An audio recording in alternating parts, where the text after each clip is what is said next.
Sessions happening with the paper presentations.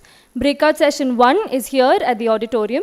Breakout session 2 is at the conference hall, which is at the ground floor of the reception area. And breakout session 3 is at the mini conference hall, which is the first floor of the same reception area. To begin with today's presentations, I would like to call upon our chairperson, Dr. Srinivas Lusa, who is the assistant professor and head of the Department of Adult Independent Living, onto the stage to chair the session.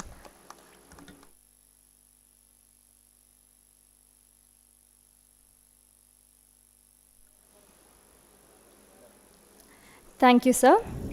So let's begin. Our first presentation is by Mr. P. Samaya, sir. He will be talking on the paper Effectiveness of Low-Cost Assistive Devices for Vocational Rehabilitation of Young Adults with Intellectual Disabilities, a case study of Dale Nippid.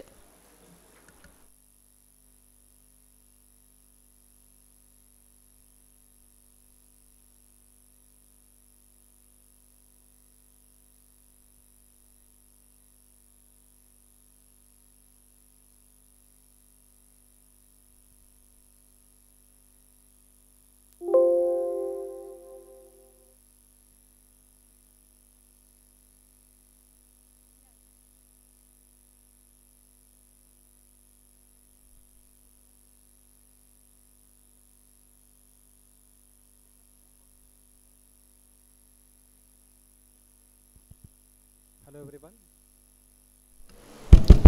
सभी को नमस्कार जी.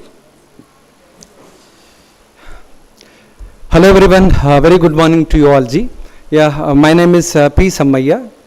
I am working as a rehabilitation officer in the Department of Adult Independent Living. So formerly it was the Vocational Training Center. So here the NIPID is offering various skill development training programs which are having more and more market demand and supply. So in line with SCPWD, like a Skill Council of Persons with Disabilities. So here the sustainable employability skills imparting to the adult persons with intellectual and developmental disabilities. So in our department we have the nearly more than 24 of befitting vocational trades are there, that is having the more and more market demand and supply, so that because whoever undergoes those befitting employable vocational trades, so they will get the employment avenues in the competitive working environment, and as per their degree of intelligence, some people can be adjusted in the open supported employment, remunerative job, and then wage employment. And then of course we all know that due to one or other reason, even nearly more than 50% the students our esteemed Divyangjan, adult Divyangjans, the dropout will be there due to even sometimes the tiny reason makes them to drop out. For them also actually, because see, I gave some inputs in my presentation, how we can make them to independent and then how we can make them to productive citizen in the competitive working environment, and then open supported employment and our group employment. So this is my introduction from my department, and I am from the NIPID. As you all know, the NIPID stands for National Institute for the Empowerment of Persons with Intellectual Disabilities. So today my paper is that community-based vocational rehabilitation. We took a study on low-cost assistive devices. That you know, because see, the assistive devices and then adaptive devices and then rehabilitative aids and then mechanical aids and electromechanical gadgets and then electronics, the PCBs that which are having the self-inspecting the provision and the mechanism to give the indications to quickly accomplish the task by the Divyangjan. Audio visual cues, those are all things are actually these low-cost assistive devices are having, because these devices the locally what are all the resources available in the VBR village rehabilitation setup, and then IBR institutional based rehabilitation, like the NIPID, the dailies comes under the institution based rehabilitation, like this is the center based imparting this sustainable employability skills to the adult persons with intellectual and developmental disabilities in specific, and persons with disabilities in general, adult persons. So here, because an introduction, because as we all know that, what is the need for the development of the this adaptive devices? Adaptive devices, there is a because as we all know that the difference is there, adaptation and then assistive devices. Adaptation, the existing device, how best we can make it as a user friendly actually, because where we can take the human factors as per their configuration, as per their need that the devising of the this adaptive device will be done, because see then when this specs is there, because it became the loose that the tensile strength was it is the worn out actually. So when we can make some adaptation, some attachments and some addendum addition can be done, so it can become a adaptations as per the needs of the individual. So here also we make use the technology, but we all know that today is the science and technology, like active science and the passive science, and then this technology mean we all know that application of scientific principles to make any working situation very simple as per the needs of the individual. Because of technology, I'm standing over here, how best I'm making use the microphone over here. So the technology, adaptation of technology, how best we can make it as accessible technology, that because new this latest scenario, we can call it as a rehabilitative technology. But here the development of the low cost assistive devices, generally what we do, because we take some of the elements like the work that methodology, say that elements mean setting elements, positioning, and then the guiding elements, so that we can make one complete one, the customized the product, so that product facilitates them to undertake the activity set of given assignment to accomplish in time bound the manner. So here the need of the day for the differently abled young adults is the improvement of moral stature and leadership, and then organizational capabilities with selfless motives while living in the society as a common citizen and as an employee, prospect to employee. Because employee mean, because see generally the relationship between employee and employer is always employer expects the best results from the individual. They are in the mood that see they believe that every individual has potential and capabilities. So accordingly they expect outcome from this. But when it comes to our Divyangjan adult trainees, the students who had undergone this employability skills, the training for them actually, because this device facilitates, this device encourages them to acquire the knowledge and then to propel themselves to accomplish the task. And then here the technical training system that because our institution DIAL is the center based the center actually, we can, because when it is the IBR it has some limitations, because so that's why only this the community models and rehabilitation, this is the national conference, and so that the more the area can be covered, so that where we can tap the resources from the locally available village the environment, and then accordingly we can make the program planning, and subsequently the development of the product can be done over there. And then within the locality, whatever we are selecting, that should have the market demand and supply is required nowadays, because we are all making use the advantage of the technology, dizzy market, and then because all the social media platforms we can make use, and then what are all products we are developing, that we can display over there, exhibit over there, and then we can describe about the designing aspects, that is the perspectives, 1D, 2D, 3D, multi-dimensional perspectives here, because see the qualitatively and quantitatively product should be updated. Otherwise, no one will see that whether it is prepared by the Divyangjan or the normal intelligence. But the product, the qualitatively should come out, then only, because the sales will be there, then they can become a contributory member, and then even they can become a contributory member to the development of the GDP, growth rate of our nation. So here technical training system through the professionally qualified institutional training is identified by professionals in DAIL. Because in DAIL we have the trained professionals like vocational instructors and vocational coach, and then rehabilitation engineers, and then officers, and then we are all working under my today's my mentor, our Dr. J. Srinivasulu sir. We are all working under his transformational the leadership and management.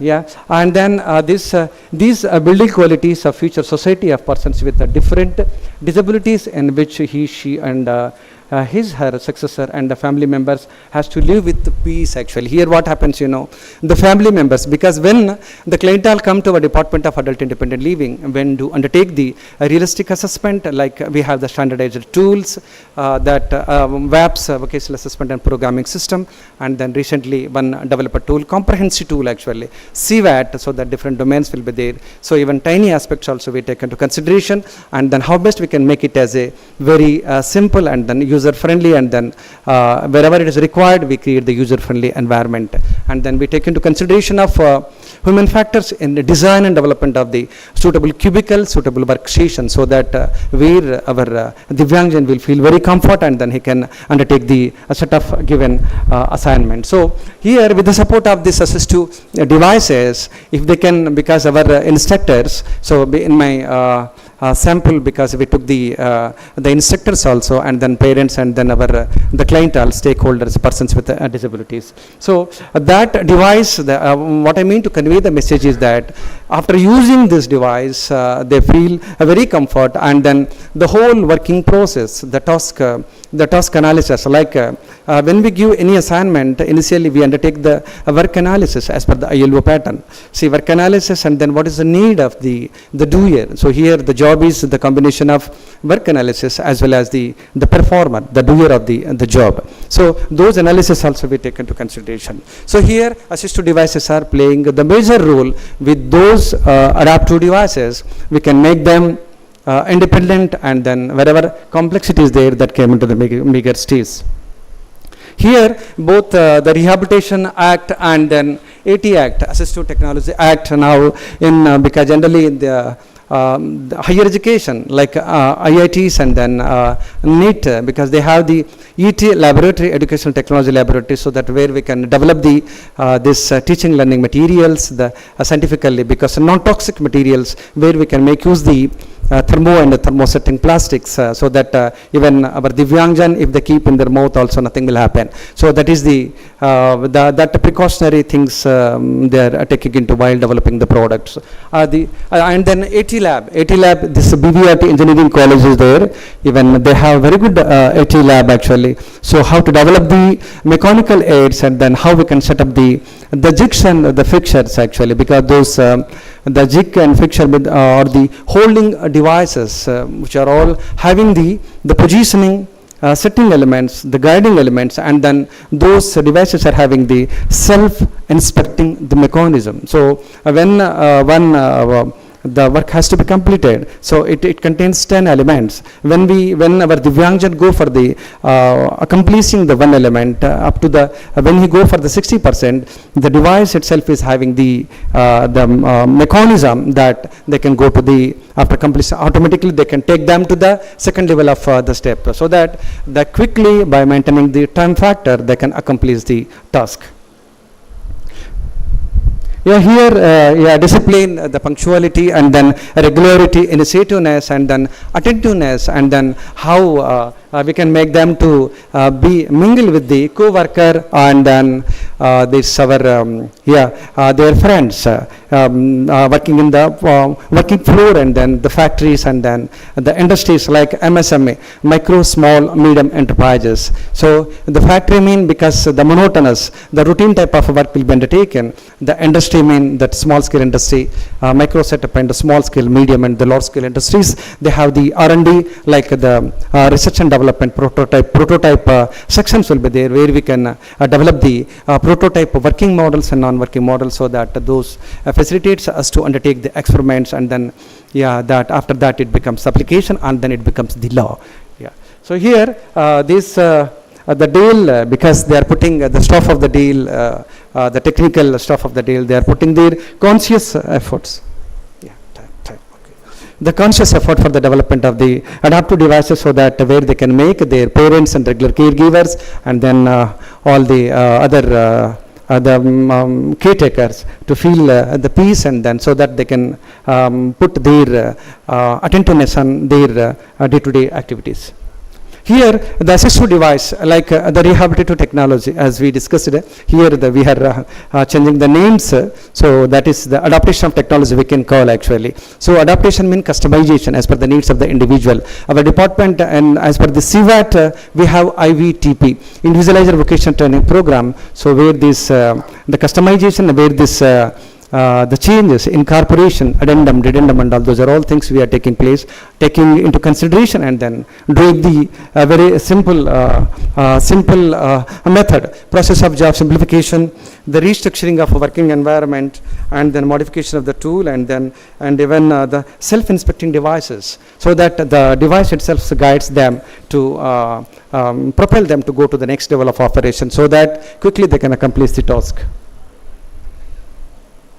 So here, this is my present study, undertaken the following objectives: to find out difference between different disabilities participant, students with regard to their development skills, and then skilling, upskilling, reskilling, and then if it is required, we will apply the re-engineering principle, so that the more customization, and find out the relationship between quick grasping and then self-esteem, to know the extent of social commitment among boys and girls, and to study the leadership behavior of different age groups, and then to suggest various simple technical methods and programs to enhance their inner strength, because we all know that they are all our creative insight, creative perspectives. Actually, we all believe that every individual has potential and capabilities, but thing is that how best we are taking into the realistic assessment that facilitates all of us to devise effective the scientific program planning, and subsequently we can engage them into the gainful employment activities. Objective, the need for assistive simple technical method for differently abled young adults with learning disabilities to get an opportunity to lead a dignified life in the society. To experts in Dale successfully innovated a simple technique of assistive technology. So here, assistive technology, adaptive technology, the restructuring of working environment, the modification of the tools when it comes to the R&D, upgradation of the tools. So because now we can make use even assistive technology, smart glasses. Now recently, just 1 week back, I saw that one actually, one of the agency distributing the GMR, our Lakshmi Foundation, the airport authority. So for 20 visual impaired peoples, they distributed like the smart glasses, so that the artificial intelligence, we all know now, because the software will be uploaded in the device, and then that detects, and then any port, we see, like because now we have the biometric and then photometric, and then so here this the broader elements will be covered over there, and then that easily detect, like Samaya sir. So when he's coming over there, because the walking style of the Samaya sir, and then his way of articulation and all, that the glass recognizes and tells him that Mr. P. Samaya is coming. So then immediately he will recognize those things actually. And then here audio-visual cues also given by that artificial intelligence, machine learning and the deep machine learning and all. Nowadays the technologies, today's technology is perishable tomorrow, that you know, because see, we are moving towards the nanotechnology. So here, and then to develop mental skill of differently abled generation who are undergoing training at a Dale NIPID in order to promote awareness on how to utilize assistive technology in the learning environment. Because see, whatever environment we have now, because sometimes that may not suit them actually. So here, what we do now, we take into consideration of their human factors, anthropometric measurement, and then we devise the cubicles, we devise the appropriate the workstation, the tables and all. So like even we make use the motion economy principles, like how that will be made use in the industrial setup. So I think time is, I'm getting the cue, time is very less. So this is, and then differently abled young adults must be trained by providing access to appropriate assistive devices. So here, what I mean to convey the message is that adaptive devices and then assistive devices, and then mechanical aids and mechanical gadgets, electromechanical aids, and then PCBs and all, it makes them more impact in the pre and then after the study, in time, by maintaining the time, yeah, they accomplishing their set of tasks, because sometimes when we get the assignment urgent and the most urgent and then urgent, and then if it is not important, no problem, but if it is important, then not urgent and all. The graphical presentation of the time study, as we all know. So time maintenance is one of the most important. Otherwise, second time we may not get the job order, then they will become a, yeah, that earning can become a bit, yeah. So here the role of dual NPID, yeah. Here we have developed a, within just 5 minutes I will finish my this. The role of dual NPID. See, here we have developed adaptive devices, because see, even village setup, village rehabilitation the setup, and then this institutional based setup, what happens, because we get the set of the job orders, those job orders. So here we developed the adaptive devices. These are all the wooden planks, so that see, the pinning is one activity, because in village also photocopying machine is there, Xerox machine is there. Actually, in Xerox machine also we suggested to Xerox the industry that because when paper jam and all is there, that becomes complex for even for the for me also, though I have put up my three decades service over here. So there actually if they can press the paper jam, because this it comes with the by loosening the cartridge actually. So that provisions, that elements, yeah, that is now those devices also coming, so that these devices at the time it is not needed actually. So that can become assistive device. Now these are all the adaptive devices here, so that very how to maintain the right angle, orthographics, and then because how to pin it. Pinning mean, because again 45 degrees angle will be there, and then double punch mean, see again the centering, center of the paper, A4 size paper, like this paper. Being engineer, I can do this one, and then I can follow this techniques. For them it will become very tough task actually, so that this simply they can keep over. Yeah. 5 minutes. Yeah.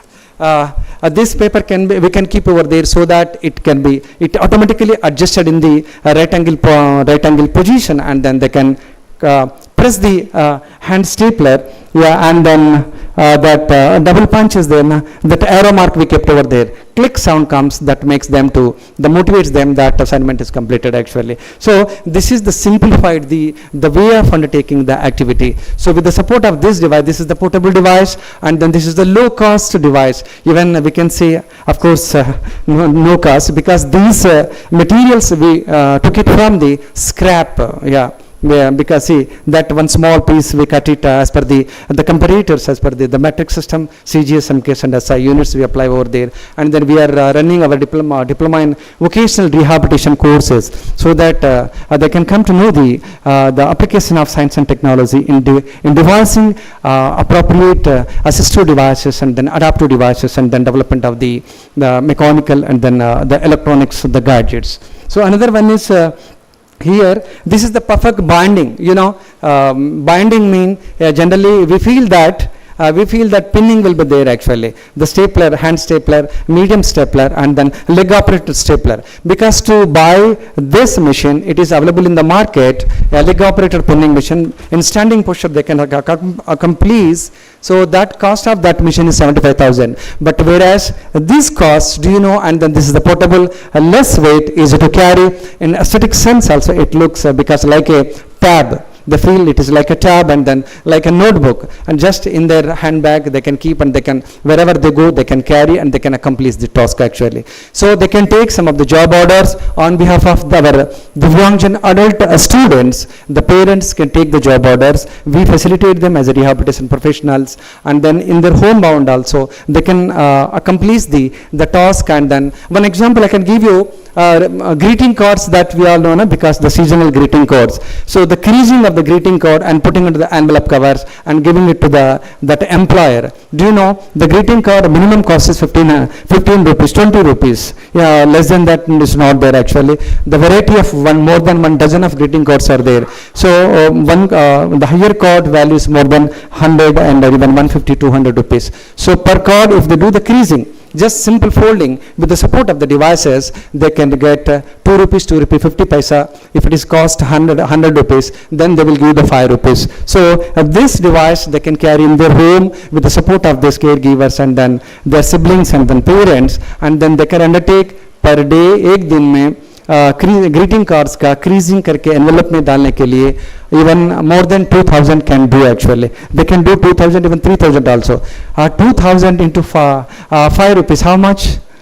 Yeah, 1000 into 5 rupees, 5000 rupees. It is a big amount, big amount. So these devices helped the parents and then even the professionals also, the vocational instructors. Yeah, they felt very the useful of these devices because used by the adult Divyangjan, that depends upon the degree of intelligence. So that further modification, further customization, attachment, and yeah, the restructuring will be there. So these devices are more and more suitable in the CBR, the models. We can promote. These are all the few, the glimpses, the examples, but the locally available resources we can catch hold. And then the wood, new wood, rosewood and all is there now, teak wood, and then the bubble wood and all those items we can take. And then the carpenter. But thing is that the professionals, the rehab professionals, they should take into consideration that they have to prepare the CADD, computer assisted design and computer assisted manufacturing, and then the perspectives in designing the freehand sketch, and then the exploded views and all, the 1D, 2D, 3D is a 3D perspective, so that the drawing can be given to the carpenter, the normal technician, they can prepare and they can give it to the parent, and then parent can undertake the activities. So these devices made the significant changes in the lives of the adult persons with intellectual and developmental disabilities, and specific and PWDs of all categories in general. As we all know that as per the RPWD Act and its subsequent amendments, section 34 and then clause D says that the SLD and then this ASD and then intellectual disability and mental illness, they are having 1% reservation. So in post office, one of our the friend who is having the child, adult child, he engaged his boy backup work actually, the filing work, how to do the office filing. For that one also, we developed this kind of devices and we gave them. Now he is very comfortably working, and then under the outsourcing, and he is getting 9,000 rupees. Really, it's a significant achievement, and then through that actually, because his attentiveness and then his level of concentration was increased, and then here the positive behavior, then the flow of positive energy, the kinetic energy and all is taking place over there. So he became the productive citizen. Thank you, sir. Sir. Thank you, sir. The floor is now open for questions. Yeah. Outcome, and yes. Thank you. So still slides are there.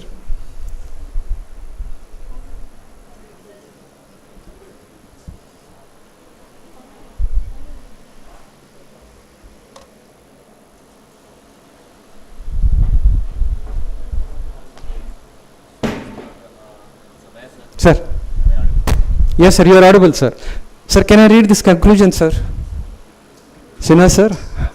Yeah, the conclusion: by successfully implementing these innovative best practices, changing the shape and life of the institutional social responsibility, education system, and individual stakeholder. So, because now we have enormous avenues through the CSR, corporate social responsibilities, even Triple P model, the private sectors and public sector undertakings, and then other financial institutions and the government institutions, they are coming forward to spend 2% amount from their the profit what they got actually. So even NIPID also getting these avenues for the development of the more infrastructure and then the training facilities to adult persons with intellectual and developmental disabilities, to make them to be in the competitive working environment and then can become a rehabilitative, productive citizen.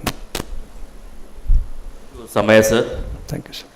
My sincere request to all the presenters, make it crispy explanation regarding the slides. Your presentation is very good, sir, but the thing is that you have to distribute the time according to your allocated time for the each and every session. Okay? Yes, sir. We will follow, sir. We will follow.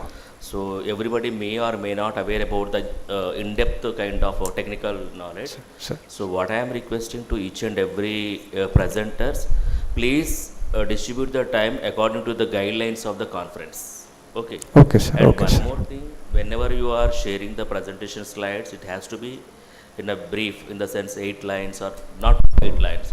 So better you have to make it in a word level approach. You can see nowadays the guidelines related to the presentations in any workshop, conference and seminars. Better you use the infographic slides. Okay.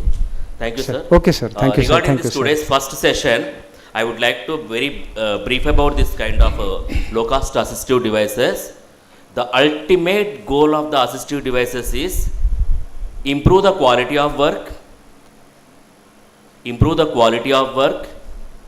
and minimize the decision making, low cost kind of teaching or whatever be the job aids, okay, and increasing the speed of the work. So these are the core objectives of low cost assistive device. So these things we are implementing for the training to persons with intellectual disabilities.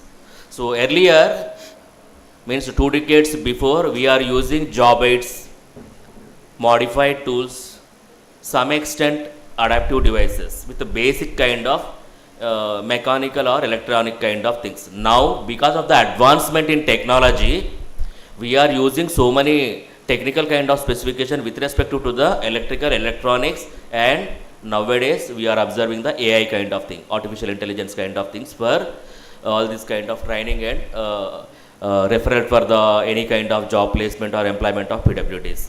Now the session is open to all the forum. If you have any questions related to this topic, please.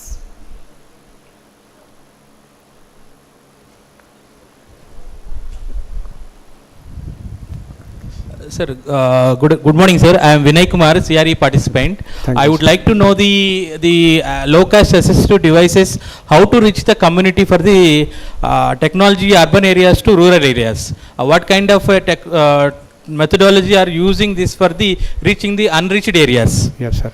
Yeah, it is a very good question, sir. Actually, see, one of the objective of NIPID is that transfer of technology, technical know-how. See, generally, what happens, because here we have the one TDC technology development. The workshop is there actually, resource workshop, where we do actually this kind of the R&D work, the development of the assistive devices, and then we prepare the drawings that as I gave you now that. 3D perspective drawing, so that even carpenter, even technician, even will in village available, in village also some technicians will be available. Easily they can fabricate those drawings, and then that we are keeping in our all social media platforms.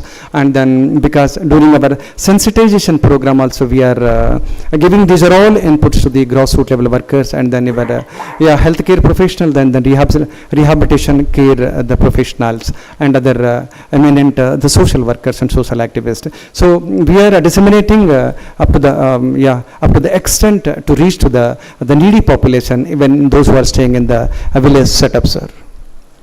Thank you so much for the question, sir. Adding to that, we have to study the problem area, whether the client is having a developmental delay, whether the client is having a educational difficulty, or any kind of behavioral issues, or any kind of skilling requirement, or for further referral to employment. We have to study the problem area. Accordingly, we have to suggest some need-based assistive devices to the trainee. For example, for special schools, we are providing teaching learning materials in a different age groups. For vocational training, we have a 30 set of items for specific job skill training. You can see the websites of NSDC, Skill Council for Persons with Disabilities. There are so many assistive technology equipments and e-learning materials available. It is all free of cost. You can download, you can see.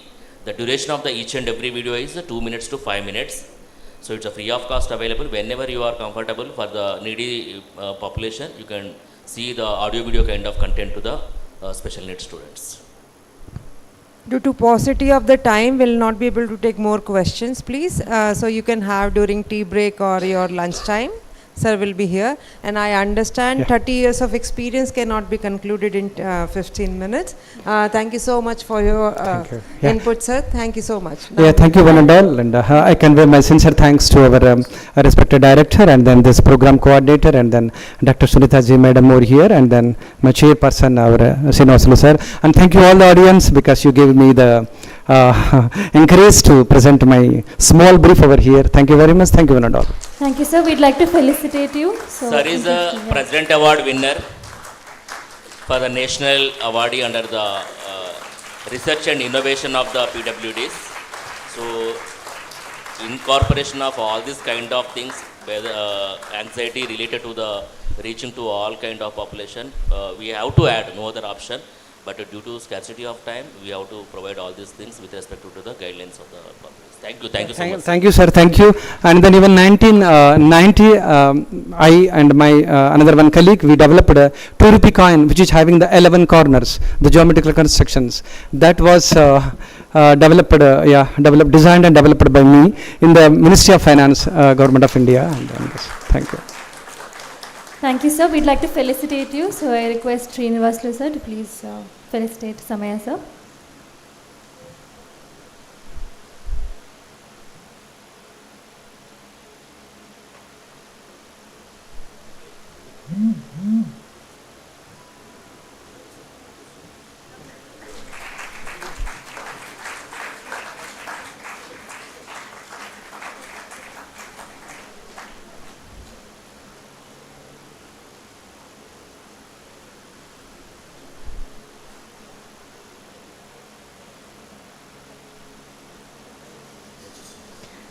Thank you, sir. Presenters, please note that your time limit for presenting your paper is 10 minutes and there will be a 5-minute questionnaire, 10 minutes to talk and 5 minutes for the questions. Our next presenter is Nikhil Kumar, Mukesh Kumar and Sachin Kumar. They will be doing a paper on a study on community participation of students with intellectual and developmental disabilities.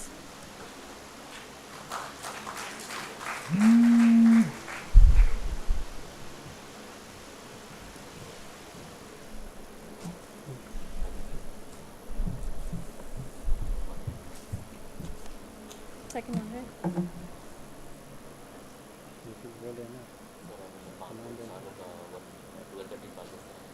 This one?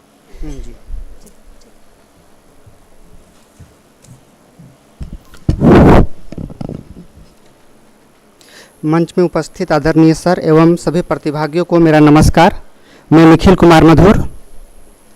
मैं Sachin Kumar. I Mukesh Mund and we are MEd student at NIPID Regional Center, Navi Mumbai. A very good morning all of you.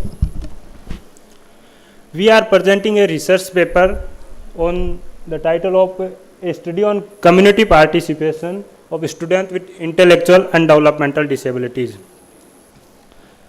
In this research paper, we are going to talk about introduction, aim and objective, methodology, result, discussion and conclusion. Effective participation in the community is one of the essential components of independent living due to the significant limitation in thinking, reasoning, problem solving skills as well as social and practical skills. The person with intellectual and developmental disabilities multiple faces challenges in their community to independent living, such as a social attitude and lack of accessibility.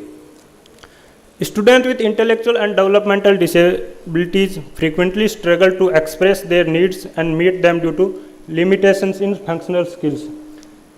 This impacts their quality of life and result in feeling of marginalization within their communities.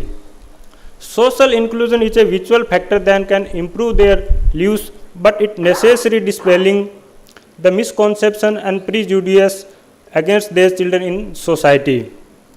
The role of school to develop essential skills for community participation is very crucial.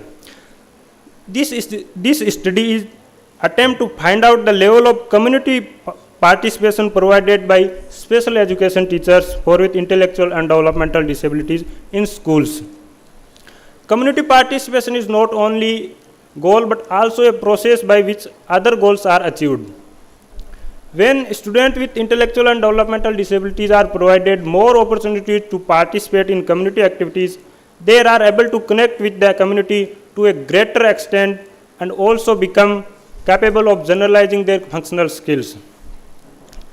The purpose of this study is to investigate the opportunities provided by teachers for students with intellectual and developmental disabilities and to evaluate the effectiveness of teachers in enhancing students with participation in society. In this study, our sample size is 50 working special education teachers at inclusive and special schools at Navi Mumbai, Maharashtra. There are two main objectives of this study. First one is to study the level of community participation of students with intellectual and developmental disabilities in school, and second is to find out the level of community participation of students with intellectual and developmental disabilities given by special education teacher with respect to their gender. And there is one hypothesis assuming there will be no significant difference in the level of community participations of students with intellectual and developmental disabilities given by special education teacher with respect to gender. The role of educational institute in promoting community participation among students with intellectual and developmental disabilities, inclusive education strategies such as peer mentoring, community-based learning, collaborative learning, cooperative learning, peer tutoring. These strategies also in developing social skills that are essential for community engagement. Methodology. Participants. A descriptive research design was employed for this study, utilized a survey method to collect data.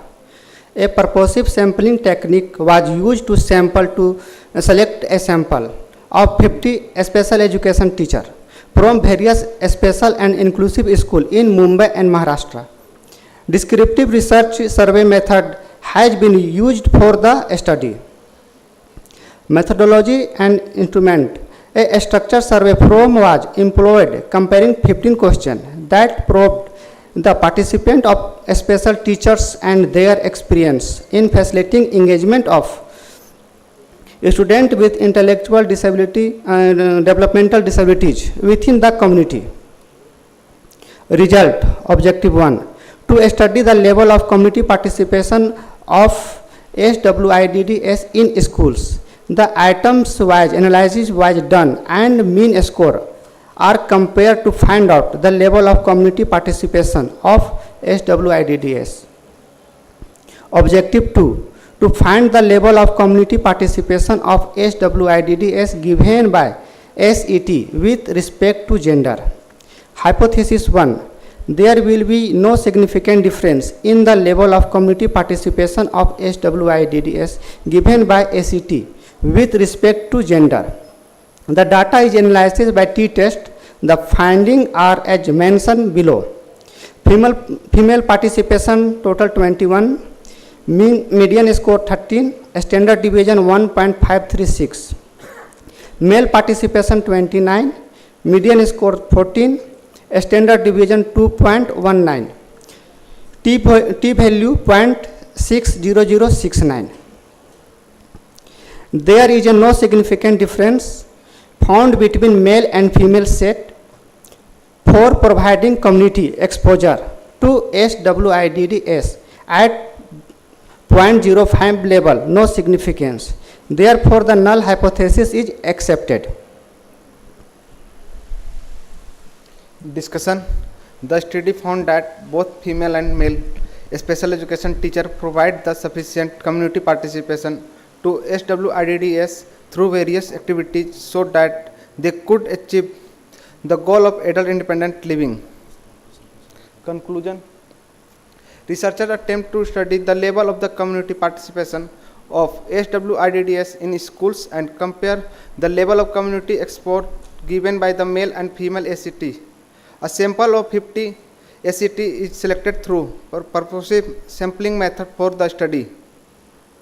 Researchers used mean score and t-test to analyze the data. The finding of the study revealed that the ACT provide good community exposure to SWIDDs in schools. There is no significant difference found in the level of the community exposure given by the ACT to SWIDDs with respect to their gender. And our reference, and thank you. Thank you, team. Now the floor is open for discussion, for questions.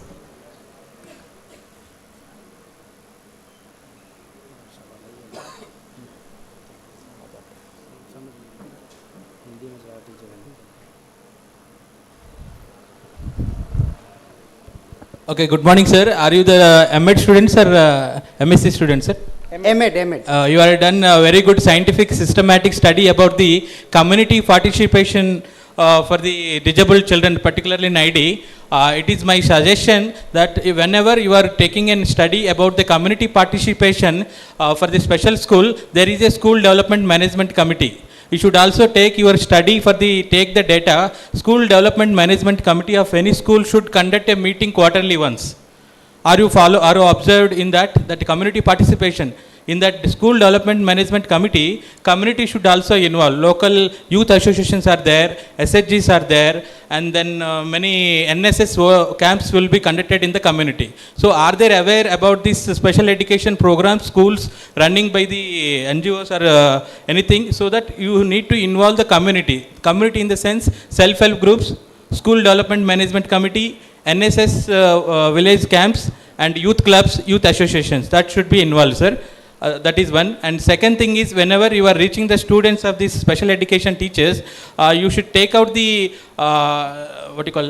your sample size is 50. Your sample size you should divide into the male and female to reach entire community. So I think you are addressed only special school teachers for participation, na?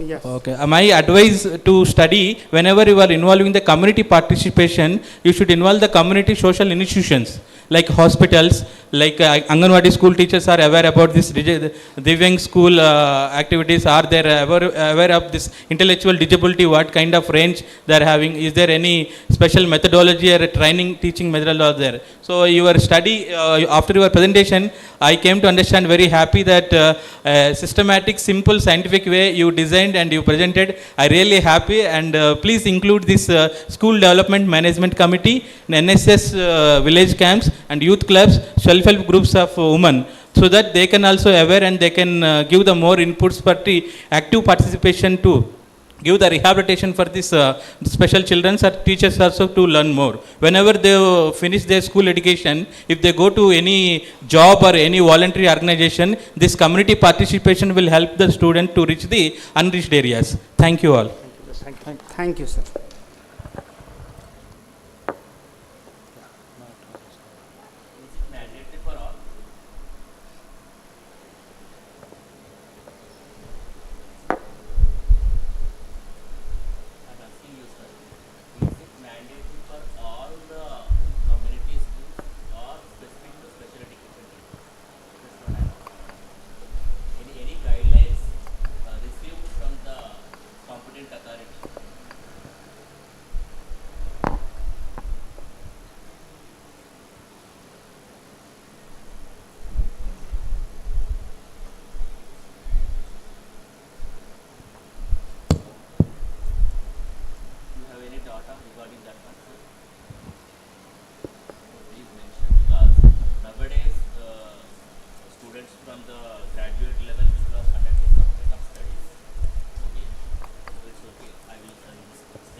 Check. Sir.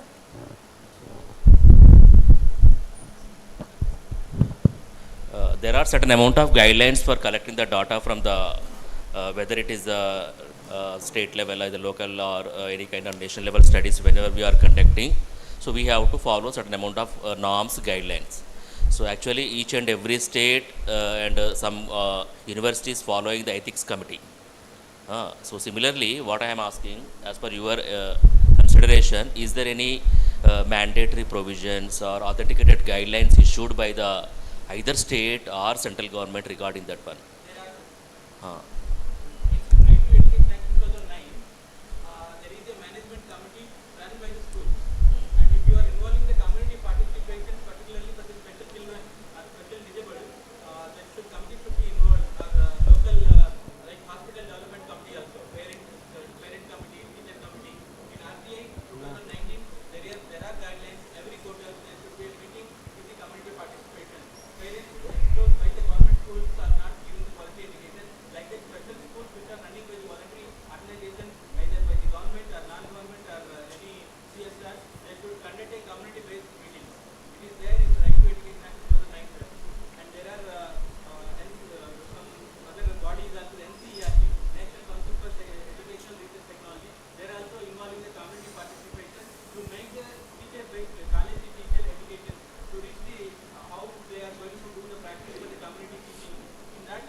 So in that case, please share the guidelines so that everybody will aware about that one. Please share that guidelines to NIMH support, nimhsupt@gmail.com, so that everybody will aware. Okay, later you can share this kind of things information. Any other questions? Suppose if you share that guidelines, then the criteria related to the researchers, they can incorporate the same thing in inclusion and exclusion criteria for getting the data from the clientele side. So you have to involve these kind of things whenever you are making the methodology for inclusion and exclusion criteria, okay, as per the scenario and guidelines framed by the competent authorities. Okay.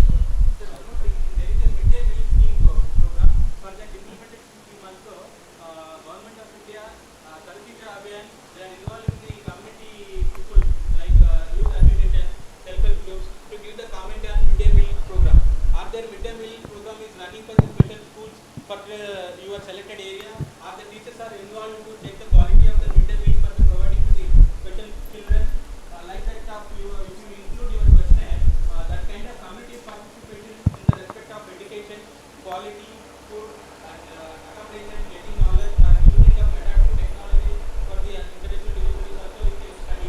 That can be a research study for the community to develop inclusivity for the village.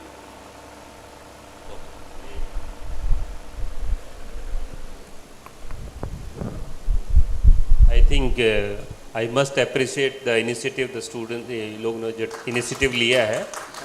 But I have a suggestion to all the who are asking question. It will be very nice. You will be very specific with their topic, because it's otherwise will give so much they will not understand. At least we must appreciate their topic and be brief in giving suggestions. Otherwise, so many things. There is a life to learn. But whatever the objective they have come here, they have presented, they have taken data, that will, I think, give more inspiration to them, appreciation to them. Thank you. Thank you. This forum is for healthy discussion. There is no ambiguity and other kind of issues related to the researchers. Okay, definitely. Most welcome to all for asking this kind of Q&As. Yeah. Any other? We'd like to felicitate the team, so requesting Srinivaslu sir to please felicitate Nikhil Kumar and team.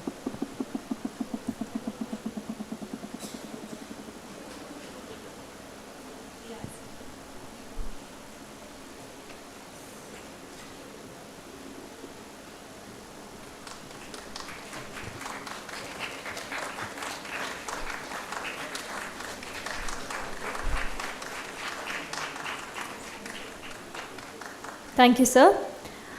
Our next presenter is Ms. Soumya and Dr. Usha. They will be presenting a paper on challenges faced by adults with ID using online transaction mobile applications for enhancing independent living skills.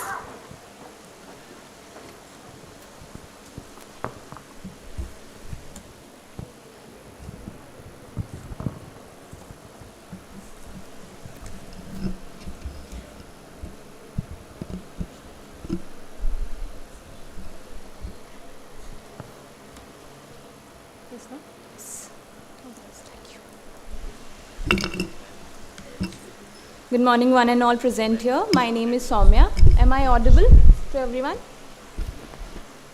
My name is Soumya and I'm currently working as an Assistant Research Officer in NIPIT, and this paper is in the collaboration with Dr. Usha. So the topic is the challenges faced by adults with ID in using online transaction apps for enhancing independent living skills. So to begin, in today's digital age, online transaction app has become a very integral part of ourselves. We just go out of the house without carrying any cash, and we just go cashless everywhere. So we know that how important it is. It not only offers us convenience, but also it is very efficient. So why not let's talk about our children with intellectual disability, adults with intellectual disability. For them also, this kind of technology helps them to integrate into the society and provide the basic skills of getting integrated into the community. So this will be the basic overview of our presentation. Since the digital revolution is there, it is very important that our adults with ID know how to handle all these things alone and help. Okay. So these apps have the potential to integrate and help them in the community. So in this study, I have chosen 3 online apps which are being very popularly used, which are Paytm, Google Pay and PhonePe. These apps can also have some challenges which can be seen while using. It can be complex interfaces, multi-step instructions, security issues and all. For this, I have done a more, from 20 to 25 literature reviews has been done, which were more of descriptive, and they were mostly focused on how accessible the web is according to the guidelines given by the government of various communities and various countries. So it was seen that many of the sites are not actually accessible for them because it has a very complex interface. Now the purpose of our study is to identify the usage of various online transaction applications by adults with intellectual disability, to identify the challenges faced by them, and to assess whether these challenges are significantly influenced by the gender or not. About the methodology. The total number of participants was 60 adults with intellectual disabilities. To be specific, they were supposed to be diagnosed with mild intellectual disabilities, and they were recruited from 2 vocational centers in Hyderabad, and the purposive sampling was used. The inclusion criteria was the age factor and the disability certificate of the participant. A mixed method approach was used. A mixed method means a both of quantitative and qualitative data was collected in the study. For quantitative data, a 3-point Likert scale with options of yes, no, and no exposure were used. And for qualitative data, several interviews were taken to get the insight of what are the specific challenges that they are being faced. The instrument has been developed by the researcher for the data collection, and it was sent to many experts in the field for the validation. The Likert scale had scoring pattern like yes carried the value of 2, no was assigned the value of 1, and no exposure holds the score of 0. Now what was the procedure to collect the data? It was conducted on the individual basis where the researchers sat with one-on-one with the participants.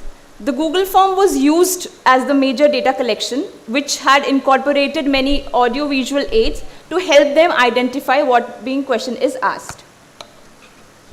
Additionally, participants were provided with the smartphones with pre-installed applications so that it is easy for them and easy for the researcher to observe what are the challenges that they are being facing.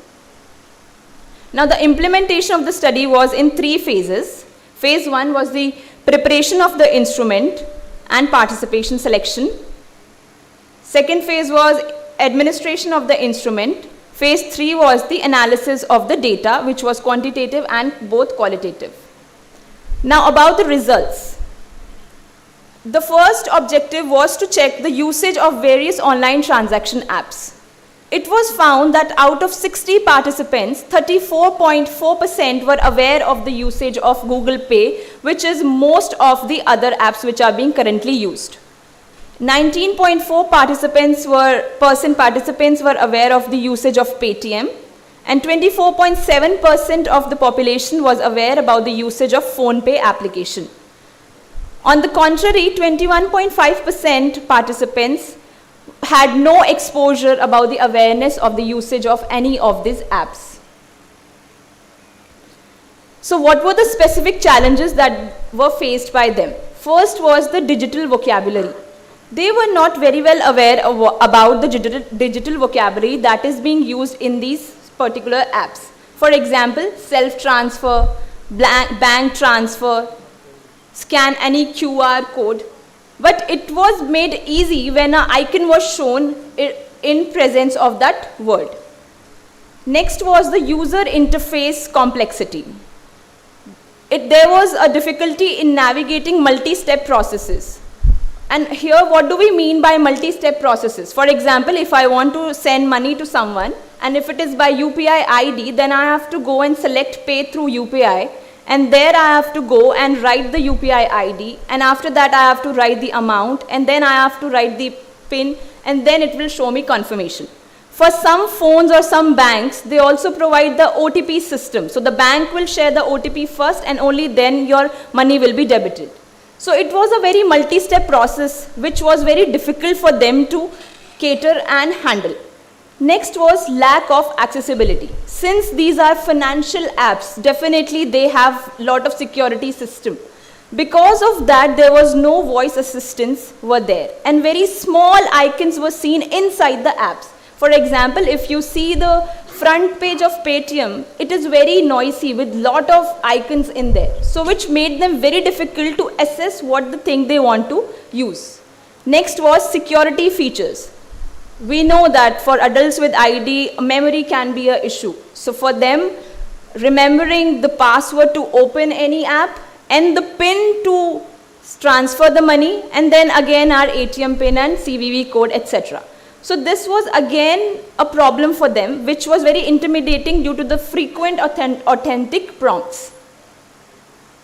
Our third objective was to assess whether these challenges are significantly influenced by the gender or not.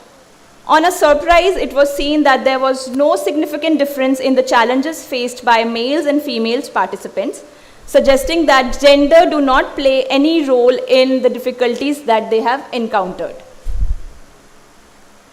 So to conclude the study revealed many challenges that were faced by adults with ID in using majorly 3 online applications app, which was Paytm, PhonePe, Google Pay, having intellectual disability. So the primary challenges were the difficulty in digital vocabulary, the interfaces problem, the security problems, and accessibility issues in that. And it was also seen that gender do not play any major role in the difficulty faced by them. That means we can prepare a universal interface which can be applicable for all of us. Now, for recommendation, definitely the first recommendation is to lower down the complex interface, but it can take more time for that. From our part as special educators or the workers in rehabilitations, we can implement educational support programs which can have proper adaptive curriculums, or they can have workshops or tutorials in which we talk more about digital literacy, on how to include all these application-based things into our daily life. So this can be a curriculum for vocational training centers or schools also, pre-vocational schools also. That's all from my side. Thank you so much.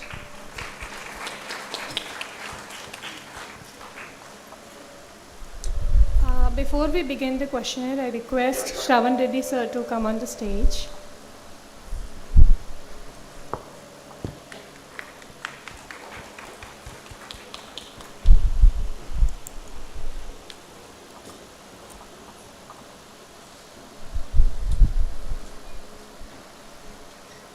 Yes, now we can have the questions.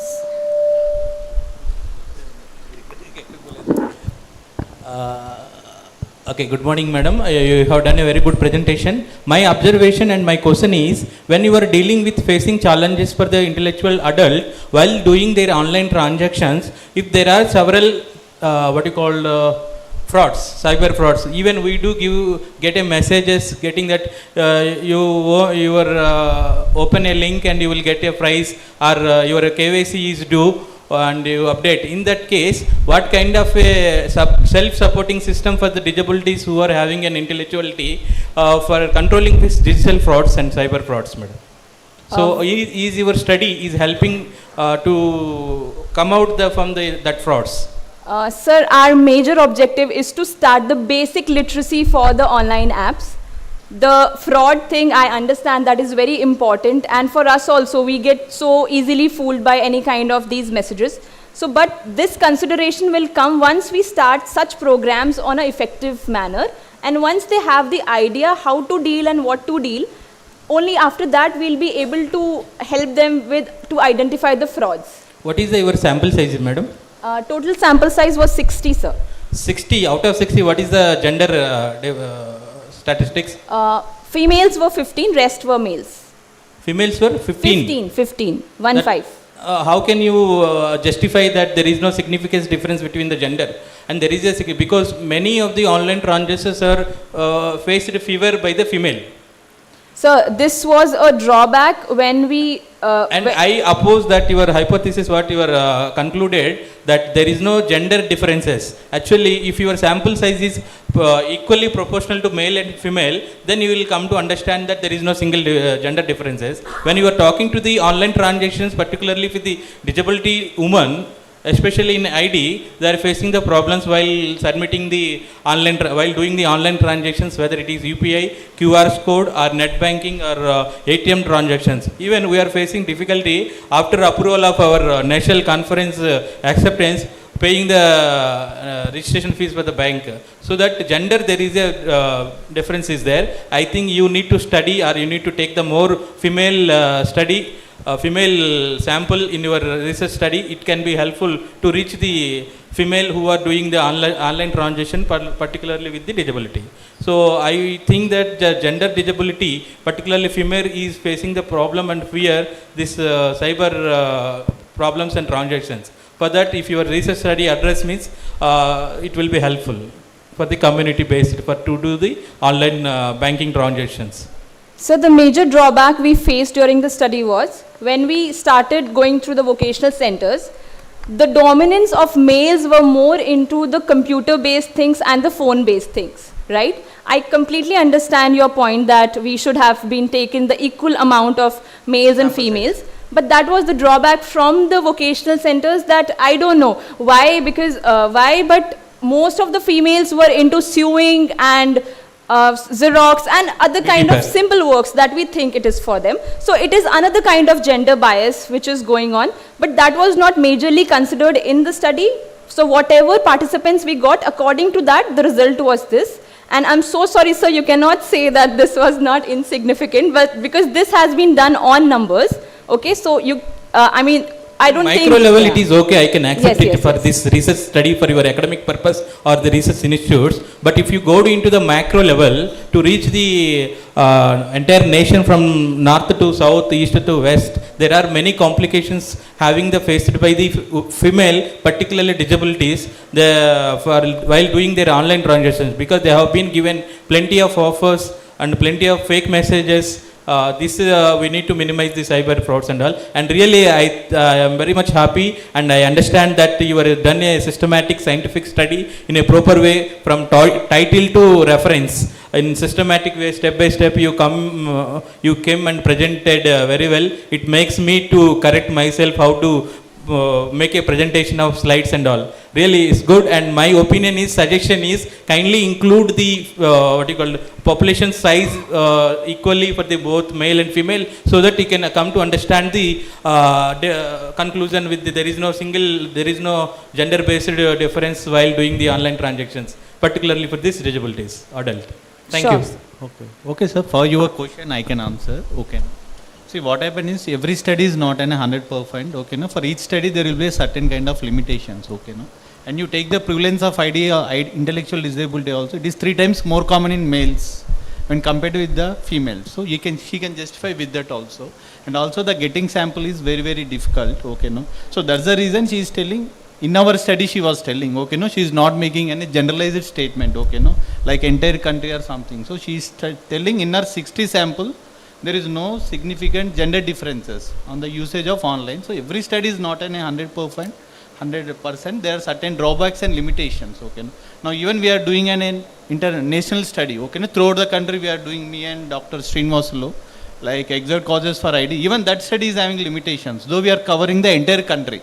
So based on the religion, gender, financial status, and the rural area, urban background, okay, no? So there will be certain limitations that we should try to understand, okay, no? Right. Thank you.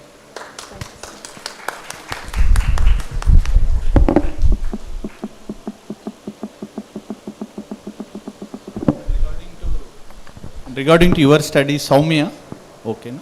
And what I feel is that before they are using it and going into the community level, I think like particularly these ID children, like sir is suggesting, okay, no. So I think they require a basic training, like what the skill training, what we are doing in a dial department, okay, no. So as the financial is very, very critical part for everyone, okay, no. So I think there should be a certain training, like 2 months, 3 months, and also they should be using initially under supervision of a caregiver or a trained teacher. So then they can do an independent transactions, and also certain basic awareness on the OTP sharing and all these things should be trained by the vocational instructors. So that also will help. Madam, my suggestion also, if any complaints or grievances raised while doing the online transactions, in your study it should also include the addressing the grievances while facing the online transactions. If the payment has successful but the shopping has not done, account has debited, item has not delivered according to their shopping. So in these cases, how do you address this failure of transactions, successful transactions? That also can be useful to community, particularly in rehabilitation areas. Thank you. Justification of the sample, one slide is required because from the researcher side, professional side, they may expect whenever we are conducting any kind of study. So the methodology part, sample, when you are choosing a particular number, you have to mention the justification for the sample. Here you can add in that level of the ID also you can mention instead of male, female, gender. The high functioning students only I consider because they are very much aware regarding these kind of transactions for the, so that we can incorporate. Okay. Thank you so much, sir. I will consider all these suggestions.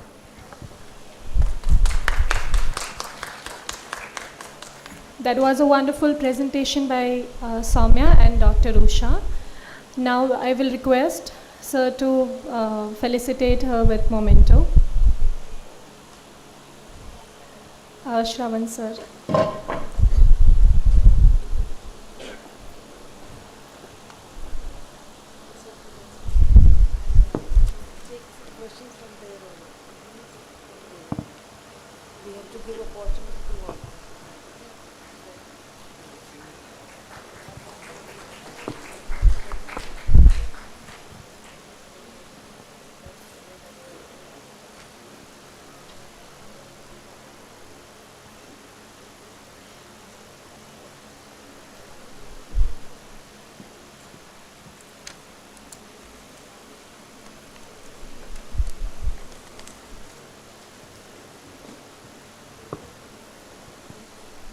Now I would request our next participant, Hari Kumar Tari, MPT, to come on the stage. He will be presenting a paper on the topic, Effect of Tele-Rehabilitation in Community Setup.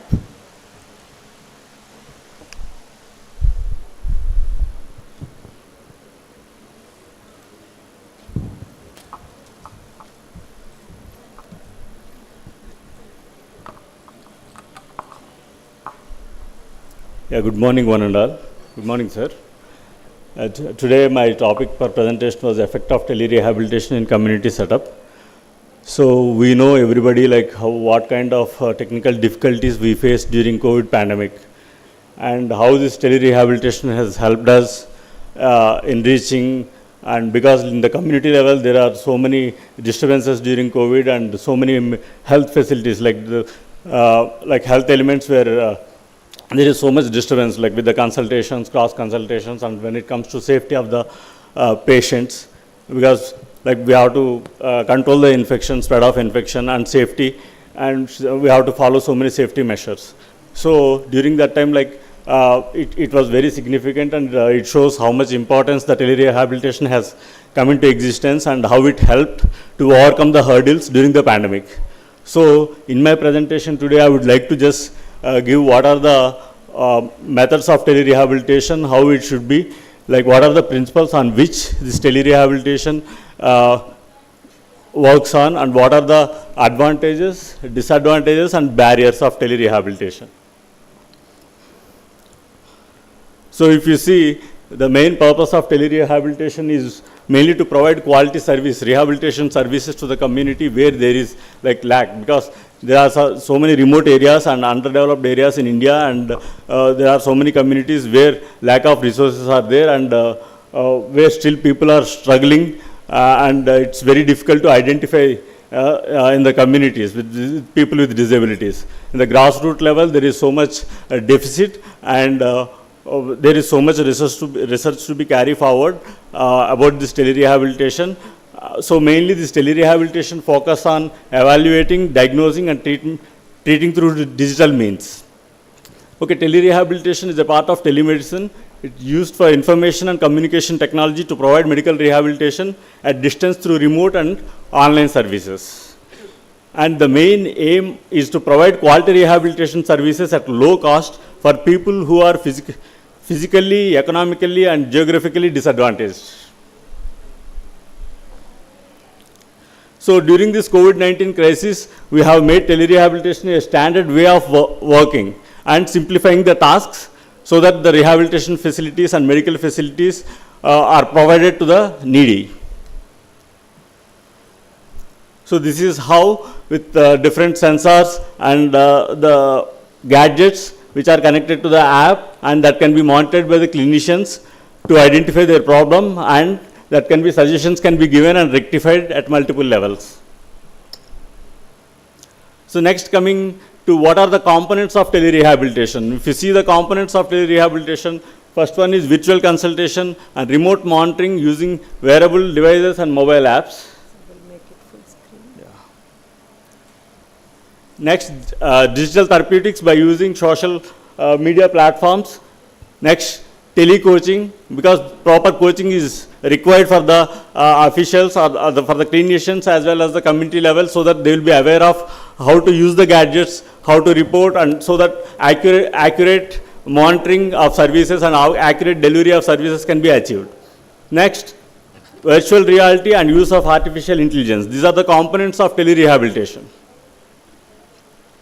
Next, we can see the step-to-step guide for telerehabilitation. So initially, virtual assessment is done. Next, that is followed by digital therapeutics and monitoring and progress tracking. That is followed by follow-up and discharge. So that can be simplified in providing the medical care to the disabled at the community level or grassroots level. So this is the implementation strategies. When we see the implementation strategies at social influence, knowledge, resources, and beliefs about consequences, like mentors, health talks, like we can record the treatment methods and we can forward it to the community level where there is technology, like limited resources available in the community. So there are different methods of application and knowledge sharing at the grassroots level, and to identify training people at the community level is more important, so that this telerehabilitation will be very helpful in reaching the services in the pandemic, as well as because in certain conditions they may not be available specialized people at the community level. So this telerehabilitation will help in bringing the connection between the community and the experts and simplifies the problem. So in community model, we have to involve the group sessions and also social interaction, support among the patients, and utilizing platforms for real-time monitoring and feedback. So definitely we need support from the community people. Like without support from the community, see, community is nothing but the family, friends, and the community where we live, and the villages, village heads, even the Anganwadis.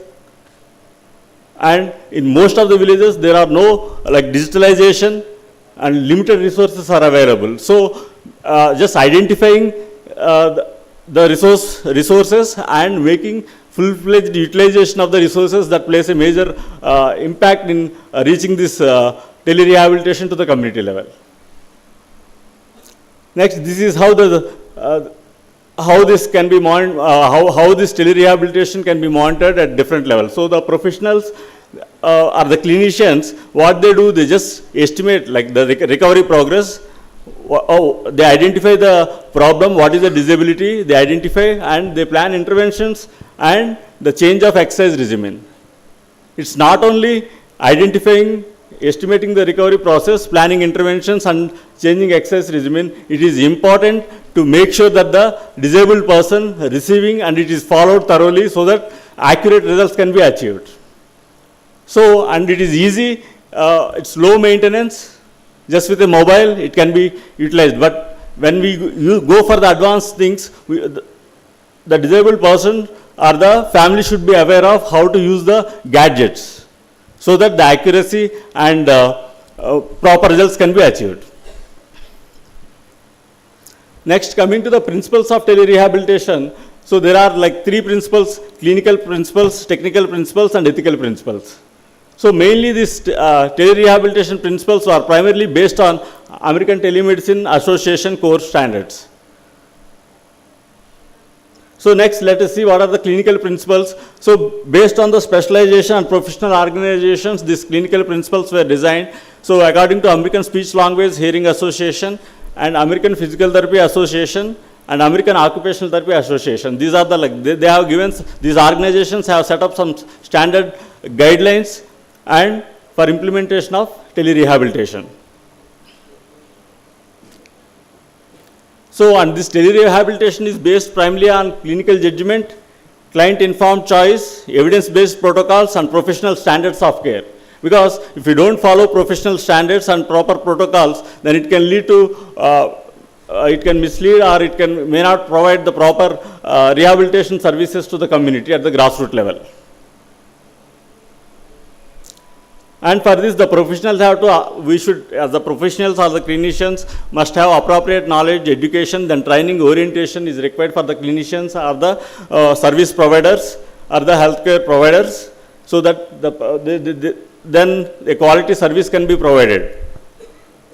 They should be aware of the, even the clinicians or the service providers should be aware of the gadgets. And telerehabilitation modifications may include additional support of staff. If we can identify additional support staff at the community level so that they can be trained and they can be educated, so that it will be easy for delivering the services in the community level. So because like all the disabled or the handicapped persons or the persons with multiple disables, they may not be aware of like how to use the gadgets. So they need some assistance.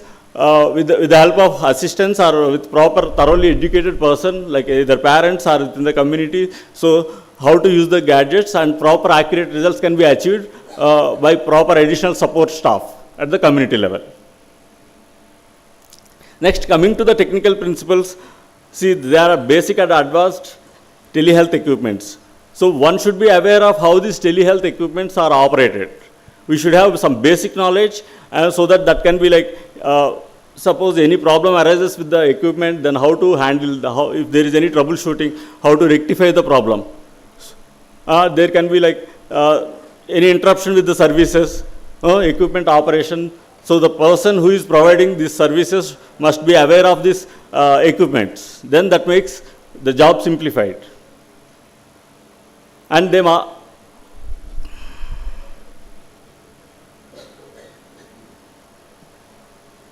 and the organizations and professionals should be aware of the client health information, the safety of the client health information, the data, physical and electric security of telehealth equipments, and how it should be protected. And also by proper authentication, encryption and of technology and limiting access. So with this, the data and security of the disabled can be preserved properly. And following the relevant laws, federal, state regulations, code for technology and technical safety should also be known by the professionals. And you should know the policies of infection control, because there can be cross-contamination when the same electronic gadgets are used for multiple persons with disability. So this infection can be spread to other persons. So they should know how to, the methods of sterilization and what is the process, like how to use the gadgets, so that the cross-contamination and spread of infection can be limited at multiple levels.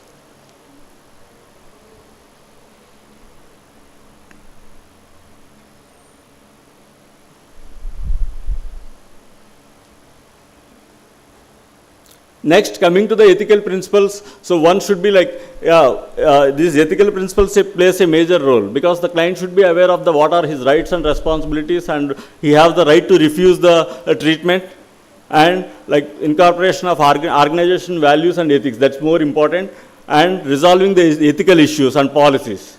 So these things will play a major role, because just to maintain the confidentiality and the ethics. it's more important to follow this, like the patient or the disabled should be educated about his rights and responsibilities, what treatment he's getting, and like what is the need for this, and when to stop or when to refuse the treatment. So digital meets can be explained, like in case of simplified exercise protocols, that can be explained and it makes easy. But in case of complicated maneuvers or complicated procedures or complicated techniques, through digital means it is very difficult to find the accurate or get the accurate results. Next, coming to the advantages of telerehabilitation in community setup, it is a home-based model and it is easy to reach the rural communities where there are lack of facilities, and effective service delivery model, and also the patient will not feel isolated in the community, because in COVID time there is more of isolation and they felt like there is so emotionally and mentally they were disturbed, and so with telerehabilitation we can minimize the isolation and we can make the patient feel they are part of the community. And we also can promote the physical activity among community dwellings, people with neurological and musculoskeletal problems. Next, coming to the disadvantages of telerehabilitation, there are technical issues and connectivity problems. There can be like communication barriers, data privacy concerns, digital literacy, nature of patient disabilities, and quantifying it. That's very difficult in case of complicated and multiple disabilities. And there is limited access to the technology. Next, barriers of telerehabilitation, if you see, there is insufficient and underdeveloped infrastructure. There are ethical concerns, patient need for literacy, there are cultural difficulties and financial consequences, and most of them, like especially in physiotherapy and rehabilitation services, the patient expect contact, so that will be lacking. And my conclusion is telerehabilitation has emerged as a valuable tool and it has great scope, and still further research has to be carried out just to find out the high quality research, so that the telerehabilitation can be provided to the community at the grassroots level. Thank you. Any questions?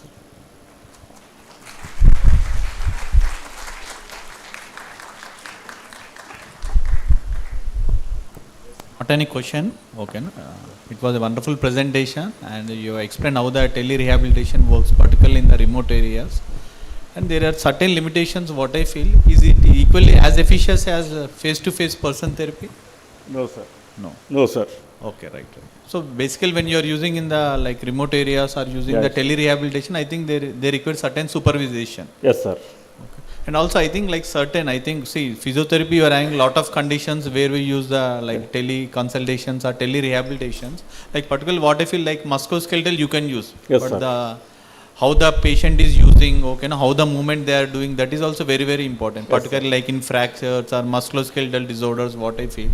And particularly the more serious concern, what I feel is the cardiopulmonary when we are doing. So I think definitely that requires face-to-face with the client. So I think that was a very good presentation. I think this can be a little add-on in that. Sure, sir. Thank you. Sir, one question. Wonderful presentation. Thank you so much for giving us the brief about how we go about telerehabilitation. But as you have rightly mentioned that there are ethical committee and technical committee. Do we have the mechanism in India where we can, suppose if someone is not experienced and not professional and still they have developed the website to give the consultancy to report something? Yeah, there are, ma'am. There are so many which needs to be there, and there is a shortage of infrastructure and manpower to identify these loopholes in the apps, designing the apps, and there is no proper guidelines, prescription for limitation of this developing these apps, and so that it's better if more ethical committees are developed, and there can be limitation of and appropriate usage and development of these apps, so that the community can get maximum benefited of it, ma'am. Right, sir. Thank you. No, so what madam is asking is, so there should be a certain set of guidelines, okay, no, like suppose like telepsychiatry, what they have launched in COVID during NIMHANS, okay, no, NIMHANS have launched. Okay, sir. Like teleconsultations during COVID, all physicians, psychiatrists, pediatricians. So there are certain set of guidelines. So what set of patients that you want to see physically, what you can give online intervention. So what are the limitations? What are the boundaries to the patient? So like that in like tele-rehabilitation also, you should have a certain set of guidelines. Yes, sir. Which should be guested by Government of India. Yes, sir. In that it will clearly defines what kind of cases you want to use for tele-rehabilitation.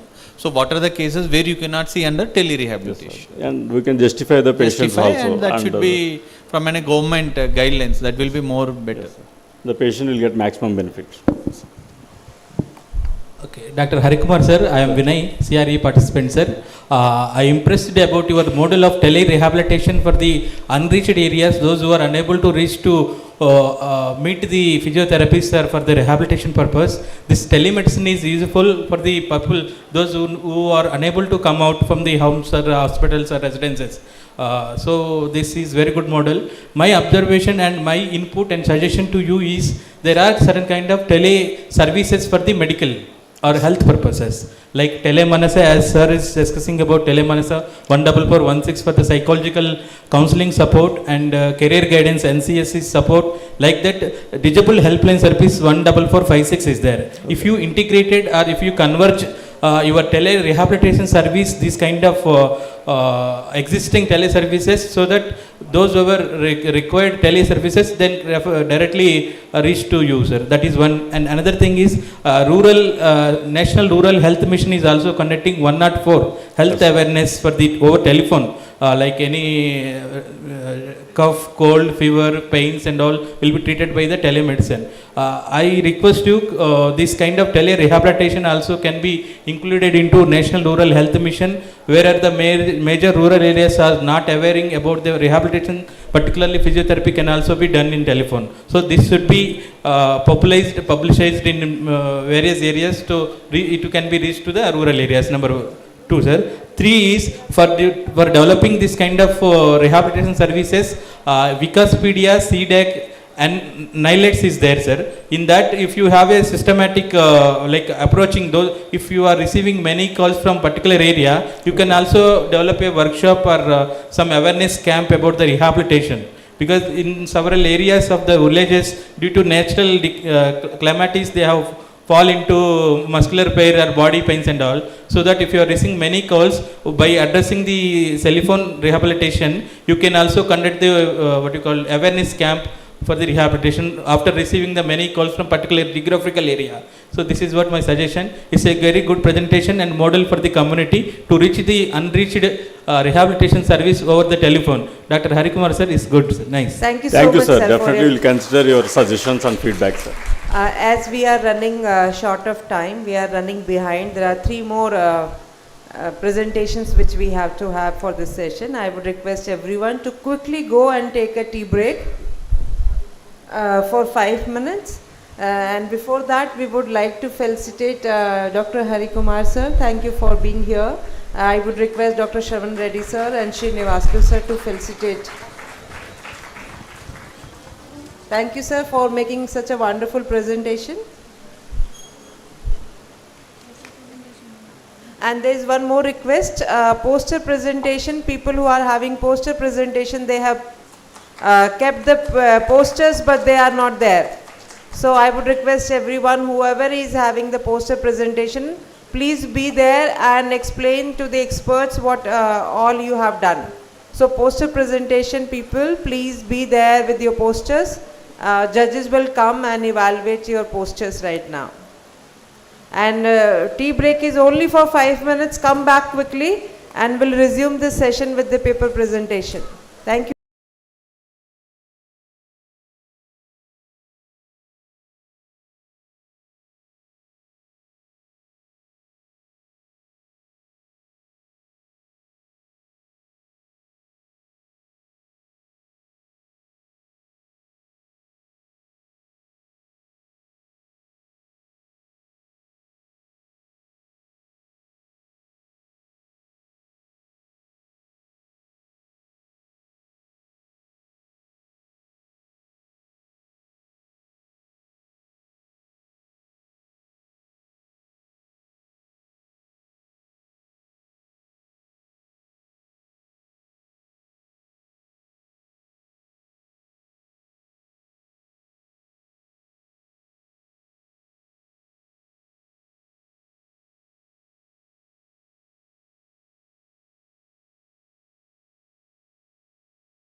and it is also known as orthopedical disability. Locomotor disability defines as disability of the bones, joints or muscles leading to substantial restriction of the movements of the limbs. And frustration is a common emotional response to opposition related to anger, annoyance and disappointment. Frustration arises from the perceived resistance to the fulfillment of an individual's will or desired goal, and it is likely to increase when a will or goal or any wish is denied or blocked. Frustration is a psychological experience produced by blocking of a desired goal or fulfillment of the perceived need. There are commonly two types of frustration. First is external and second one is internal frustration. Generally external frustration caused by something or somebody in the environment.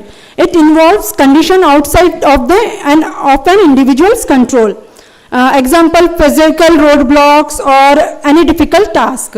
And internal frustration may arise from challenges in the fulfillment of goals, desires, needs, or dealing with perceived deficiencies such as lack of confidence or fear of the social situations.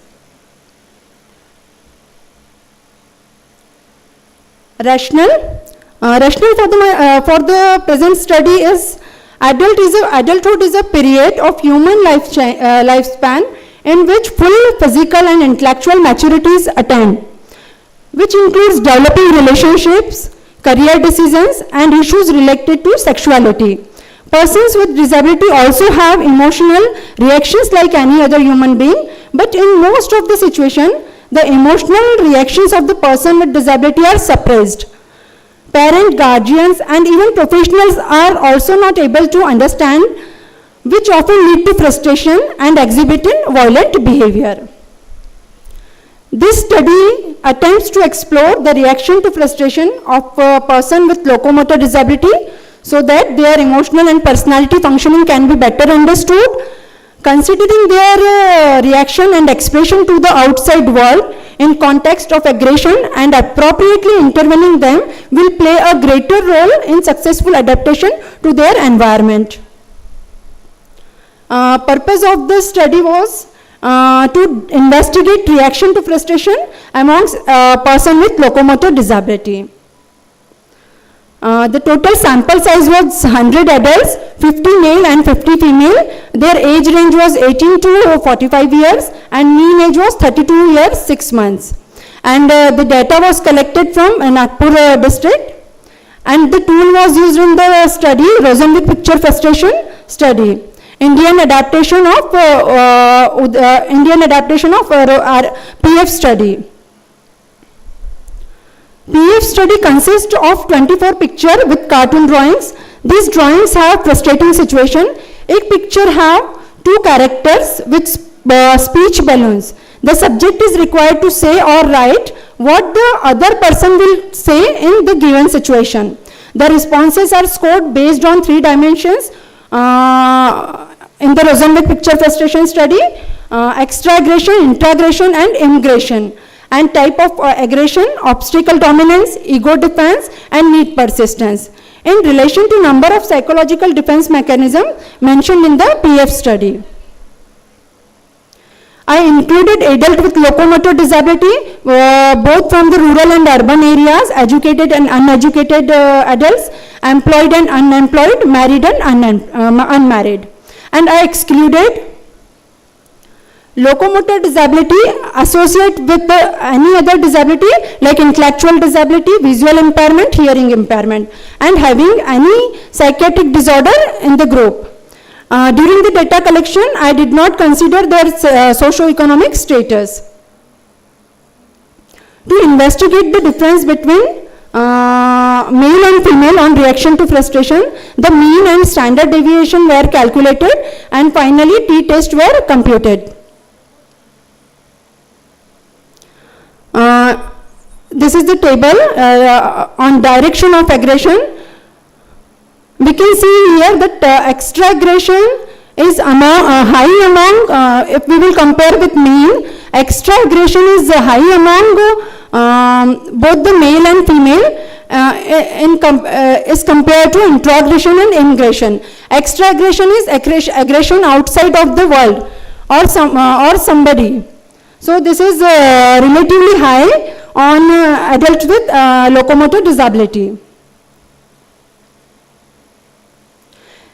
In direction of aggression, the extra aggression mean 8.64 was significantly high in females. We can see here that significantly high in females extra aggression with locomotor disability with respect to of gender. In comparison to introgression mean 6.66 and immigration mean 6.64. And similar results were found by D.N. Sharma. He also did the same study on physically handicapped children. Age group was 5 to 13 years. In his study also he found that children with locomotor disability express their aggression outside the world or onto the environment. Table 2 showing significant difference among types of aggression. This is obstacle dominance, ego defense and need persistence. In the type of aggression, it is found that the adult with locomotor disabilities are significantly high on ego defense in comparison with need persistence and obstacle dominance. With reference to the gender, males and females differ on type of aggression, that is obstacle dominance. Females showed greater obstacle dominance in comparison to males. Conclusion of the study, there was no significant difference between male and female with reference to direction of aggression, but the females were significantly high on ego defense. Implication and recommendation: to plan rehabilitation program, vocational guidance, to counsel in interpersonal related issues, and these findings can be used to guide professionals who are working in the person with disability to counsel them during therapeutic session and training. Future studies can be done using 2-3 projective tests such as sentence completion test, Rorschach, which will give better ideas of person with disabilities, inner state, emotions and interpersonal relationships. Here are the limitations of my study. In the present study, semi-projective test has been used, which is very subjective in nature. Hence, generalization of findings cannot be claimed. And differences in age group are not compared like younger adults and older adults. Thank you very much.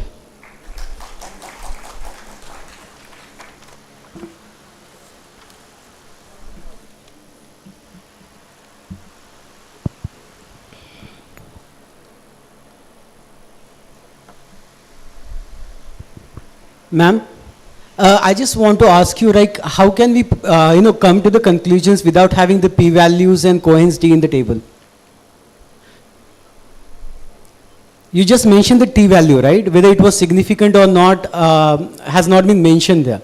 And what was the level of the significance, and what was the degree of the effect that these, gender had on the frustration tolerance with the help of the Cohen's d? Sir, it is significant, on types of aggression, it is significant on obstacle dominance. No, what was the level of the significance? That is not mentioned there. Yes, sir, it was... because number doesn't make any sense unless they have some... Yes, sir. Yeah, I did not mention here.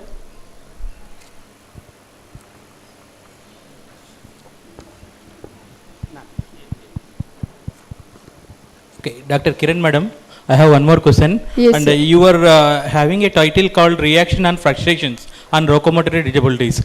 How can you, in your research study, what are the major causes for getting frustration? And you are mentioning external and internal frustrations. Are there any factors influencing the internal and external frustrations of the locomotor disabilities? And how do you correlate between the stress, depression and frustration? If they get more stress, there can be more frustration. If they get more depression, there will be more frustration. Like that, are there any comparative or correlation? No, sir, it was not like that. I only see in my study that how they react to frustrating situations, sir. What are the causes for the frustrations, madam? Locomotor particularly. Sir, it is basically stress, and anger. In your research study, I have not noticed anything that male, how many are faced more stress? They are not, I mean, you are saying that female are high in frustrations and all. Okay, anyway, but my question is, when you are doing this kind of frustration reactions, the relationship is supposed to be stress and depression, and your statistical data should also mention what are the causes for the frustration on the stress on depression, or else any the difference between male and female, the frustration also get varies, and that was I would like to understand from your point. Okay, sir. Thank you. So, Kiran ma'am, there are 6 factors, the dominant factors regarding this frustration of adults PWDs. The first one is attention seeking. Second is need satisfying. Third is skill deficit. W is a well-being. The answer is answer only, I am saying. Attention seeking, need satisfying, skill deficit, well-being, emotional imbalance, and reaction against others. This is a very simple, generally problem behaviors whenever we are in a vocational training for the adult PWDs. So the elements related to answer is the solution for the problem behaviors. A for attention seeking, N for need satisfying. A for attention seeking, N for need satisfying, S for skill deficit, W for well-being, E for emotional imbalance, R for reaction against others. Okay.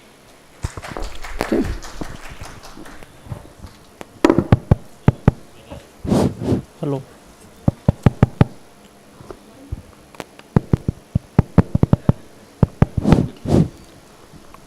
Thank you, Kiran ma'am. Okay, thank you.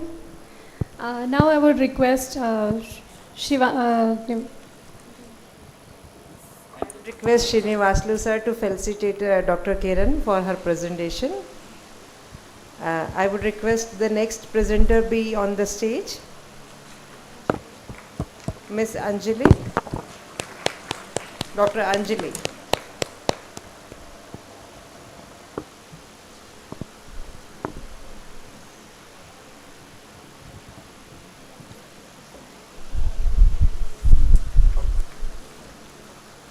And I would request Chairperson sir to wind up this session a little faster, sir, as we have number of presentations pending.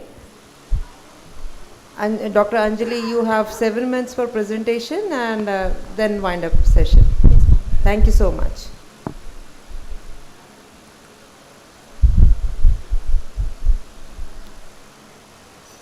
So I'll just download it. I download it. Yes.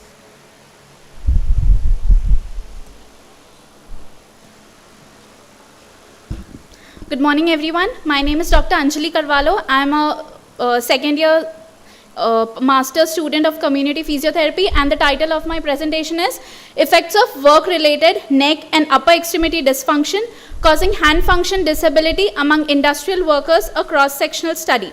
So, in workers working in industrial sector, mostly of spare part manufacturing industries, they may land up into various musculoskeletal problems, mainly of the upper limb if they are doing the fine activity movements. So in them, work-related musculoskeletal disorders is a common health issue. So upper extremity musculoskeletal disorder, it may lead to disability, absence from work, as well as lower productivity. Upper extremity issues are more common in both male and female due to a variety of physical demands such as repetitive work, inadequate muscle recovery, imprecise motions, static postures, and psychological factors. Therefore, I will be again checking the hand functions, which is considered when organizing jobs to reduce or eliminate discomfort and harm to the upper extremities. Therefore, the objective of my study is to analyze the effects of work-related neck and upper extremity dysfunction on hand functions among industrial workers. In methodology, this is a cross-sectional type of observational study. My sample size was 50 and the sampling technique was purposive. After procedure includes, I had included 50 participants. I had divided into the inclusion and exclusion criteria. Inclusion criteria being more than 2 years of work experience, workers doing fine activities of the hand, working for at least 5 hours a day and aged between 20 to 55. After taking the demographic data, I had administered Nordic musculoskeletal questionnaire to know about their neck and upper extremity pain, and for the hand function I have used the Solomon hand function test. It consists of 20 subtests depending on the basic daily grip and grasp movements that we do in our day-to-day lives, and data analysis was done using correlation was done using the Spearman's correlation test for neck, shoulder, elbow and wrist with hand function. P value was set at less than 0.05. So as we can see the results of the demographic data, my mean age came to be 30.44. All the workers working hours was 8 years. Years of experience was 5.57. According to the gender distribution, majority of the participants were female, that is the green part. Green part is of the females, that is 93%, and the rest were males. Solomon hand function test, again it has a total score of 80. So after calculating the total of all the 20 subtests, mean of all the participants was taken and the mean came to be 67.08.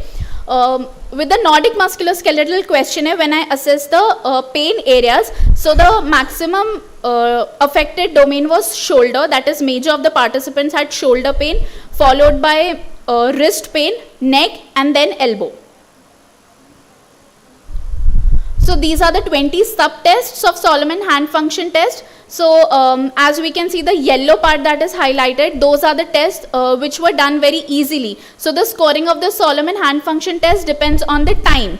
That is maximum, that is maximum time whatever the participants take, that is their hand function is affected, and if it is done in minimum time, then the hand function is good. So subtest 1, 15 and 16, they were done in a quicker time. Subtest 4, subtests highlighted with pink color, those were the tests that were affected.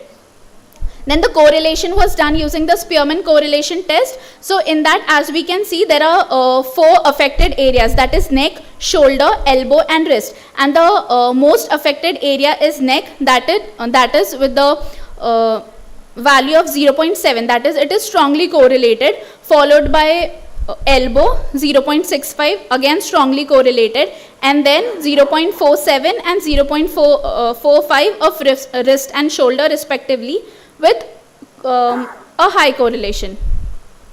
So to support my study, there were various similar kind of studies done on various industrial workers, that is there was a study done in 2019 on assembly line workers in semiconductor, television and communication sectors. They also have high incidence of work related musculoskeletal disorders because of the strain on the shoulder, awkward body positions and energy demanding repeated actions which may be detrimental. Then in my study, as you have seen, there is a major population of the female workers. Okay, thank you. Okay, so the conclusion of my study is the findings indicate that there are musculoskeletal dysfunction of the shoulder followed by wrist and the neck, and industrial workers have highly significant musculoskeletal disorders leading to decreased hand function. These were the references. Thank you.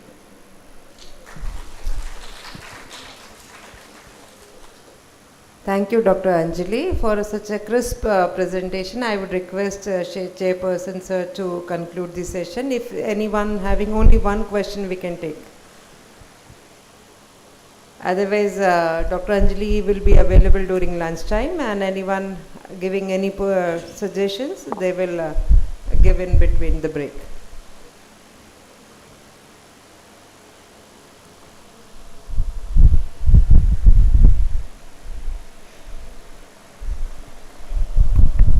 But in your field study, majority of the population is female. I would like to add this neck kind of studies. You can go for textile industry. After the agriculture, the apparel and textile industry is the major industry for providing the livelihood, particularly for our disability also. So if you do the study, and because of the textile, they do always 8 hours, 9 hours work on missions, sewing missions, tailoring missions. So that neck problems are facing many more. If any kind of what you call physiotherapical support and assistant will be, because many of our skill development activities, particularly for the disability sector, is on sitting based jobs. Yes. So always they do face on this kind of what you call laboratory table work. Yes. So when do work on 4 to 5 hours on table work by bending neck, doing book bindery, stationery and all, it will be difficult. So that I request the suggestion, kindly do your research on the table based works, like even semiconductor soldering also, they are having the 9 hours work on zero defect soldering and all. Yes, sir. So apparels, textiles and mobile, because many of the artificial digital induction, we are addicted to the mobile phones. So always we will neck down. So neck pains when we are going to sleep. So that your research physiotherapical community model for addressing those kind of issues can be helpful for the community. And this presentation for the industrial worker, your population is majority is female. Yeah. So I found that female need to be addressed more for this kind of neck issues. Yes, sir. Thank you, madam. Thank you, sir. My sincere request to the questioners, questions should be very simple, maybe in 4 or 5 words. Okay. You have to be in a point blank for answering the researcher. Okay. Very simple, easy to answer. So I am requesting to each and everyone. So just in 5-6 words, maybe in one sentence, if you frame, it will be easy and comfortable for all. Thank you. So I would request Srinivaslu sir to for your question, I would like to answer. Okay, if you give the opportunity. There are so many tools available, even for the developmental issues related to either it is the head or neck or whatever be the fine motor or gross motor. If you see the Jacobs prevocational interest inventory, you will find all these kind of things, work related kind of skills, whether it is the assembly line sector or manufacturing or whatever be the trades related to that particular activity. Okay. Thank you so much, sir, for your inputs. I would request you to felicitate our presenter, Dr. Anjali. I would request Dr. Wasim Ahmed, the next presenter for the session. This is the last presentation in this. We welcome you, sir. And the topic, empowering persons with a disability through inclusion, challenges and concerns. So I would request the presenter to be brief so that we can take up 1 or 2 questions and can start the next technical professional sessions on time. Thank you so much, sir. Floor is yours, sir.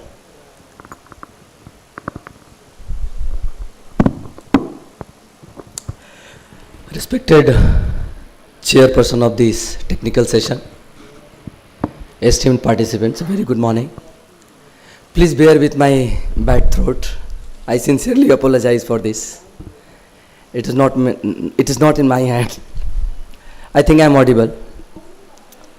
So today it is the topic of presentation is empowering person with disabilities through inclusion and what are the challenges and concerns are.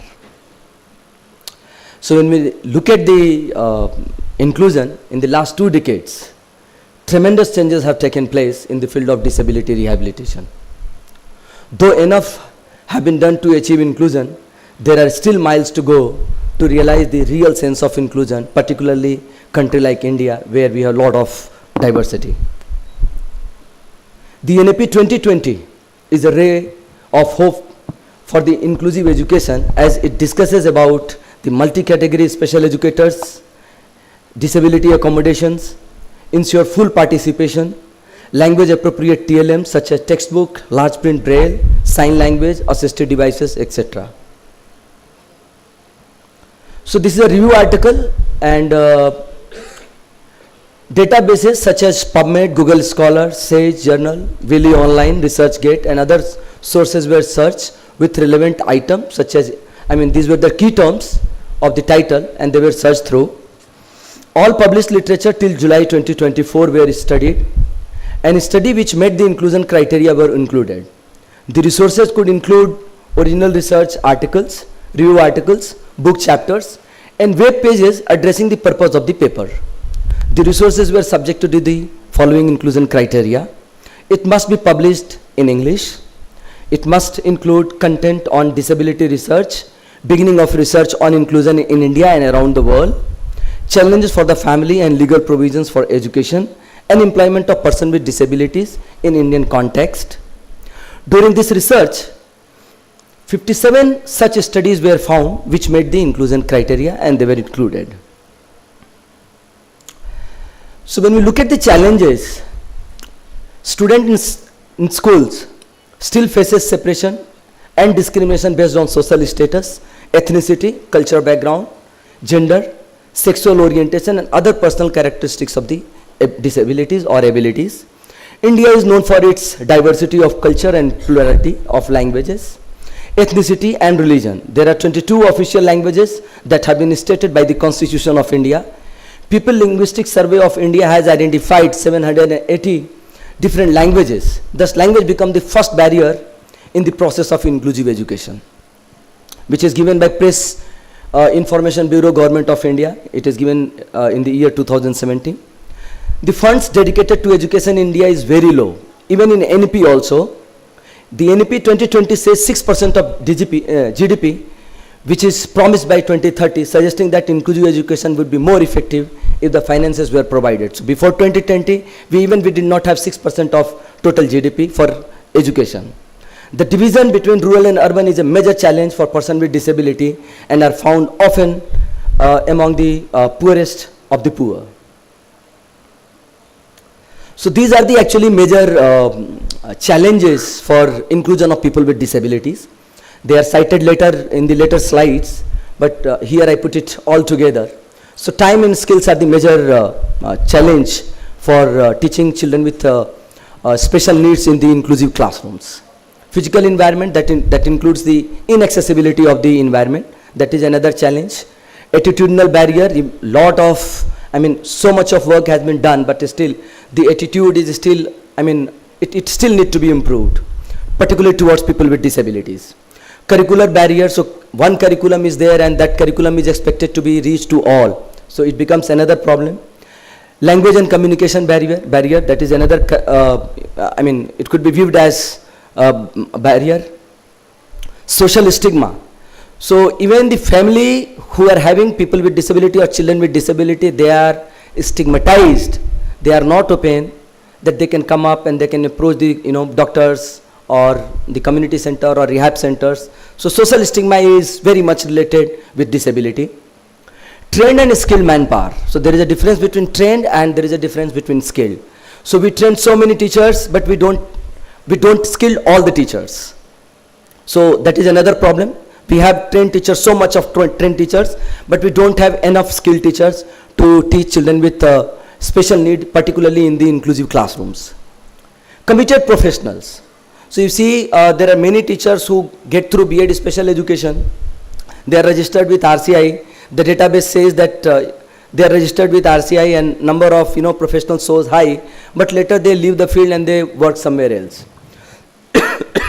So the commitment that they have while doing the course, it is not maintained. So commitment is another challenge for inclusion among the trained professionals. So these are the as I said, physical barriers. So these are the research articles which have been referred. Johnson says physically assessing a service can also prove challenging. Public transport service have to take account for the cost of traveling. Person with disability face physical barriers to accessing services. So yes, this is attitudinal barrier. So Massey, Lambe, Nayak. Curricular barrier, Jha, Lloyd, and communication, Hene.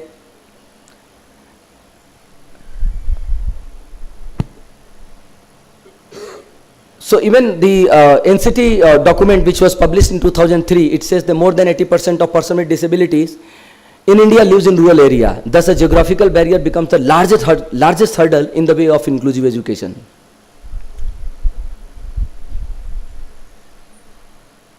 I have been asked to.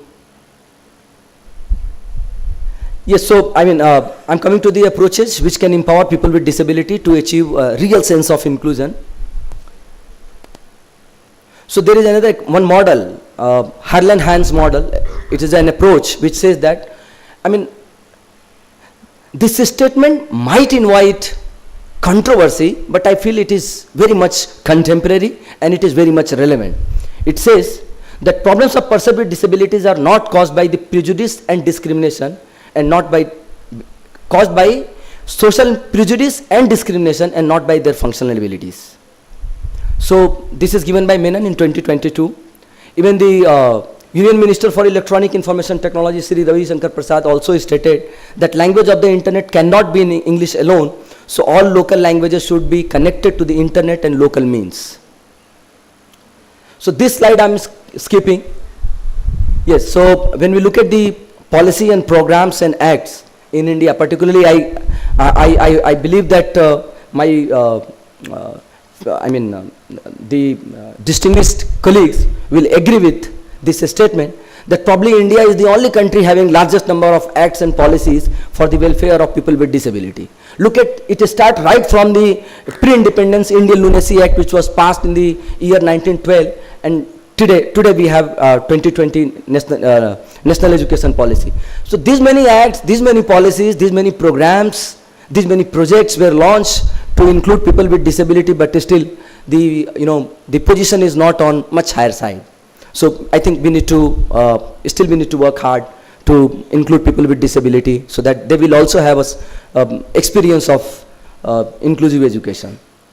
So this whatever I am showing, its references are given here. So this is not that I am saying. There are several researchers, investigators in India and outside India, they have quoted, they said that yes, it is there. So to address or how we can empower people with disability, so movies could be one of the possible factor, or it could be one of the possible means through which person with disability can be empowered. The masses can be empowered, masses can be, the attitude of masses can be changed. Sports now, like other Olympics, we have Special Olympics, Paralympics, Deaf Olympics, and people with disability of different category, they are equally, last year when the Olympic was there 3 years back, we did not have Olympics, we did not have gold medal in our normal Olympics, but we had gold medal in Paralympics by a person with physically handicapped. So we need to give importance, and then only it will be understood by the media, armed public. Media is another thing which can contribute, because media plays very, very important role. Equity has to be understood, and according to, it was 1995 Act, Person with Disability Act, which talks about the equality, but now in 2016 we left equality and now we are talking of equity. National institutions, so we have total 9 national institutions which are working in the field of disability. Particularly among all the disability, intellectual and developmental disability is the more challenging disability when it is compared to the physical disability or visual disability or hearing disability. So yes, intellectual and developmental disabilities are more challenging. So this National Institute working for empowering person with intellectual and developmental disabilities, and all together we have 25 CRCs. They are also working apart from these regional centers. I have not included regional centers, but CRC we have 28. And under NIPID, our National Institute for the Empowerment of Person with Intellectual Disability, we have 3 CRCs located in Nellore, Chhattisgarh and Damangiri. So through these 3 CRCs, NIPID is still trying to make people with disability empower. To conclude, the findings of the study suggest that achieving inclusion in India is not an easy task due to several diversities, including linguistic, cultural, religious, socio-economic, political, and many others. The policy and programs launched by Government of India have contributed a lot to create awareness among general public.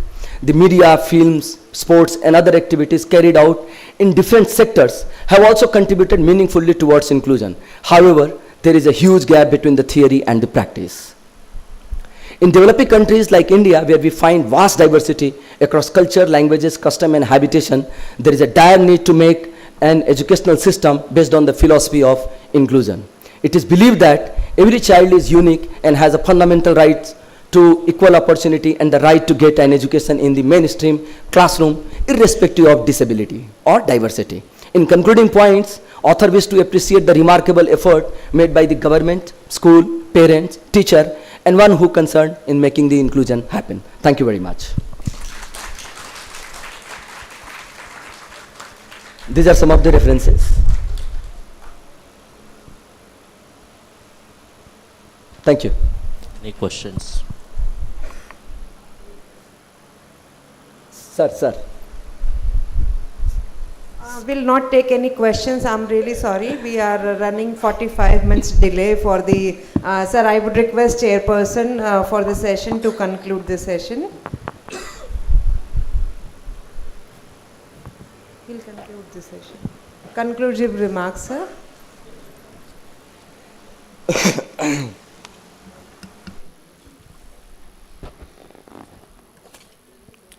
Thank you, Wasim sir. Very good presentations from the researchers and professionals for the today's second day studies about effectiveness of low-cost assistive devices by Mr. Samaya sir, and a study on community participation of students with ID by Nikhil Kumar and others, and challenges faced by adults with ID by Soumya, effect of delivery rehabilitation by Hari Kumar, and reaction to frustration amongst PW locomotor disability, persons with locomotor disability by Kiran, and effect of work-related and neck and upper extreme by Dr. Anjali, and empowering persons with disabilities by Dr. Wasim sir. Today we got the information related to different kind of scenarios with respect to the disabilities. So good presentations. Only thing is that the availability of time you have to distribute in presentations, and Q&As also we are expecting in a very crispy kind of things. You have to think related to the questions what exactly you are asking, so that the researcher and presenter will ask according to your questions. So that is what my observation from all the today's morning sessions. Thank you one and all for the morning sessions of the presentations. Thank you so much, sir. I would request Srinivaslu sir to give a felicitation to Dr. Wasim sir. Thank you, Dr. Wasim, for a beautiful presentation, and I really wish and hope we could hear you more, and we will have in some other session.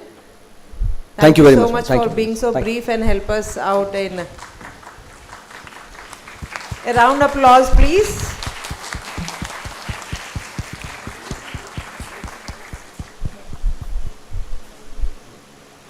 Thank you, sir. Thank you, both of you.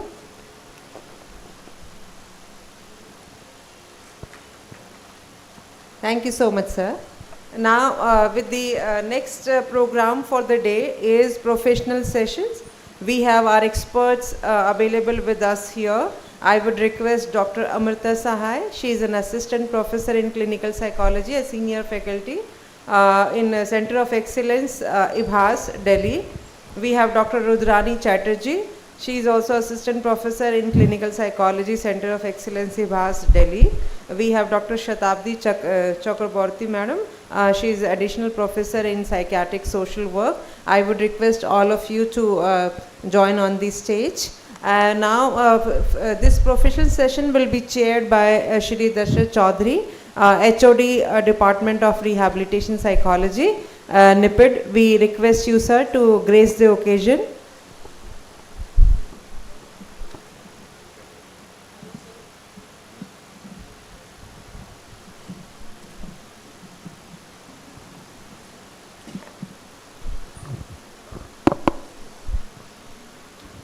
So, yes, sir, as you see, we are running short of time, so I would request experts to, if we can conclude little 5 minutes early, so that we can have our, scheduled program. Time limit 25 minutes for each speaker, right, sir? So 5 minutes we can right sir? And then question answers will take up at the end. After once all the three experts get over with their presentation, then we'll take a question answer session. Thank you so much ma'am, and we welcome you. A round applause for Dr. Amrita Sahay madam. Yeah, good afternoon everybody. I request Dr. Amrita Sahay to present her presentation. Thank you. Good morning. Good morning everyone.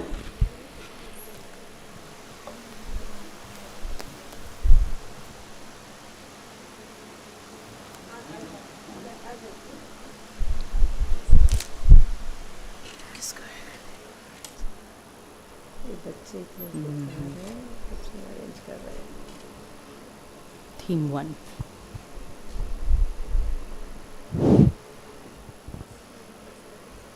Thank you. Once again, very good morning, and thank you, Chairperson Sir, to allow me to present. And as the topic is very known, we are going to present,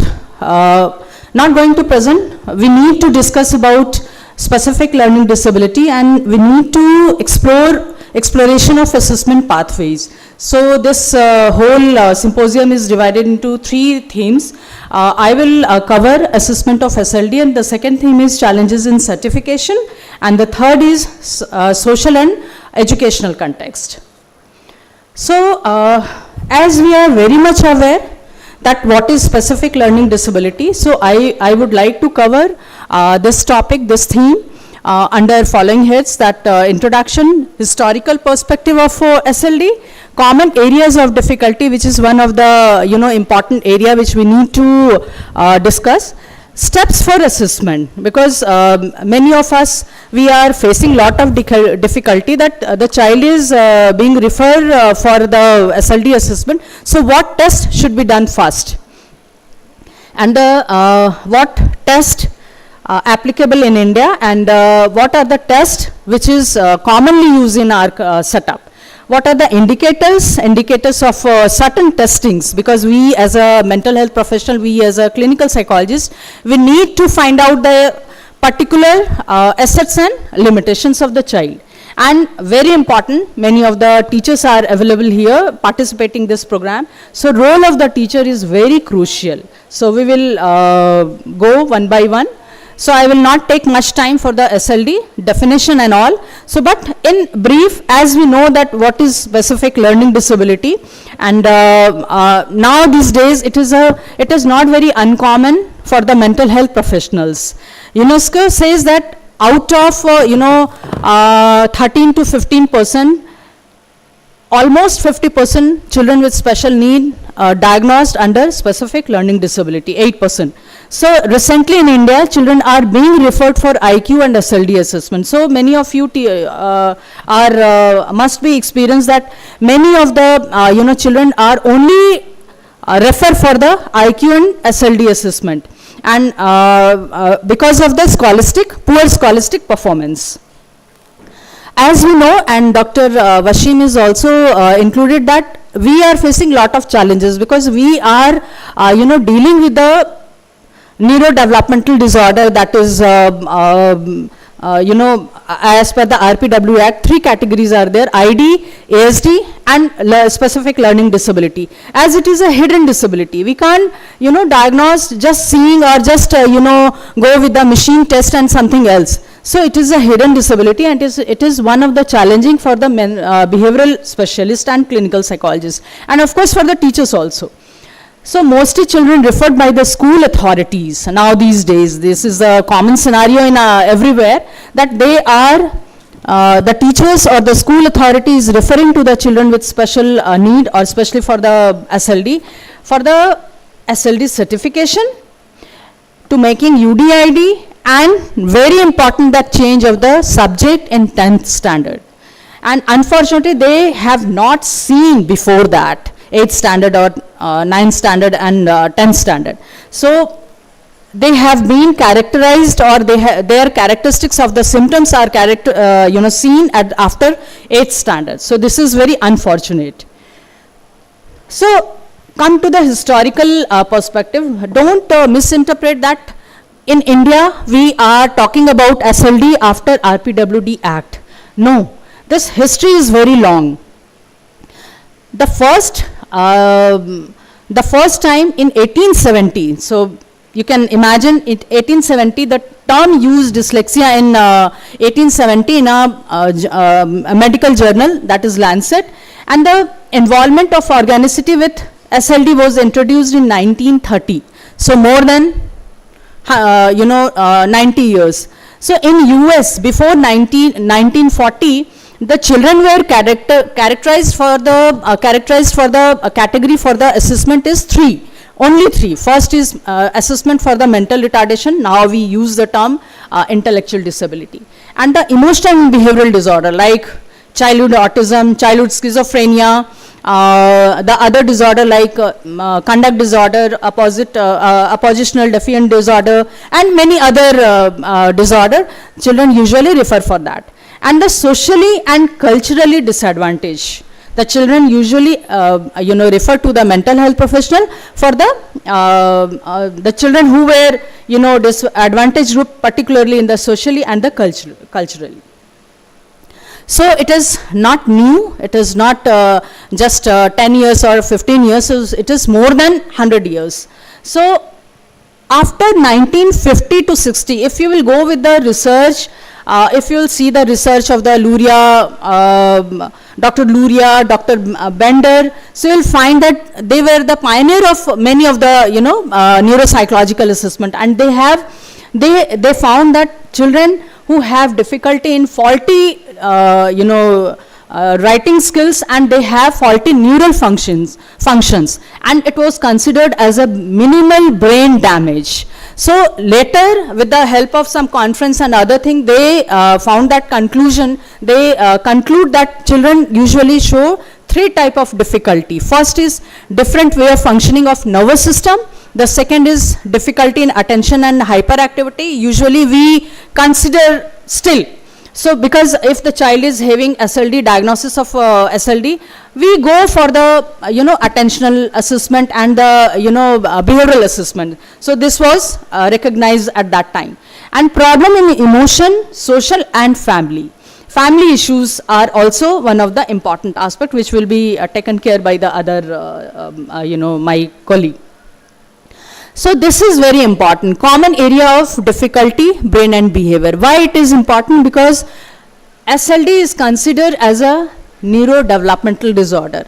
This is the theory that something difficulty in the neurological pathways which is disturbing to the child to execute or to show the behavior adequately, as so-called without any difficulty, person without any difficulty can show. So as in a computer style, we can use that computer model, input, integration, memory and output. So input is what? Whatever the information available in the surroundings in our environment and whatever we are receiving.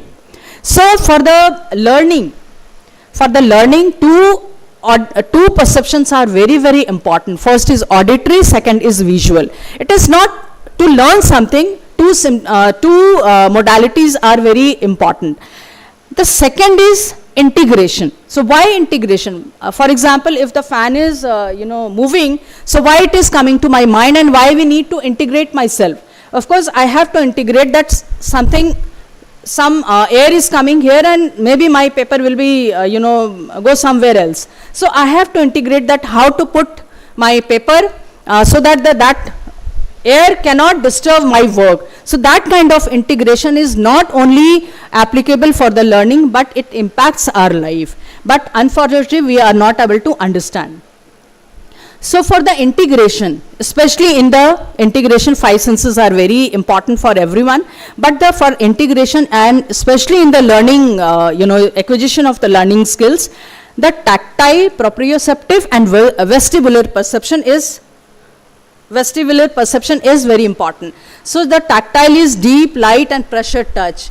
Because if you are holding the pen or you are using the hammer, your touch and your pressure will be different.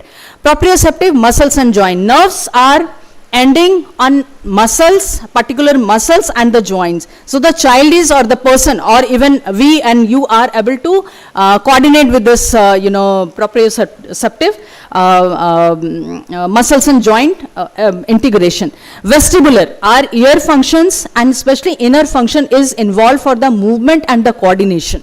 So if the child is having some movement difficulty like fine motor difficulty, may have difficulty in the inner ear, so that should be taken care for during the assessment. And of course memory with the short term and the long term. Output, if you are using the computer model, of course whatever you are typing, your model, your output is the print of that page or the matter. So output is within the two area. First is language. You are giving your output with the language, verbal language or the written language, and the motor output, whatever, where you are in space and how you are coordinating yourself. So this should be taken care for the assessment. Sorry, because of shortage of time, I have to go little fast, but important thing should be taken care for the screening level. Screening, of course, for the SLD, usually parents are not able to see or observe the particular sign of the SLD, but the teachers are able to find out some difficulty within the child, and whatever the inputs, sense integration and memory as well, especially in the integration part, sensory input or sensory assessment is very important, not only to audiometry or the visual this thing, but the integration part is also important. So that the recent Gazette has issued the guideline that every child go for the SLD assessment. Before that, they have to go and to consult with the neurologist, pediatrician, occupational therapist, language pathologist. It is very necessary so that we will be able to find out that whether the child is having difficulty in the integration. And the psychiatric assessment, sometimes what happened, the child is having difficulty in the other area like emotional and the other family or any other issue. So psychiatric assessment is as well, it is very, very important. And other associated contributing factors, maybe child is deprived by the education or something, so it should be assessed by the professional. Steps for psychological assessment, in brief, the developmental and cognitive. Development is very important, whether the history of milestone or not, or cognitive or intellectual assessment is what is the level, and poor scholastic. Maybe the child is deprived for the particular education or something, or the learning style, what kind of, everyone has if we are here 200 people, everyone has a different kind of learning style. They have own learning style. So this should be assessed by the professional. Poor schooling. Sometimes children started their schooling at the age of 9 years or 10 years, or after COVID there are different scenario. So that should be taken care. Maybe that because of poor schooling the child is impacting their own academic achievement. Deprivation, learning disability assessment. But what happened as a challenge, we are saying that initially the child is having difficulty, the teacher is assessing the child with the output, not with the other three parameters. So the child is suddenly referring for the SLD, which is not ethical. So what are the common tests? Of course we are using MISIC. If you will do administer the MISIC has two components, verbal and performance. If the child is having specific learning disability, so you will find that some scattered profile will be there. Sometimes what happen, if the child is having reading difficulty, they may have better performance in the performance question. So this kind of scattered analysis, and if they have attentional difficulties, so they will see difference in the object assembly and other test or attentional test. So the profile analysis is very important, not just to administer, to just find out the total IQ. It is very important that what are the discrepancy level and what are the assets and limitation of the child through this MISIC. And VAPIS, definitely VAPIS is again recommended by the committee. Binay Kamath has a limitation because it has it is very old and it is not generalized at Hindi speaking population. NIPID intelligence test, which our NIPID team has developed, but there is a question that whether it is implemented at or validated with the group of SLD or not. Test recommended, NIMHANS index battery, diagnostic test for LD, which is very good test. I will recommend that if you have any doubt, please recommend or go for the DTLD, so that it has 10 tests and total of the 100 sub-tests. So you will find that majority of the test will be able, you will be able to explore the deficit area. Dyslexia assessment for language in India, which is junior and middle. Neuropsychological test, Luria, Nebraska, and Bender visual gestalt test, Reven's progressive matrices test. These are the tests which we are using very frequently. But we need to understand what are the assets of the child and the limitations. So NIMHANS index battery has a level 1 and level 2. The limitation is only up to 12 years we can administer, but the challenges will be present by the other speaker. So these are the limitations. After 12 years we cannot administer, and the subjective assessment, subjective interpretation will give a lot of confusion for the diagnosis. These are the tests. Here you will find that many of the things, writing, reading, visual, auditory, but some of the arithmetic and other skills are not there. Level 2, NIMHANS index battery has a limitation, certain limitations, and subjective, maybe subjective interpretation, one of the leading limitations. And academic achievement, without academic achievement we should not diagnose the child. Even now these are the category that we have to go for the model for the neuropsychological and only with the NIMHANS index battery. But academic versus neuropsychology versus cognitive profile is very important. GLAD is another, after 5th grade standard we cannot use it.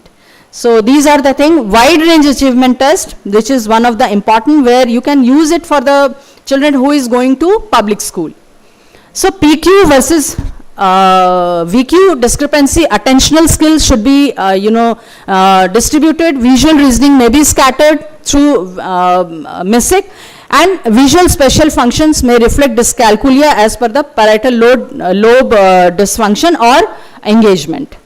So this is very important, that why teacher is, what are the role of the teacher while screening of the child. Of course the teacher is one of the important person who identify the differences in the output. So SLD is not just the output of reading, writing and arithmetic difficulty. It is something bigger than the reading, writing, because we are assessing only with the output of the child.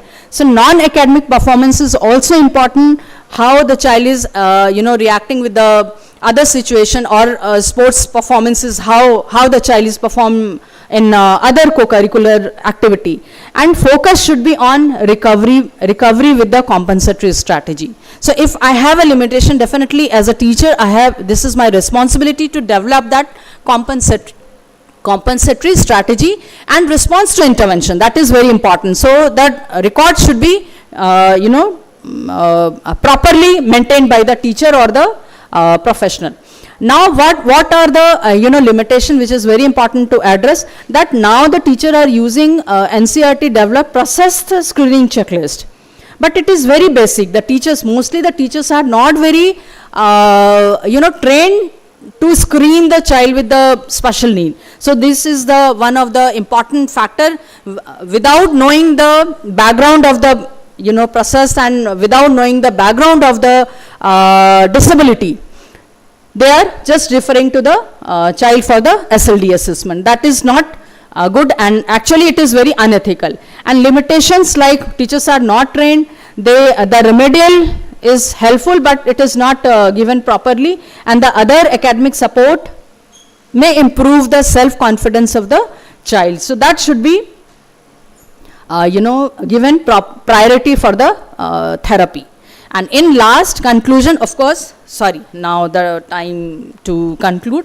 Now the multidisciplinary approach can help the child to improve the screening, assessment as well as management. Thank you very much.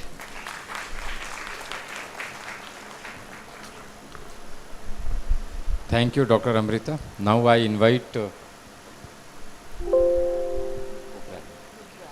Dr. I request Dr. Rudrani to please present her presentation.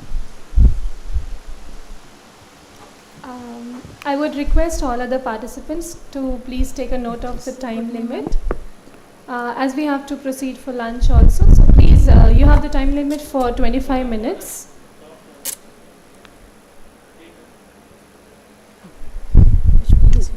Two.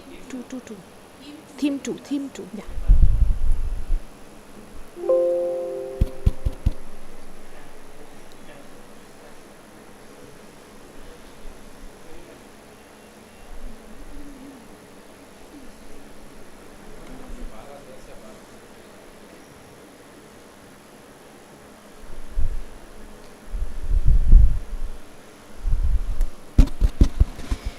Good afternoon, audience. I think I have a piece of good news for you all.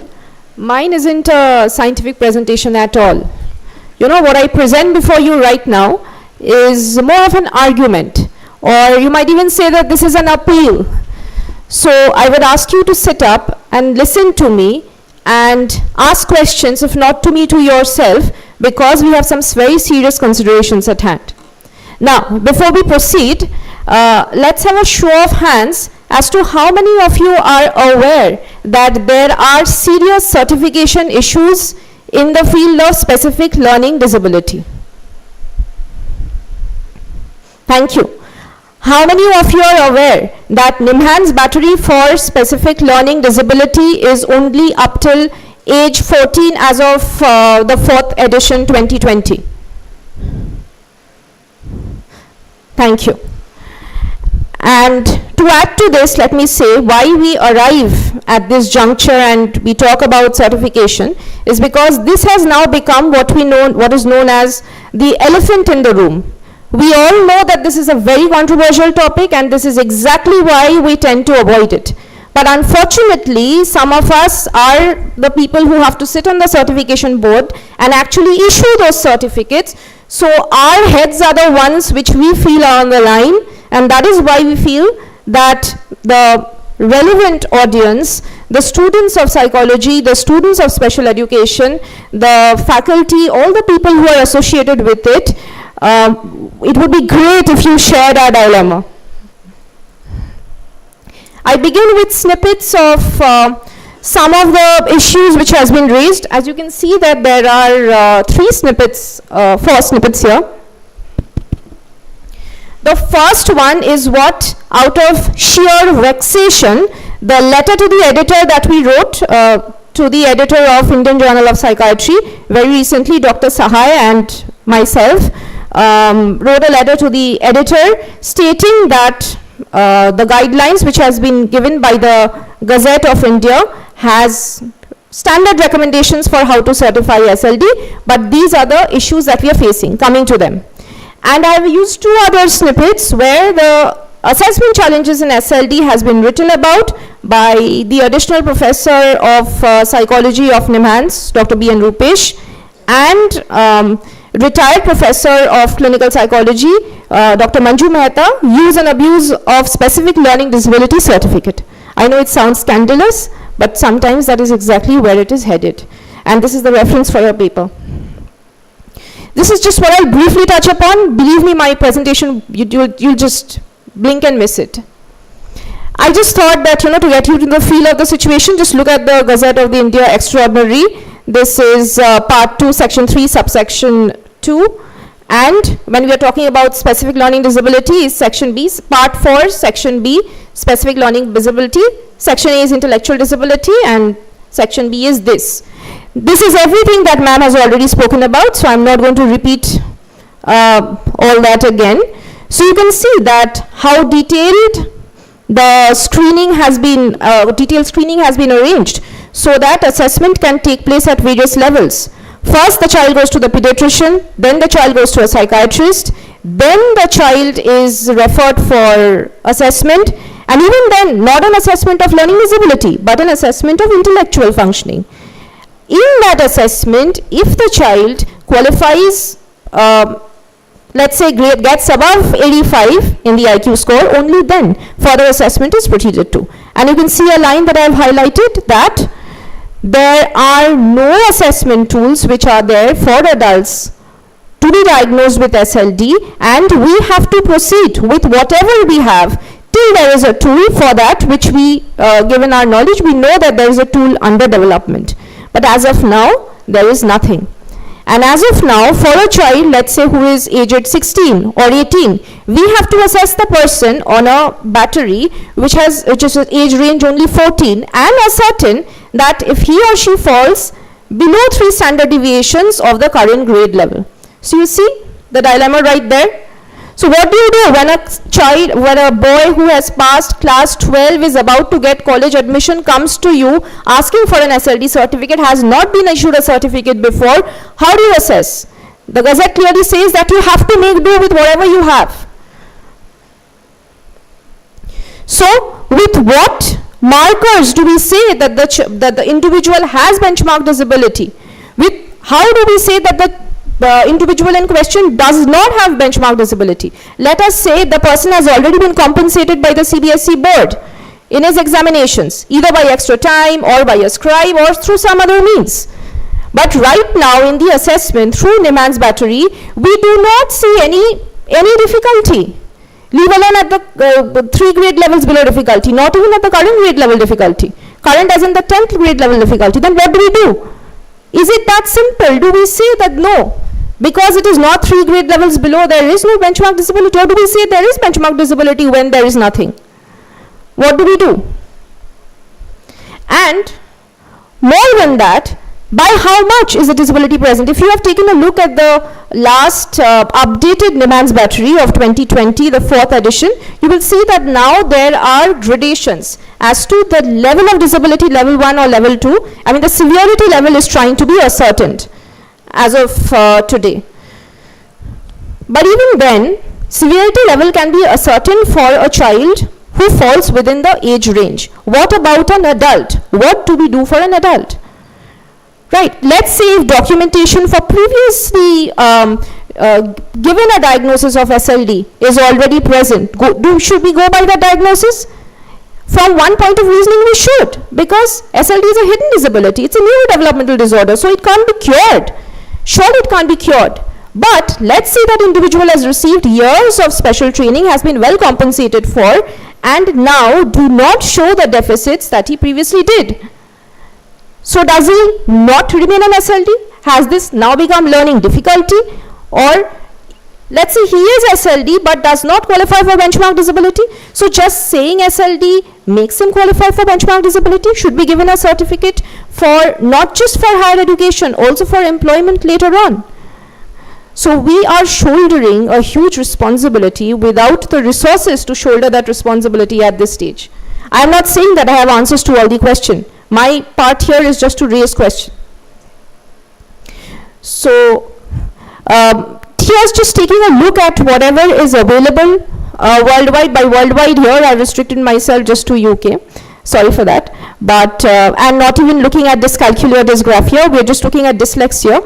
We see that there are batteries, screening batteries, which are available, which target specific domains like word recognition, real words, non-real words, word construction, working memory, in scales which has been constructed elsewhere and has been used for some time. I have used older references to show you newer versions of these are present right now. But I've used older references to show you that this has been around for 20 years. 20 years. There are others. The York Adult Assessment Battery Revised that was developed in 2012 takes just 60 minutes. This is not a screening battery, by the by. It is a proper test. Sorry for the wrong heading. And it assesses across 5 domains: reading, summarization skills, spelling, phonological processing, and writing speed, because research ascertains that these are the domains which has been implicated even in adult dyslexics from those who are not dyslexics. So DAST, the Dyslexia Adult Screening Test, which was initially developed in 1998, a newer version in 2023 is available, but I just wanted to show you the timeline, like when it was developed first. This is used elsewhere, obviously not in India, not standardized on the Indian population, nothing of the sort.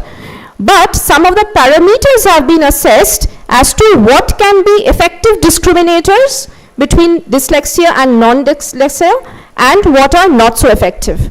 Because you can understand that dyslexia, or for that matter specific learning disability, is an umbrella term. There are a lot of subsections which are subsumed under one disability. Right. So these nonsense passage reading, 2-minute spelling, phonemic segmentation, 1-minute reading, 1-minute writing, rapid naming, digit span, these have been considered as more effective discriminators. And postural stability, non-verbal reasoning, semantic fluency, well, not so discriminatory for that matter. But just to generate some interest, do you see that there's a pattern in the effective discriminators? Anybody can identify that pattern? Later on, if you can, it will be great. The pattern is time. Every one of these are time bound. It is almost a test of speed. And remember, speed is one of the things which is most compromised in specific learning disability. It's not like they cannot learn, they take a longer time to learn and process. And even after training, after years of training, that demand on time probably stays. So while we are waiting for an adult SLD battery, do we just wait, or do we have some things to agree upon? Because in the meantime, the certificates are not waiting. People are not waiting, jobs are not waiting, the higher education system is not waiting. So what about starting with a few of the things? Like, what about revision of certain criteria, like including school reports of having availed remedial education for specific problems, or recorded response to intervention which has been received, or let's say not making assessment tools available in the public domain to prevent misuse. I would not elaborate on this further. We are on a serious time crunch, but I think you can well make sense of what I'm trying to say here. If all the tools are available on the public domain, for anyone to read up on the tools and to feign some aspects of the disability, and let's say having no supportive documents from earlier, might posit additional dilemma, which is really what we don't need right now. For example, a lot of screening tests like GLADS, even the NIPIT test of intelligence, though that is not right now very problematic for us, are available, whereas NIMANS is copyrighted, which is good. So any tool which is being developed rather needs to remain copyrighted and only available to the people who are doing the assessments, for the sake of maintaining the integrity. True, our main goal is inclusion, but of course inclusion of people who are indeed living with this disability, not those who are making use of it. So as professionals, I think it is our responsibility, both moral and ethical, to make this happen, to make this possible. And I think, and I hope and I pray that if you have not been thinking about it, you do start thinking about it, writing about it, making a noise about it. Thank you. These are my references.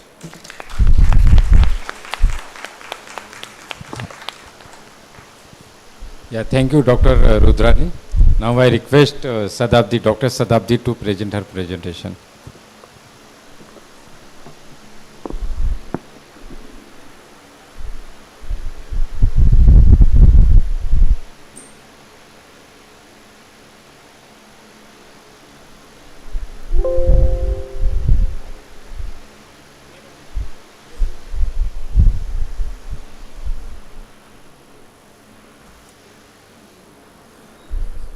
Last one.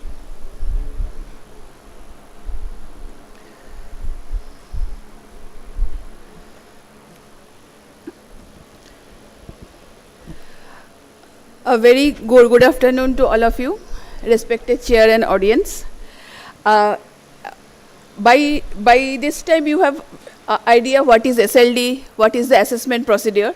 My presentation will be little different. It's not that I'm claiming that there is no SLD, but if you are seeing 10 childs in a day or in a week, maybe 1 or 2 doesn't qualify for SLD. Maybe there are many other factors which lead to that phenomena where the child is referred for SLD.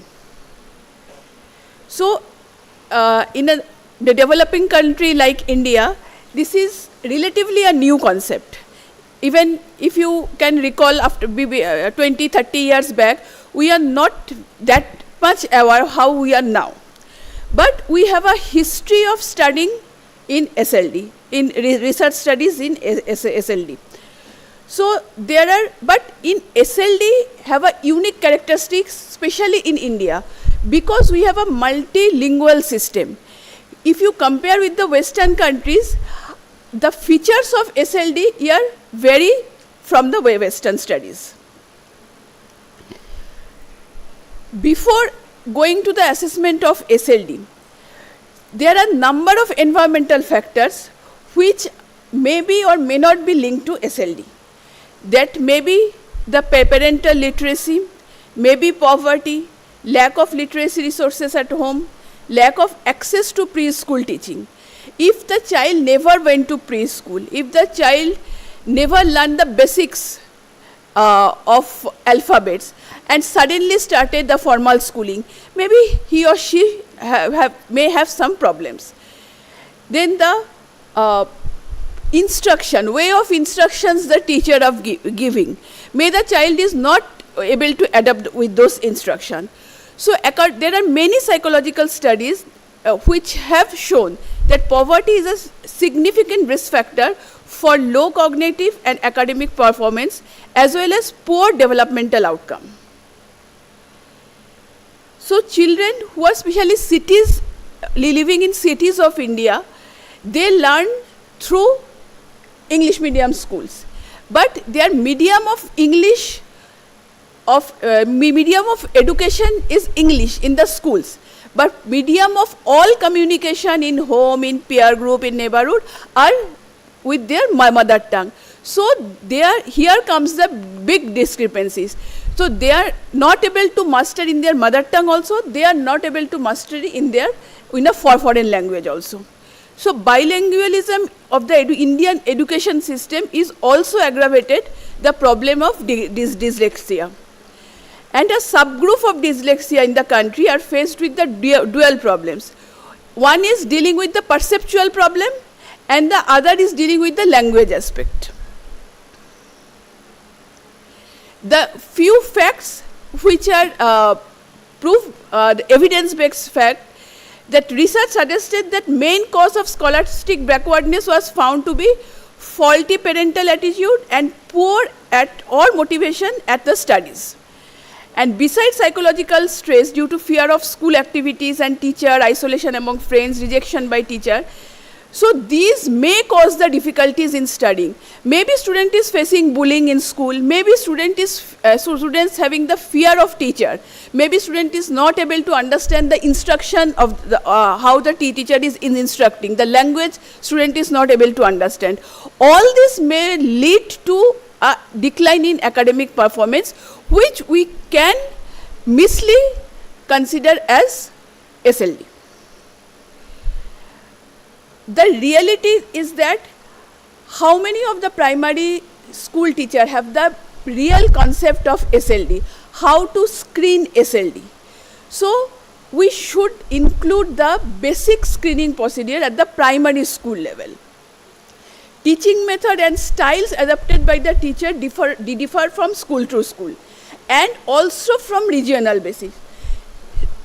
Now you will find that some preliminary school or primary school have focus on phonetics, but there are some other schools which still follow the traditional method. And the spelling sound coordination, which is very direct in Hindi or any of our mother tongue language, but in English, which is now the medium of many of the schools, that spelling and sound coordination or sound correlation is sometimes totally different. Like if I say psychiatrist, and if you have to write psychiatrist in Hindi, you will start with sa. But if you have to write psychiatrist in English, you will start with P. So this understanding of the sound and spelling correlation, sometimes it's made difficult for the child. Children may have difficulties when they have comorbidities, like they may have anxiety, internalizing problems like anxiety, depression, or externalizing issue, maybe anger or delinquency. For that they may have other reasons but ultimately that will lead to academic deterioration. And this problematic behavior affect the normality of social and psychological development of the children with learning difficulties. Low academic performance at school can worsen this problem and increase their prevalence. So approximately 30% of children having behavioral and emotional problem are found to have some kind of academic issues. So children with SLD are very commonly diagnosed with ADHD, and this is a strong relationship between inattentiveness and reading disabilities. So they are always who have attentive issue may not be diagnosed with SLD. So recently we have faced a situation in COVID. So COVID teaches so many things. Among them, that internet addiction is one of the things. Because after COVID, when the school again started, so UNESCO has a very unique thing that they've developed a rapid framework. So that dropout, whoever child has dropped out, they have come back to school, or any other means that their education should not be stopped. So every child and they are tried to keep them in school, assess their learning level regularly. They prioritizing teaching with the basic fundamentals, and they increase the efficiency of the instruction. Instruction should be in the mother tongue, and they develop that psychosocial health and well-being. But what happened when we are following that online classes or online training, the basic few problems have happened. That is that it creates a sense of isolation. In last 3-4 years, children have become isolated with their peers, with their social surroundings. And for online classes, you need to be very disciplined if you want to follow the proper instruction. So that discipline sometimes the children lacks, and on the other hand, they are becoming isolated. So all of this make them all of them make them academically poor, because their physical interaction was not there, their social isolation was there, and they are more into the screen time. So they are not able to manage their screen time. So to detect, when we are detecting all this problem, so what can we do? What the parents can do? So we can have the regular communication with the teacher. Sometimes we go just for the PTM for 5 minutes, but if we have the regular communication with the teacher, so we can identify what are the issues my children or my child is having. Identify children's language, children learning style. Maybe the school where my child is studying, they are following for basics, they are following the phonic method. But my child is not very comfortable in phonic method. Maybe he or she is very able to learn in the traditional method. So I have to identify what are the learning method my child is adapted with. We have to set a routine. It's not that when the school is there or the homework is there, we have to sit with the child. There should be a proper routine, and parents should see what the child is doing. We should always appreciate the child's effort and inculcate curiosity. When the child started going for preschool, so they started many new words. They started with pictures. Suppose when the child is started with alphabets, A for apple, B for ball. So when they started A for apple, they also should learn that apple is save. It's not that they only learn apple and they don't know save. Yeah. So we should keep the child motivated to learn new things. Should goal set. There should be some goal setting, how much they will learn, appropriate age limit, and we'll see if that is appropriately done or not. And then we have a new concept of schooling, that is NEP. NEP is not fully started in full-fledged, but NEP has some very good recommendations. Like we should identify and fostering the unique capabilities of each student by sensitizing teacher as well as parents to promote each student's holistic development. And fundamental literacy and numeracy by all students by grade 3. So when they are in class 3, they should know the basic of alphabets, basic of numbers. That alphabets may be in their mother tongue, but they should know the basics. If by grade 3 some child is not able to adapt those things, that basic fundamentals of alphabets or arithmetic, then that child may refer for the screening. So these are the salient features which maybe you know. So there are emphasis on conceptual understanding rather than rote learning. Sometimes what's happened, we learn only for exams. We don't grasp what does it actually mean. So now the concept is you have to have the conceptual understanding what you are learning. You may not by heart that 1 or 2 pages fully. Maybe you have to write in your own language, but you should have the conceptual clarity that what you are learning. Creativity and critical thinking to encourage logical decision making and innovations. And promoting multilingualism and the power of language in teaching. So if I have students who can understand only in Hindi, or students who understand only English, those instructions should be in a multilingualistic form. So there are some provisions which we can provide the teaching style or the interventional style, so that that problem as such of that learning disability we can reduce at least some percentage. So we can prevent through positive schooling, curriculum making and activities, early identification. If by 3rd grade child is not able to adapt the basic of alphabets or basic of numeracy, then we can refer that child. Then specialist support, if the child needs special educator, if the child needs speech therapist, then that support should be there. Training, capacity building of faculty, counselors and school staffs to understand the problem, to refer if they found anything. And common minimum program for school to promote the students' mental well-being.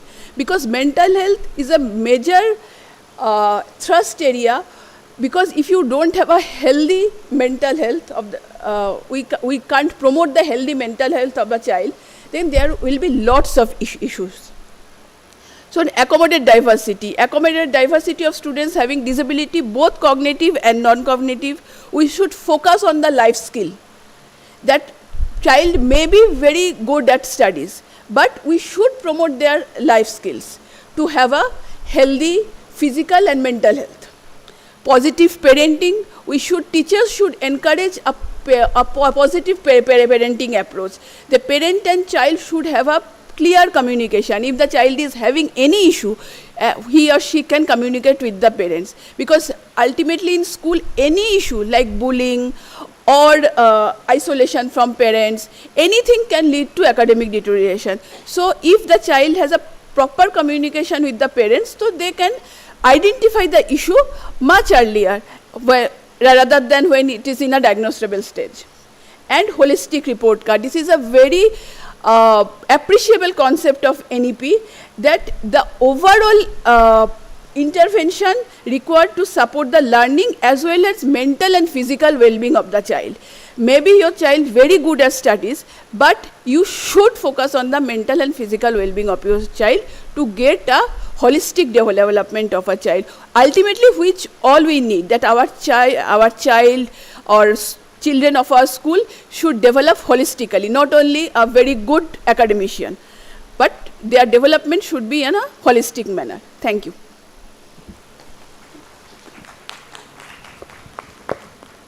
Thank you, Dr. Sadabdi. Please.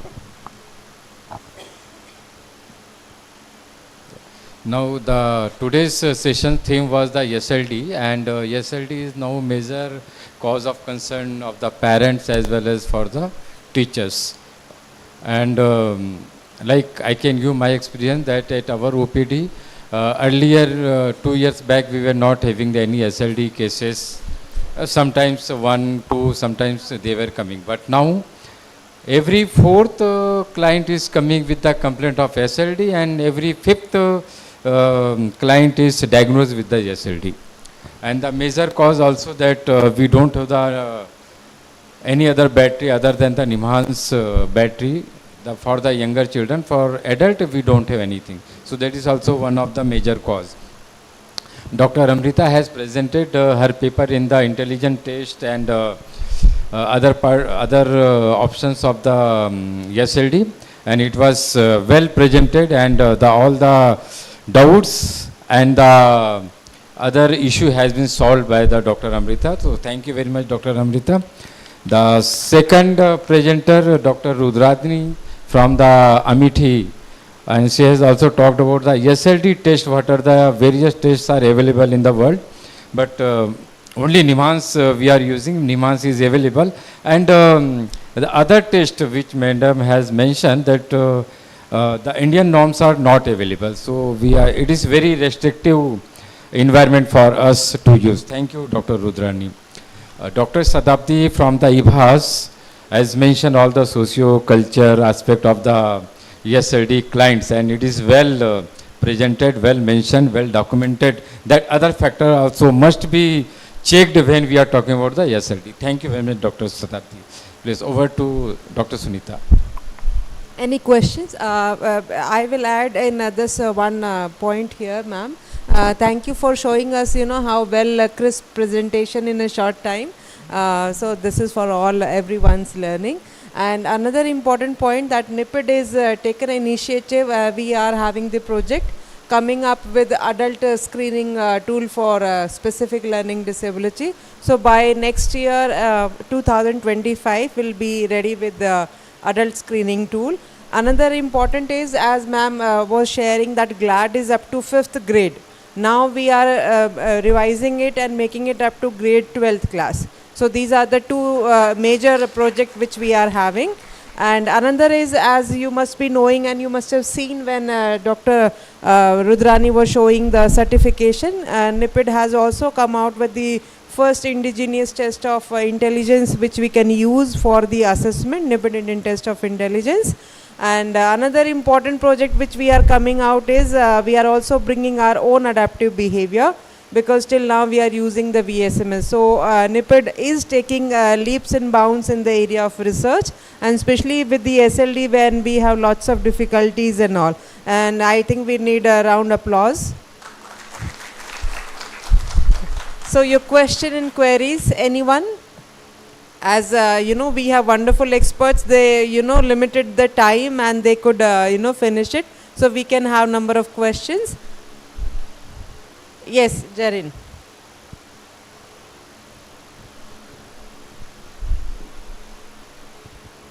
Hi ma'am, my question is in DSM and also in ICD it is mentioned that those who are above 70 in IQ can go for SLD test. But according to Gazette, it is written that those who are above 85, then only they can go for SLD test. So then why we are not questioning Gazette, since it is written in our Bible?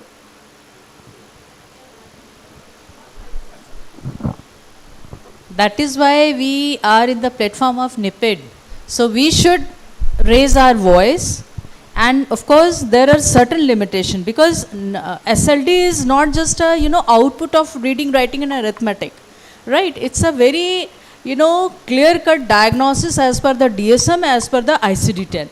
But certain limitations in our indent test or some IQ test and some achievement test, definitely we have to question. And Madam has raised this question, challenges in certification, because sometimes what happens, if you will go by the individual case by case, you will find that the case is not, fulfilling the criteria for the SLD, right? So many factors which we have discussed, so many factors were associated, but still the child is having 92 IQ and, some sort of indicators in SLD. But if you will go in depth assessment, you will find that no, it is not SLD. So, but you need certain guideline, you need certain, challenges in your profession. That is very much required. Thank you so much, ma'am. And in this, I would just like to add where Dr. Shatabdi was mentioning about the socio-cultural factors which are responsible for our education system. So just straight away we cannot just go for the diagnosis, as number of factors, especially our socio-cultural milieu is like that, where we are not having the very strong education system because of the difficulties the child is not getting. So because of that reason also, I think we are not going for with that, because over-diagnosis may happen. But definitely this should be raised to the Gazette of India. Yes. Thank you, Jarin, for asking question. Any other? Yes, I'll come to you, sir. Any other? So that everyone get the chance. Anyone? No? Right. We'll come to you, sir. Good afternoon, madam. I am Vinay Kumar, CRE participant, and I have a case, madam, who a girl child having 12 years old. She is not able to identify the color. Other than the color, she can able to identify, communicate everything, madam. So for color identification, there is a disorder. For this, shall we treat as a SLD, or for this type of cases, how do we assess, madam? No, because only color detection, no identification of color pens and all, but she can do read and write. As I have mentioned, sorry, I am taking this question. So as we have mentioned that SLD is not the assessment of that output, only color, recognition of color, this thing. So this is not the criteria to diagnose SLD.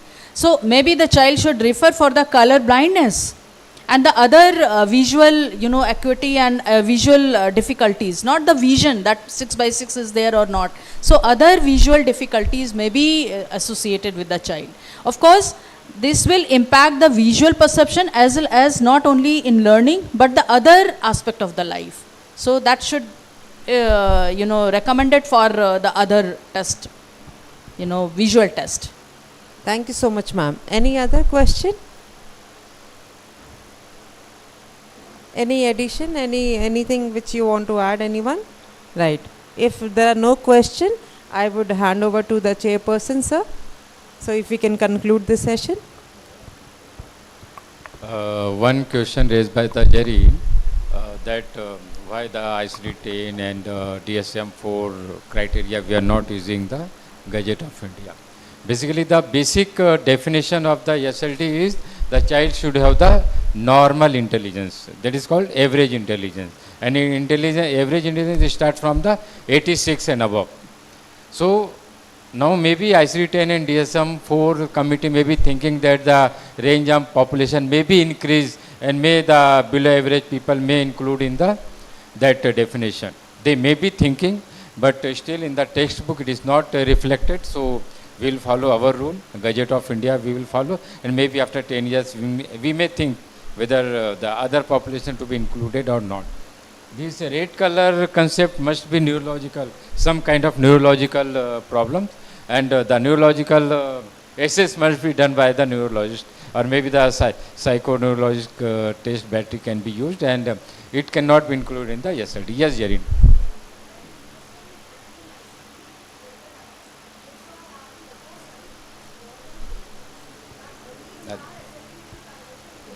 That's why, no, they are trying to change the criteria. Okay.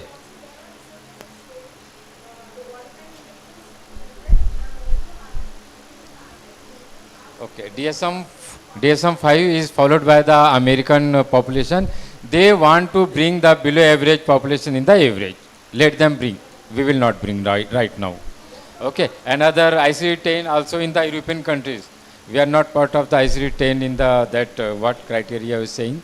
So it is for European countries. Again, they are trying to bring the below average population in the average. Maybe there may be some thought, there may be some theories, but still we will wait and watch. Yeah. And that's why social context is very, very important. Whenever we go for the assessment, we need to understand and take the social context in the, in mind before conclusion.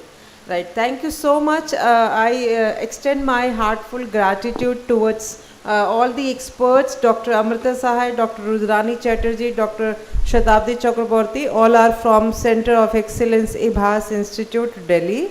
Thank you for being here. I would request Shri Dasha Chaudhary sir to felicitate our experts for their wonderful contribution to this NCCMR 2024. I would request Dr. Dasha Chaudhary sir to felicitate Dr. Amrita Sahai madam. Thank you ma'am for sparing your time and contributing to this beautiful conference and wonderful topic.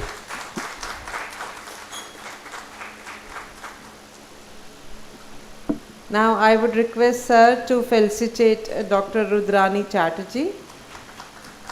A round applause please.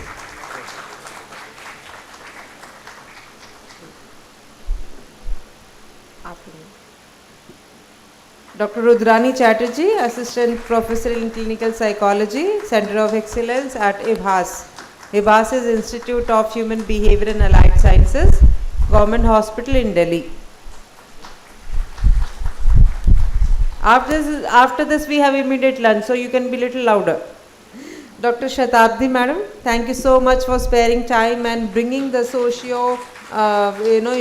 cultural factor in assessing SLD. Thank you so much for your expertise.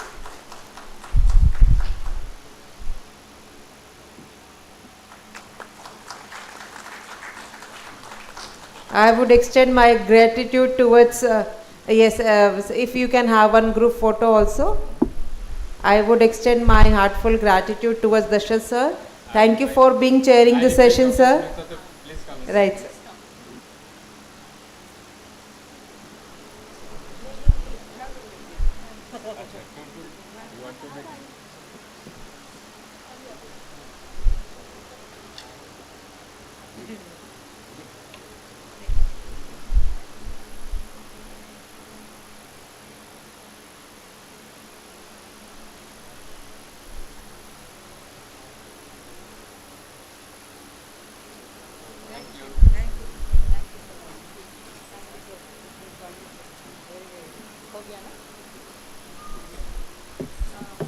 We will break for the lunch and immediately 2 o'clock we'll start with the next technical session. So I would request everyone, we will have a technical session and we will have Suryodaya Trust people available here for technical session, experts are there.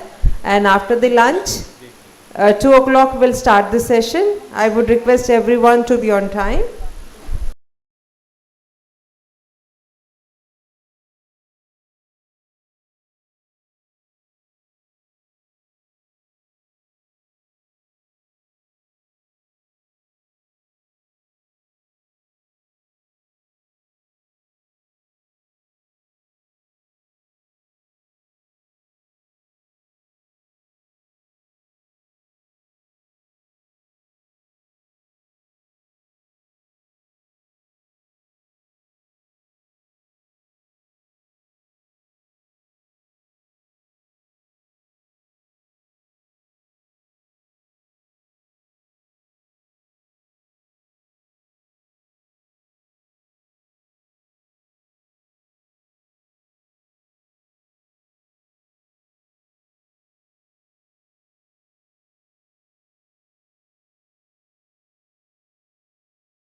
technical session, and we will start with the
Hello everybody. Welcome back after lunch. I hope you had great lunch.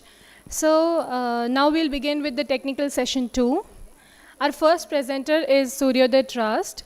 Suryodaya Trust is the first non-profit organization in Nala Sopara that is dedicated to the cause of providing education to children with intellectual disabilities with a view of making them functionally independent adults who are well integrated into the society. Founded in 2010 by the members with decades of corporate experience, it currently works with 40 children, borrowing its experience and work style from the founders' rigorous corporate work ethic, discipline, and network. The vision of this trust is to help children with intellectual disabilities grow up, become socially integrated, and functionally independent individuals. And mission is to develop overall personality of the children with intellectual disabilities through adequate education, life skill and development, and parent counseling.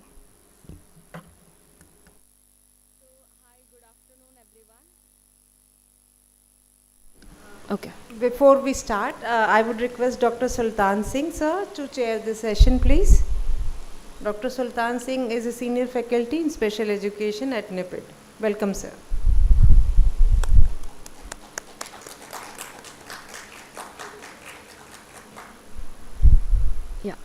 So good afternoon one and all present here today. So my name is Meera Nair. I am the Senior Project Manager from Suryodaya Trust. I also have Mr. Sundar Iyer with me, who is the founder of our organization. So firstly I would like to thank NIPID. I would request Mr. Sundar sir also to come on the dais, please.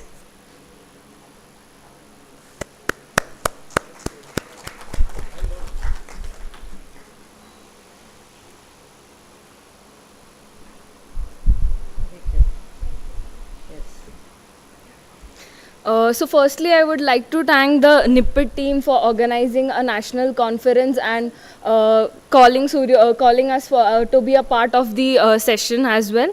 So I'll be presenting about Lakshya 2.0 Digital IEP, which is an initiative by Suryodaya Trust. So as ma'am explained about our organization, I'll skip that. So let's go to Lakshya 2.0. So now let's focus on that. So Lakshya 2.0 Digital IEP is a story of impact, collaboration and innovation. So Lakshya 2.0 Digital IEP is an initiative, like I said, by Suryodaya Trust, so that's changing the way we approach special education. So before I go to an overview of Lakshya 2.0, I would like to give you an example. Let's start by imagining a typical classroom of special needs children. So there is a teacher and a lot of students with different learning needs. So for example, one student may have difficulty with motor skills, and one student may have difficulty with focus, and the special educators tries their best to look after both the children. But here is where Lakshya 2.0 comes in, offering a structured and a personalized education plan for each children for their overall development growth. So before Lakshya 2.0, we had version 1 of it. So in 2018, with the help of an IT MNC, IT MNC, Microsoft, we could develop the first version of IEP. And the impact of that version is that we could reach out to 500 plus special children and 350 plus special educators across the country. So now you may be thinking, why a 2.0 version, right? So with Lakshya 2.0, what we have done is we have enhanced the curriculum a bit, and there are innovative approaches in that, and there is a lot of analytical reporting which is essential for a special child. Okay, so before going to the overview, I would like to understand, does anybody know any kind of digital IEP application or have used it? So you all can raise your hands.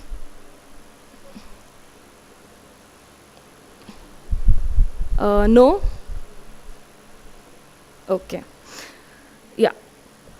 So I'll just explain about Lakshya 2.0. So Suryodaya Trust Lakshya 2.0 is a digital innovative IEP plan for special children. So it helps in setting up both long-term goals, short-term goals, and is aligned to tasks to achieve that specific short-term goals.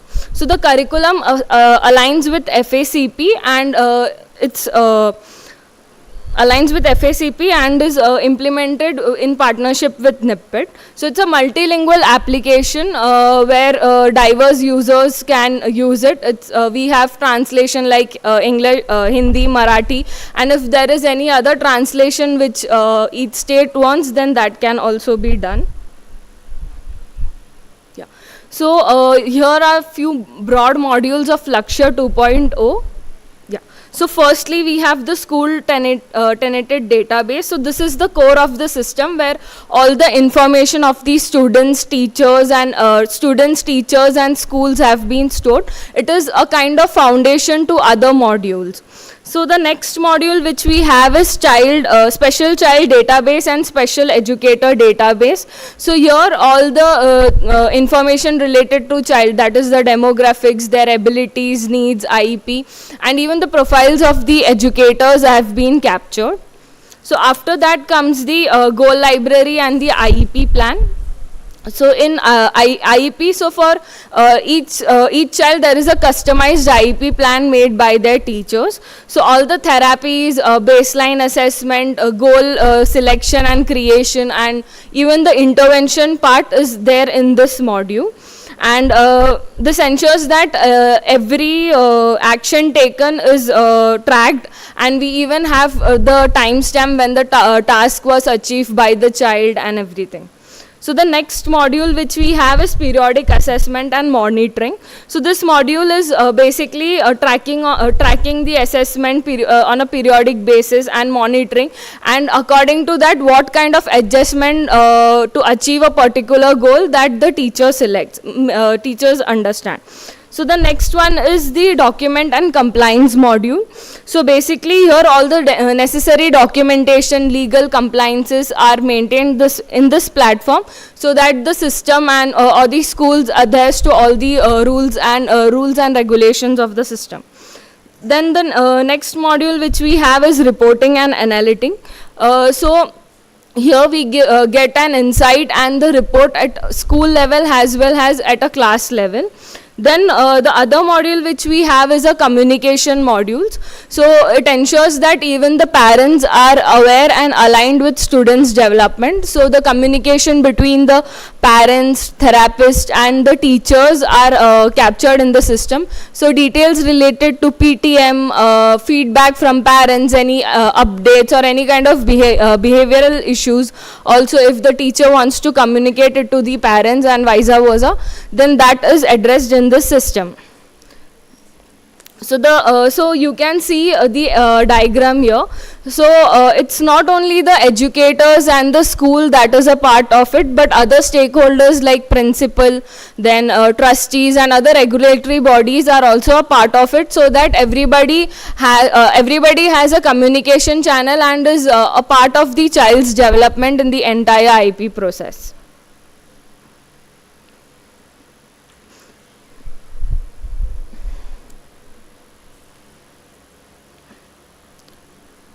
It's not working.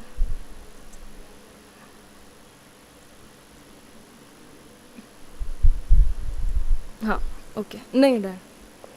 Yeah. So now let's explore how Lakshya 2.0 acts as a vehicle for communication rehabilitation by focusing on 4 critical areas. So firstly, we have the holistic development goals. So the goal selection is not only limited to academics, but also the teachers are able to select other areas like emotional, social development, which are functional as well, which are essential for the overall development of the children. So community collaboration is the same thing which I explained earlier. All the parents, therapists, educators and other regulatory bodies should have a communication and should be aligned to what is the development of the child. So next one is the accessibility and empowerment part.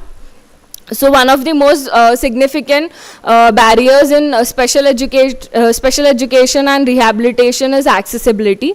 So Lakshya 2.0 breaks this, and it's accessible to each and everyone, even if the user is not technically very much skilled, or else to other locations as well, like rural areas, urban, semi-urban areas as well. So this empowers the educators, therapists and parents and other stakeholders to contribute actively to the child's development. So then last one is the transition planning. So rehabilitation doesn't stop at a class level or during the childhood. So Lakshya plays a crucial role in making the child, selecting a goal and making the child independent. And also it's a transition from pre-vocational to vocational, where the teachers will select few goals which are related to vocational, and then work related skill will also be introduced. Yeah. So I'll just show a few highlights of Lakshya 2.0. So before I start explaining this, I would like to explain that there are different users which we have in the system. Like we have the school admin, we have the super admin, then we have principal ID, then we have a teacher's ID, therapist ID. So each ID is unique and it's different from each other. And to protect the data and everything, we have a two-factor authentication. So whenever the user logs in, they have to complete the two-factor authentication, and there is no scope of sharing of passwords and IDs in this. So the screen which is displayed is of a school module. So what happens when a school signs an MOU with us, what we do is we capture their demographics, that is the basic information, other details, and then we create a school admin ID. Then the school admin will log in and add the classes and other compliance documents of the school.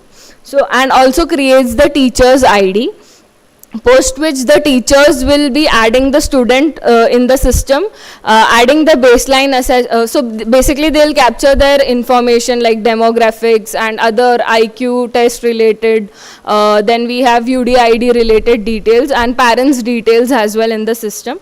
And then after which they'll make the IEPs, that is they'll start with the baseline, then the therapies are added by the therapist, and then post which the goals are selected. So these are the goals aligned with NIPID, which we had collaborated with them, and we have created this module. So these are the areas, and once you select the areas, the long-term goals is visible for that selected areas, and then a short-term goal, and basically the short-term goal which I selected is differentiates between edible and non-edible foodstuff. So once I select it, I'll be able to see the task for that particular short-term goal. And in case if the teacher feels like the child is not able to achieve a specific goal, then he or she can add the intervention which is in the next tab. So everything is captured here in this database, and everything can be tracked, and all of this has a timestamp when the data was selected and all. Okay, so once the so there's another module called activity tracker, that is students progress monitoring. So once the child achieves the tasks, the special educators will go to the activity tracker, and for the selected areas they'll mark the task as completed, and you all can see like goal achieved is 80% here, and how the goal was achieved. So basically with physical prompt, verbal prompt, or independently the child did it, or it's a work in progress, then that option can be selected. So this is a monitoring level report. Then the next one what we have is an analytical report. So right now we currently have 16 analytical report, and we are working on creating more reports, which is at the governance level, school level, principal level, and even the parent student level. So these are few of the synopsis which you can see, like the academic year, total ratio, then gender wise ratio, then location wise, and there are few other reports as well, even related to baseline, therapies attended by the students, etc. Yeah. Okay. So as we come to an end of the presentation, I would like to share that with the version 1 and now with the version 2, we have seen a significant impact. So the work of the special educators, so what happens was, in the traditional setup they had to note down everything, and which was very time consuming. So with this application, the teachers are now doesn't have to do the paperwork, and it's they get the time to focus on the child's development. And okay, yeah, sorry. So in case if the child is transferred from one school to other school, the data can also be migrated in that case. And we look forward to work with various states, and the system, as I mentioned earlier, can be translated into state-wise languages, whichever you need. So for rural schools, we will be giving this application free of cost. And for urban and semi-urban schools, we will be charging a very nominal fee, that is to recover the cloud cost and the trainer cost through this. Trainer cost through this. I would like to thank NIPED again for collaborating with us and helping us to create a very comprehensive module of IEP. So I would like to announce that Lakshya 2.0 will go live in November, and we plan to reach out to 100 special schools through this next year, and it will be so basically I want all of you all to help and share a feedback about the project. So the floor is now open to questions, so I welcome you all to share your opinions, feedbacks, and whatever questions you all have in mind. Thank you. Yes, please. We can have one or two questions. Yeah, so few FAQs have been mentioned, so you all can have a look at it.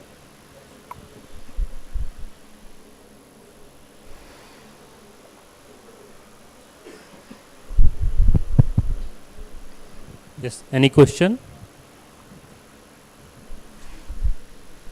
So in case if anybody wants to see a demo in different states, so we can present it to you all. Yeah. Any questions? Any feedback regarding the application?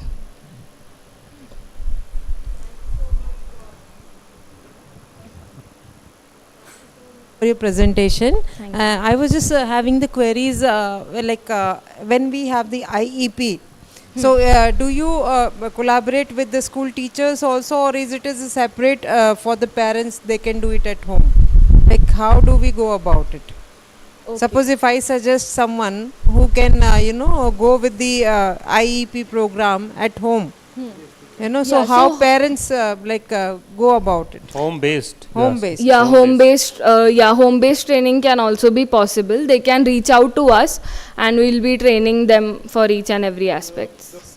So you'll be purpose training. of doing this is, ma'am, in rural schools now, our understanding is that a lot of children don't even go to the school. Right, sir. Right? Right. So we can try and connect with some organization which can give a small tablet or whatever required, and we can do homeschooling. Okay. Right? It's doable with this. Of course, a trainer will be required. A special educator at our end will do that. Okay. But it's possible. That's the whole intent of doing it. Children who can't go, they should be able to use this and also try and be updated with the entire skill sets. Right, because when we see in cities and in urban areas, we do have access to special educators. But in the remote areas, they do not have even the concept of special educator. Correct. And we do not get the specialized services of special educators. So in that case, I was wondering if parents can be. So training will be given from your end. Yes. Yes, yes. We'll We will do provide that. the Especially the training. Zilla Parishad schools where you have one special educator for 5 schools. Right. Right. He really struggles to go from one school to another. Right. So we can do the trainer concept also. Okay. Where we can train him and then he can actually work with the children. He can use our trainer as well whenever he needs to. Okay, very good. Thank you, sir. Thank you. So you are working for only ID people or other disability as well? No, other disabilities as well. Somewhere you have mentioned about community participation. What compared to school things, what you do especially for the community participation? Somewhere you have mentioned community participation. Yeah. So one is we run a special school. That was the starting point where we found people are using paper, right? So we said we want to digitalize the entire thing. The community participation is primarily for the rural sector, where I find we haven't started awareness. Now we plan to go because the version 2 was not ready as of now. The challenge now was the multilingual part, right? Everybody wants in the same different language of the state.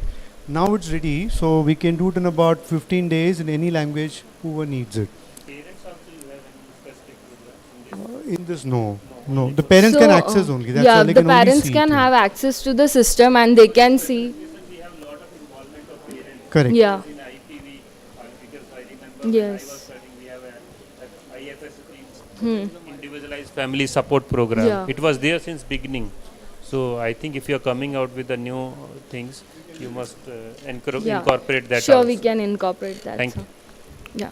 So for parents also there is an ID given, so they can see only the progress of their children and all the That other is there, information. but some program like Madam told, Yeah. home-based program. Yes, Actually, yes. that is. Yeah, otherwise we it's a can do that, home-based means yes, the yes. parents only, because if it is home-based, then obviously Yeah. parents will apply that program. Yes. Madam, for vocational training as well, that is phase 2, not now. We'll roll this out over the next 6 months, and based on the feedback what we get, we will add the vocational training as a separate module. Yeah. Thank you. So any other questions or feedback? I think they can. If is there any link or any something you can provide, we can spread among the participants. They can give online also. Okay. Right. Thank you. So one question. Madam, this Lakshya 2.20 is creating ID school admin or teacher, madam? So it has different users. So one user is school admin, then a different the other user is a teacher, then parent is one of the user, and principal is also an user. So the principal will be able to see whether the so she can see whether the teacher is also performing or not. How is her class performing? How is her student performing? Here, my doubt is student progress monitoring, madam. This after when a student enrolled in academics from understanding of alphabets, fruits, vegetable, from that point to reading level.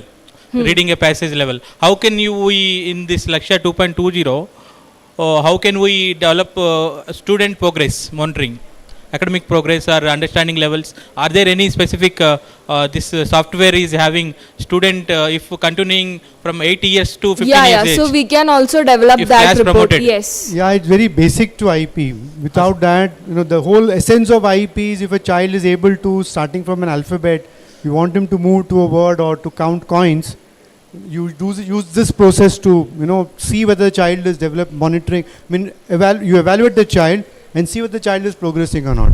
I think this is a very good technical IEP program for the special educators to track record of the child digitally. Yes. So digitally can access the parent, teacher and school admin, management or a trust or your body else. So I think it's a good innovative IEP program for the special school children, and if it is helpful for hearing also, will be thankful.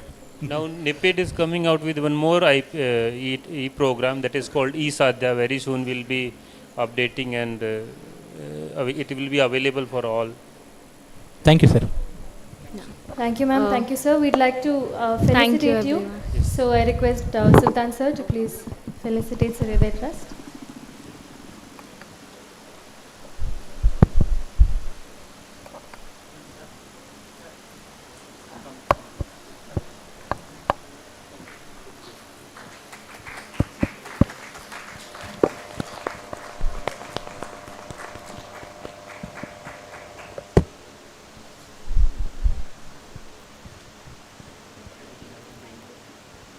Thank you, sir.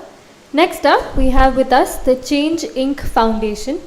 Change Inc. Foundation's vision is to build equitable and inclusive societies to foster growth and innovation.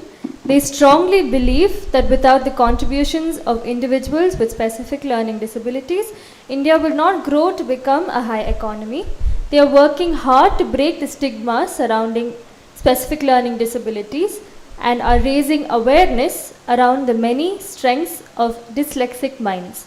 They are actively building inclusive ecosystems that support them from cradle to career. We are delighted to hear the thoughts from the Change Inc. Foundation.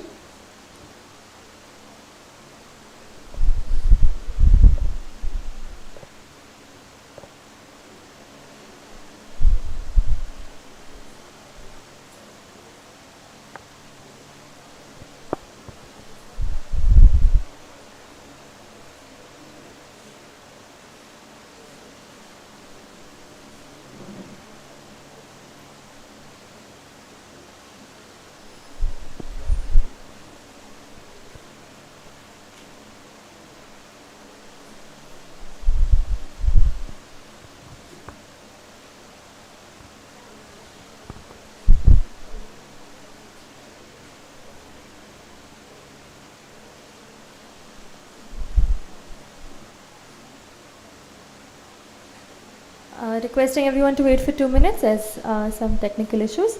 Once that's solved, we can hear from the Changing Foundation.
We'd like to welcome the Changing Foundation. They've joined us online. If they can do their presentation. Thank you.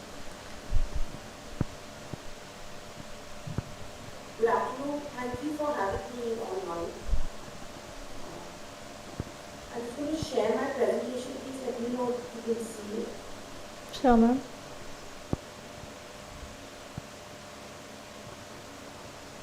Is it visible? Yes, ma'am, it is now. So thank you so much for this opportunity. I'm going to talk about learning disabilities. Ma'am, forgive me, but could you put it in full screen presentation so that we can see your slides better? It's down, yeah.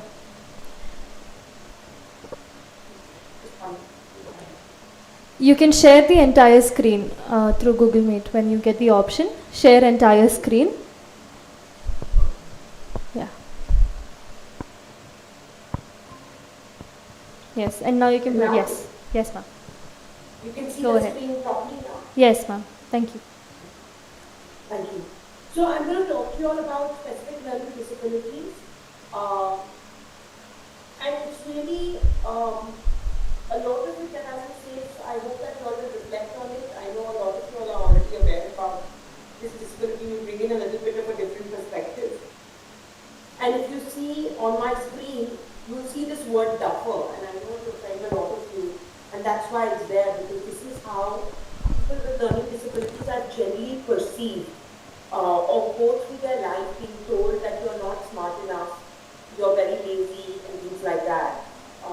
So I apologize if I'm offending anybody upfront. That's not the intention. It's really to talk about how they are identified in our community, when actually they are disruptors that haven't been identified. And I'll take you through why that's so. So these are all individuals on the screen. These are famous global leaders, inventors, entrepreneurs, scientists, architects, technologists, artists, disruptors, who are all known to have a learning disability. Carol Ryder in the, a blue sweater, here in the corner on the left, she's actually a Nobel laureate who won it for decoding the DNA and molecule structure for a type of cancer. They're 1 in 5 globally. That means 20% of the population. It's more common than we realize. That really, if we have to, extrapolate that for the Indian environment, it's about 200 million Indians. But only 10 million are identified. Right? And that's where the real challenge is. This we believe is an economic opportunity loss. Primarily because with their disability comes a lot of strengths that we often overlook. So what really is a specific learning disability? It's this group of dyslexia, dyscalculia, dysgraphia, and dyspraxia. This is what is recognized by the RPWD Act. It's one of those neurological, neurodiverse conditions or neurodivergent conditions that impacts the way a person's brain functions, processes, and learns information. We are seeing a lot of emerging research that shows how different parts of the brain are physically also impacted in a person with a learning disability. These are individuals with average and above average IQ. If you all were to go back with one key learning about this, or busting of a myth, it would be this. Because learning disabilities fall under the intellectual disability category as per the law, we often assume that they have low IQ. This is not true. These are individuals with average above average IQ. They must be they can only be diagnosed if they pass this IQ level. And this is important to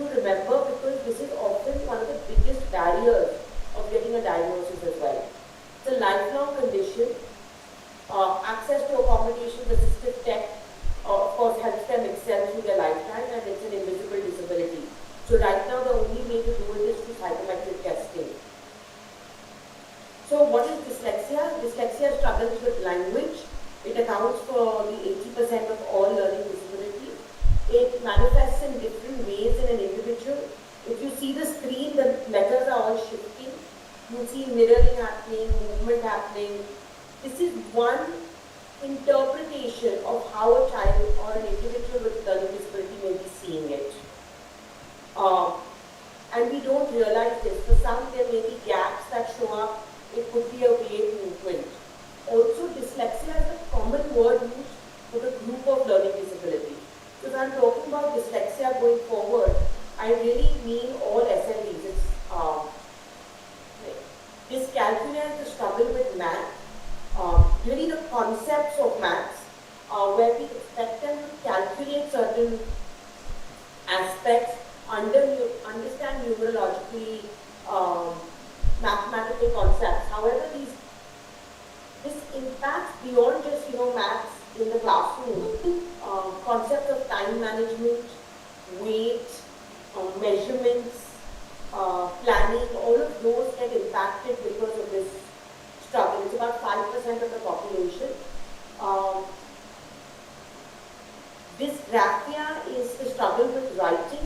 It emerges when a child starts writing in the classroom. It's really a fine motor and handwriting ability where you are not able to, your process of writing slows down because of the way that you process the information and then translate it on paper.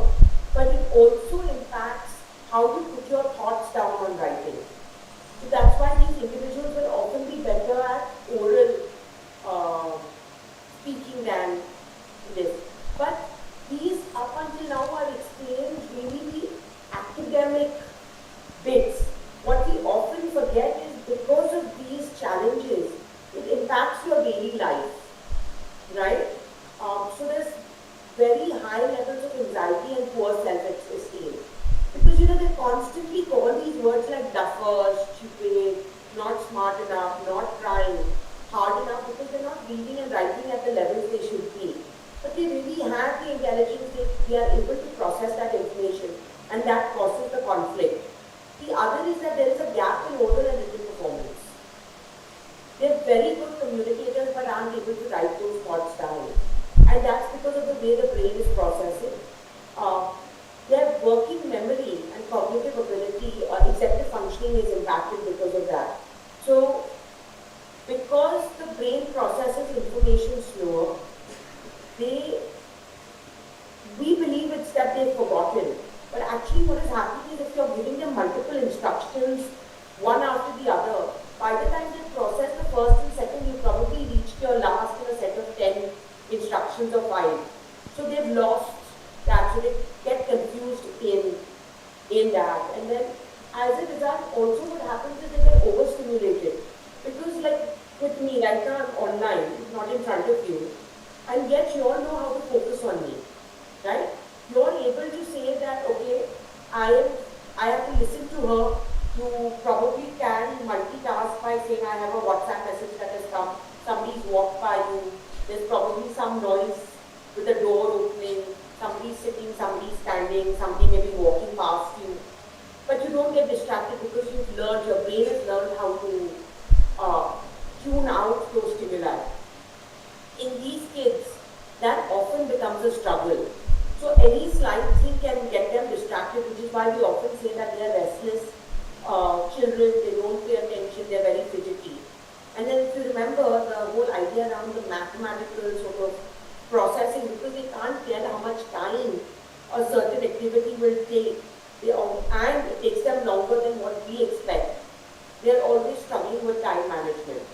So for example, if you tell them to give this tomorrow, or give it after 7 days, they don't know what that means. You have to be very specific in those tasks. You say that it has to happen on a Monday, this day, and help them break down the tasks. So to summarize, it impacts all aspects of the person's life. Academics, very clear, We believe it, we assume it is poor learning outcome, disinterest, and all the other other sort of, reasons for why a child doesn't have learning outcome or is poor in learning. And then of course we also assume slow learner, meaning may be intellectually challenged. And then you have, which is not true, right? So the academic bit, and this is where the screening actually starts. Next is you have this whole bit on the everyday learning. So you'll often say, "Hamesha late aata hai, notebooks are never completed, forgets when the test is, doesn't submit homework on time," or you will say things like, "So clumsy, always falling, banging into things, shirt is unbuttoned, or belt is not able to wear belt properly, shoelaces are not tight," those kind of things, right? And then you assume that this is all a manifestation of being disinterested in your daily life. But it is not, it's really the brain acting up. And then you have this emotional well-being bit, which is a little bit more challenging because these children tend to get very anxious. They tend to sleep and get fatigued when not physically work, even though they may not have physically done exercises. So if you ask them to read a small paragraph, their brain may actually get very, very tired, so they sleep. It's a form of resting and also a form of coping. But we are always, complaining about, padhai mein to, you study one chapter or one page of reading and he'll fall asleep, but if you ask him to go out and play, they'll play for hours. It's because the brain is overfried. It's like your phone or computer is overheated. Yet, dyslexic thinking or thinking of people with learning disabilities drives us all forward. How? It powers our life. All these individuals I have on this screen, Thomas Edison, Graham Bell, Albert Einstein, Henry Ford, Wright brothers, these are key inventions that, I don't think I can live my life without. They were all said to have a learning disability. It drives our imagination. Some of the world's top movie makers, actors, writers, authors are all dyslexic. So how does a person who can't read, write, leave out these beautiful stories and scripts, right? And also if you see, these are people who are not just people who've done something in their profession, but they've grown their sort of sector. Walt Disney didn't just make movies, right, or animated cartoons. They created the entertainment industry around it. You have merchandise, you have toys, you have t-shirts, you have this fan base, you have amusement parks, and it never ends. You think it's just actually a cartoon, but this is what the man created as an example. And then of course it generates employment. There are some global studies that say that 40% of self-made millionaires are dyslexic. So, these are all companies, they are global companies, they were founded by people with learning disabilities. I also want to highlight that as per our research, if you look at the top 10 companies that were founded by dyslexics, in the year 2020, contributed $1 trillion to the global economy. Just the top 10. It's not a small amount, right? So now suddenly this person can be a disruptor, right? I hope I'm making that case. And of course we're seeing companies hire them and they're changing company. So how does this dichotomy work? How does a mind that can't process language make such an high impact? It's because they think differently. Their neurodivergence is the cause of thinking differently. And they have the ability to visualize, innovate, communicate better, reason. They think very logically often. Connecting the dots, they often see dots that we don't see, and they connect them to see a future and those kind of things.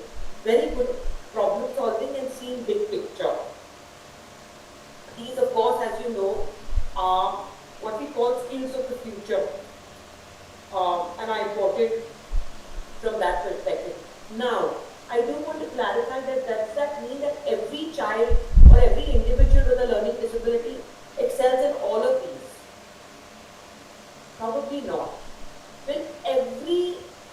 a person with a learning disability become a doctor, an inventor, a scientist, a physicist, an architect, all of that. No, but they have an aptitude for it that can be honed and built. The problem in the system right now is that we don't realize that these are the potential. And all of these skills are associated, unfortunately, with high intelligence. And high intelligence is associated with the basic ability to read and write. And we forget that these two are not related.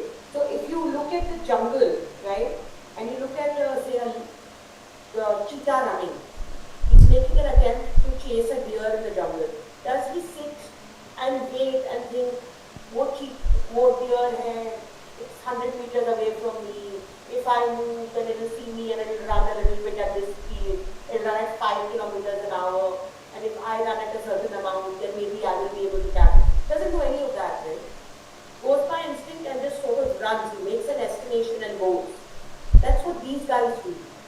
So the example for this is also, if you give them a problem, which for example may say, I have this furniture that needs to be fit in the room. The room is a 10 by 10 room. It has one door which is 6 by 4. It has no windows. You need to fit one desk which is 7 feet by 3 feet. 10 chairs. You need to have lamps, a carpet, whatever else. And you give them only the measurements, right? These children will not be able to do it. Because the brain is not allowing them to calculate. However, if you show them models or draw it on a piece of paper, they will be able to visualize it and arrange the room in the optimal way. Visualizing versus calculating. That's why they often make up some of the world's best architects. And as a result, globally, we are seeing top universities welcoming these students. So they make it to very, very good universities, some of the toughest academically rigorous schools, when supported. Right? I don't know if you all will recognize Dr. Nicholas Negroponte. He's the founder of MIT Media Lab. He's also dyslexic. He was the person who started the one laptop per child movement about 20 years ago, where we were trying to get a $100 laptop, which started this sort of race to create cheap smartphones, and which is why today in the world we have this 6,000 rupees smartphone available. It's because this man had that vision of how to get it done. He's also, it is a media lab that we have GPS, all the Google Maps and all over the world that have come in. Now he says that MIT, SLEs are so common in MIT, which is the world's leading engineering college, and it's often known as an MIT disease. This would never happen in India. We're starting to see the shift because we're seeing policy and things shift this. But the idea is, again, three things: IQ, average, above average IQ, very good cognitive abilities for higher order thinking, huge challenges in basic struggles, but can be supported to do well. So, once again, 50% of dyslexic attribute their success to dyslexic thinking. I've gone through some of these facts, and I also want to add that Gartner, the company, at the end of every year sort of comes with predictions around employment and other global trends for businesses. Last year they predicted that by 2027, 25% of top Fortune 500 companies will actively recruit this talent to improve their business performance. And yet, only 3% believe dyslexia is a positive trait. I don't find that surprising, because if you grow up thinking that you're a duffer, not being acknowledged for your strength, then you're going to believe that it is a negative trait. Second, only 1 in 20 gets identified. My sense is in India it's even lower because of the complexity with language and the lack of awareness. They have, as a result, they have a 35% higher chance of dropping out. There was 73% of dyslexic hide their disorder, and more than 50% of employers don't understand it. I think more than 50% of the community doesn't understand it. But there's an important fact that's missing here is that they have a 46% higher chance of attempting suicide. And that's really sad for a person who's so intelligent and so able and is not being supported to succeed. So, of course, Rights of Persons with Disability Act recognizes this. The National Education Policy also recognizes it and has actually said that we really need to work towards building and including them in the mainstream. So how does this happen, right? First step is identification and screening. Like I mentioned, 1 in 5 globally, but only 1 in 20 is getting diagnosed. So why do we need to do it? Of course, it enables the early intervention to narrow gaps. It determines how a child will succeed or fail. It helps a teacher teach them better. It builds on self-esteem, with support, these kids can have a higher chance of becoming a millionaire. Without support, they can become delinquent, suicidal, or, get into drug abuse and things like that. So how does identification happen? Remember the triangle? This is very critical. We shouldn't get stuck with only the academics, but look at all three. So it should focus on academic versus cognitive, behavioral indicators and development milestones. And the law mentions that it can only be formally diagnosed from age 8 or grade 3. Right? Now the difference between learning disabilities and other disabilities is generally, and the law also states that it is the teacher in the school that plays a critical role in identifying whether a child is at risk. And the law mandates that any child that is not meeting learning outcomes consistently must be screened for a learning disability. So how do we do that? There are checklists, there are some tools, a lot of that exists in the market. So I'm going to take you through 3 ways or 3 tools that you also potentially use. One is a checklist that we've created with Orchid's Foundation. And this helps a teacher. The checklist is a very easy 12-point sort of indicator list across the 3 categories. The idea is to sort of help the teacher say, how we say for जब आंखें week होती है, we say कि अरे इसको दिख नहीं रहा है, सर दुख रहा है, स्क्विंट कर रहा है, maybe इसकी it's at the age, खाना ठीक से नहीं खा रहा होगा या screen time बहुत ज़्यादा है. So we will switch. Let them get the eyes tested. Now that doesn't require a doctor, right? Any grandmother or mother, anybody can really say that. So we've tried to simplify it in that sense. It's a checklist across the 3. They are different for each age. It aligns with a lot of other checklists that are there to help understand.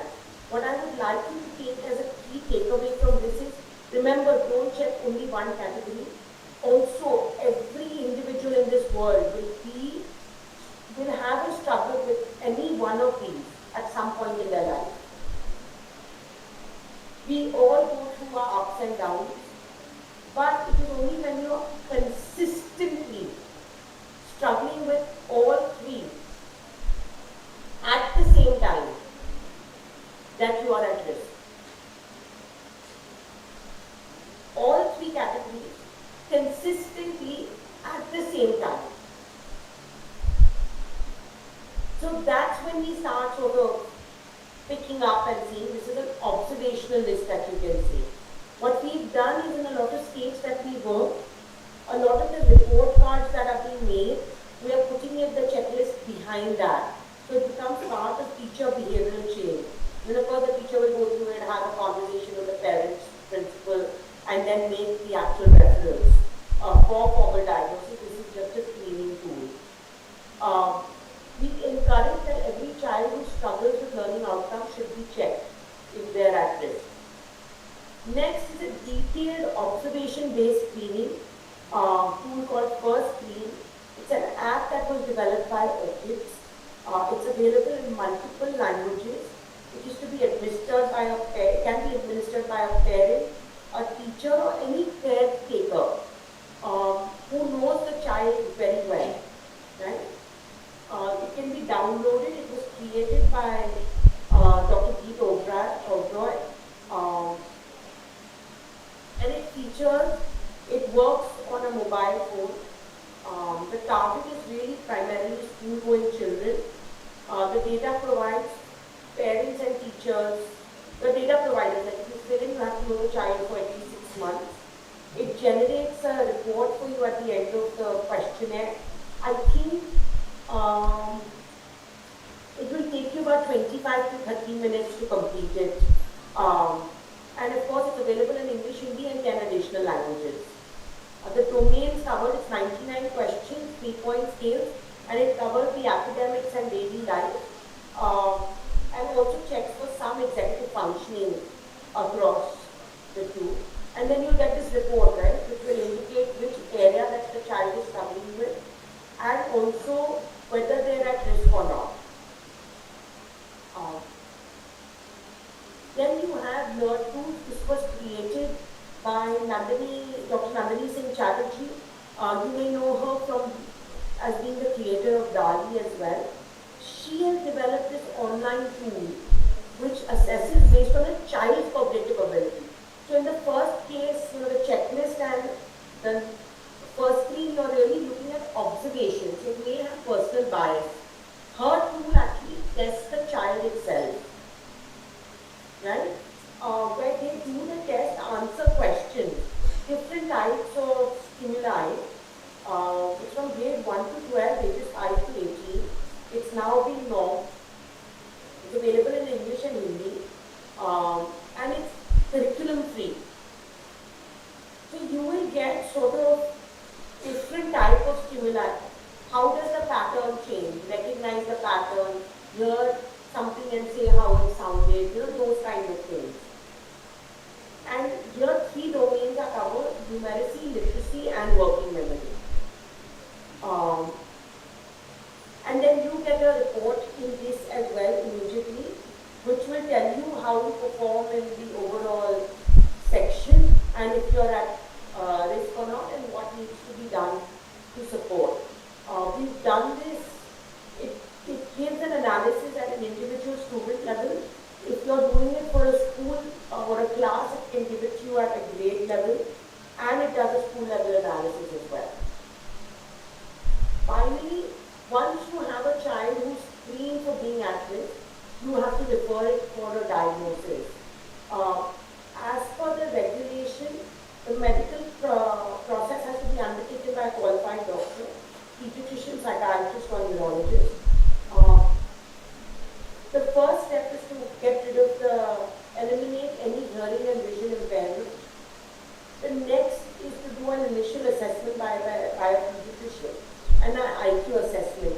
Only if the IQ is at average or above, you get an SLD assessment is undertaken.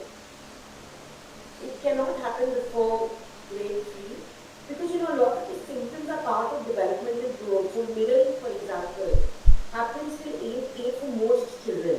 It is after that you have a challenge. And then you have the Nimitz battery and the GLAD tool, which are now can be used for formal diagnosis. Now you have to also remember that the diagnosis must be done in the primary language of the child. GLAD also has an academic benchmarking, so we must test at the level that the child is being taught in the school. So as to not to confuse. I really want to stress here this IQ assessment, because a lot of children who have high IQ or are borderline high, are average but of the higher end, and in some categories fall in the above IQ range for the IQ test in some of the categories, they often don't get a positive assessment for assembly. And this is where we lose out on these children. So that's one of the things I would like you to keep in mind. And with that, I end. I'm happy to take any questions that might be there if possible. Thank you, ma'am. The floor is open for discussion and questions. Is there any? Yes, please. Any question?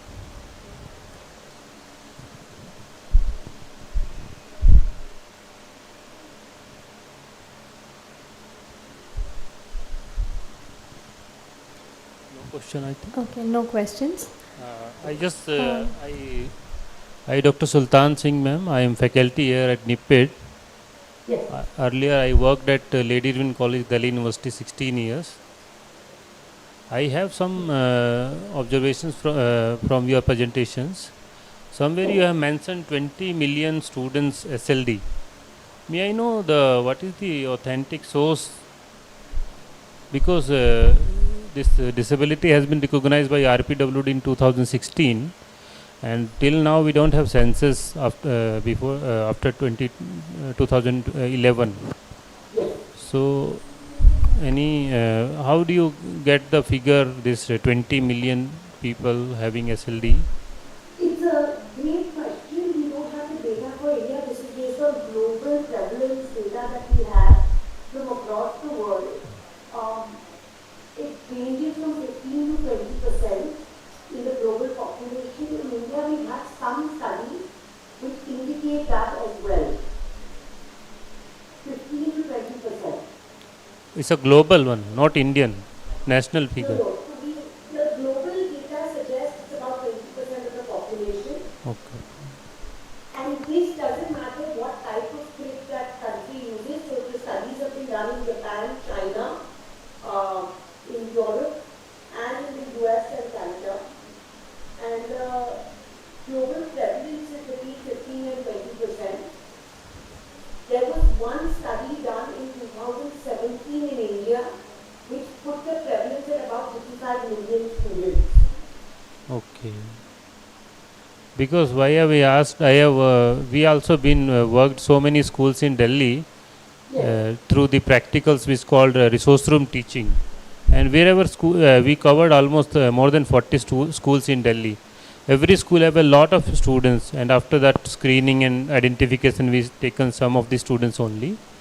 And another thing I just want to suggest you, because I think you are from Orchid, na, ma'am? If I'm not wrong, you're working with. Okay.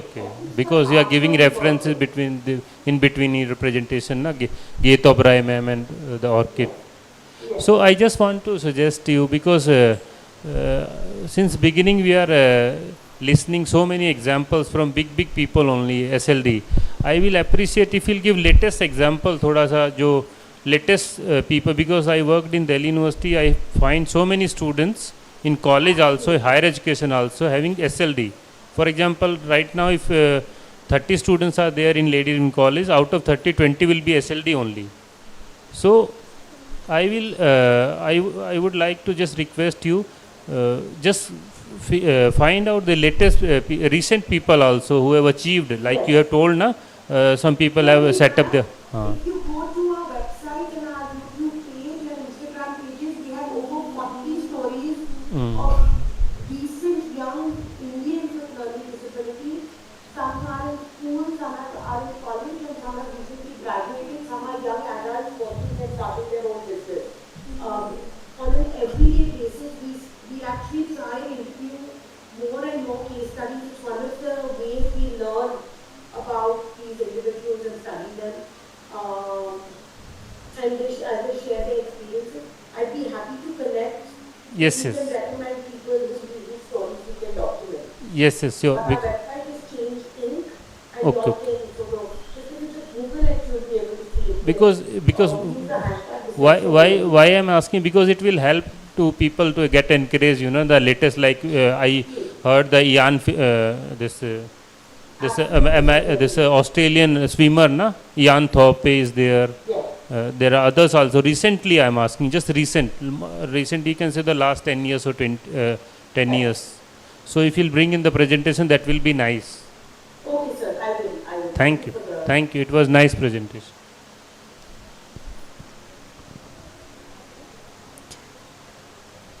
Thank you, ma'am, for your efforts and vision towards children with specific learning disabilities, and on that informative presentation on SLD and its impact, and an initiative taken by the Changing Foundation. And thank you for joining us online as well. It was a delight having you. Thank you. Thank you so much. Next up, we have with us the Tata E-Sanidhya Foundation. Here is a brief about them. To fulfill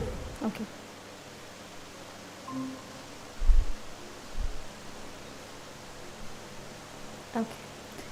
To fulfill one of its major objectives of outreach and extension to create awareness and sensitization, NIPID is making sure to reach out to all the children or individuals with neurodevelopmental disabilities by collaborating with other governmental and non-governmental organizations.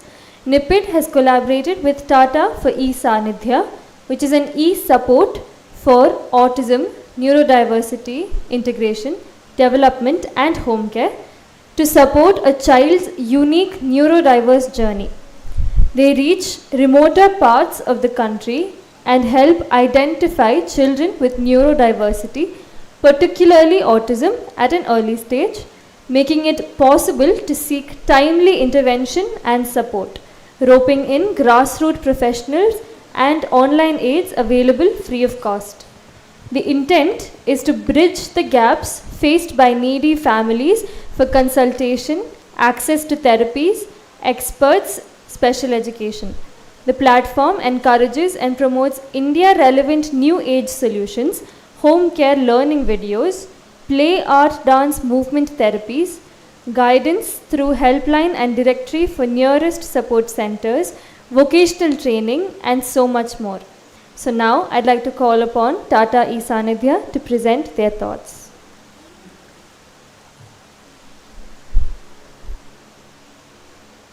Thank you so much, team.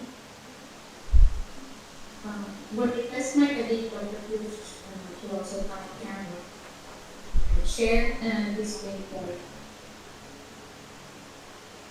in today's presentation.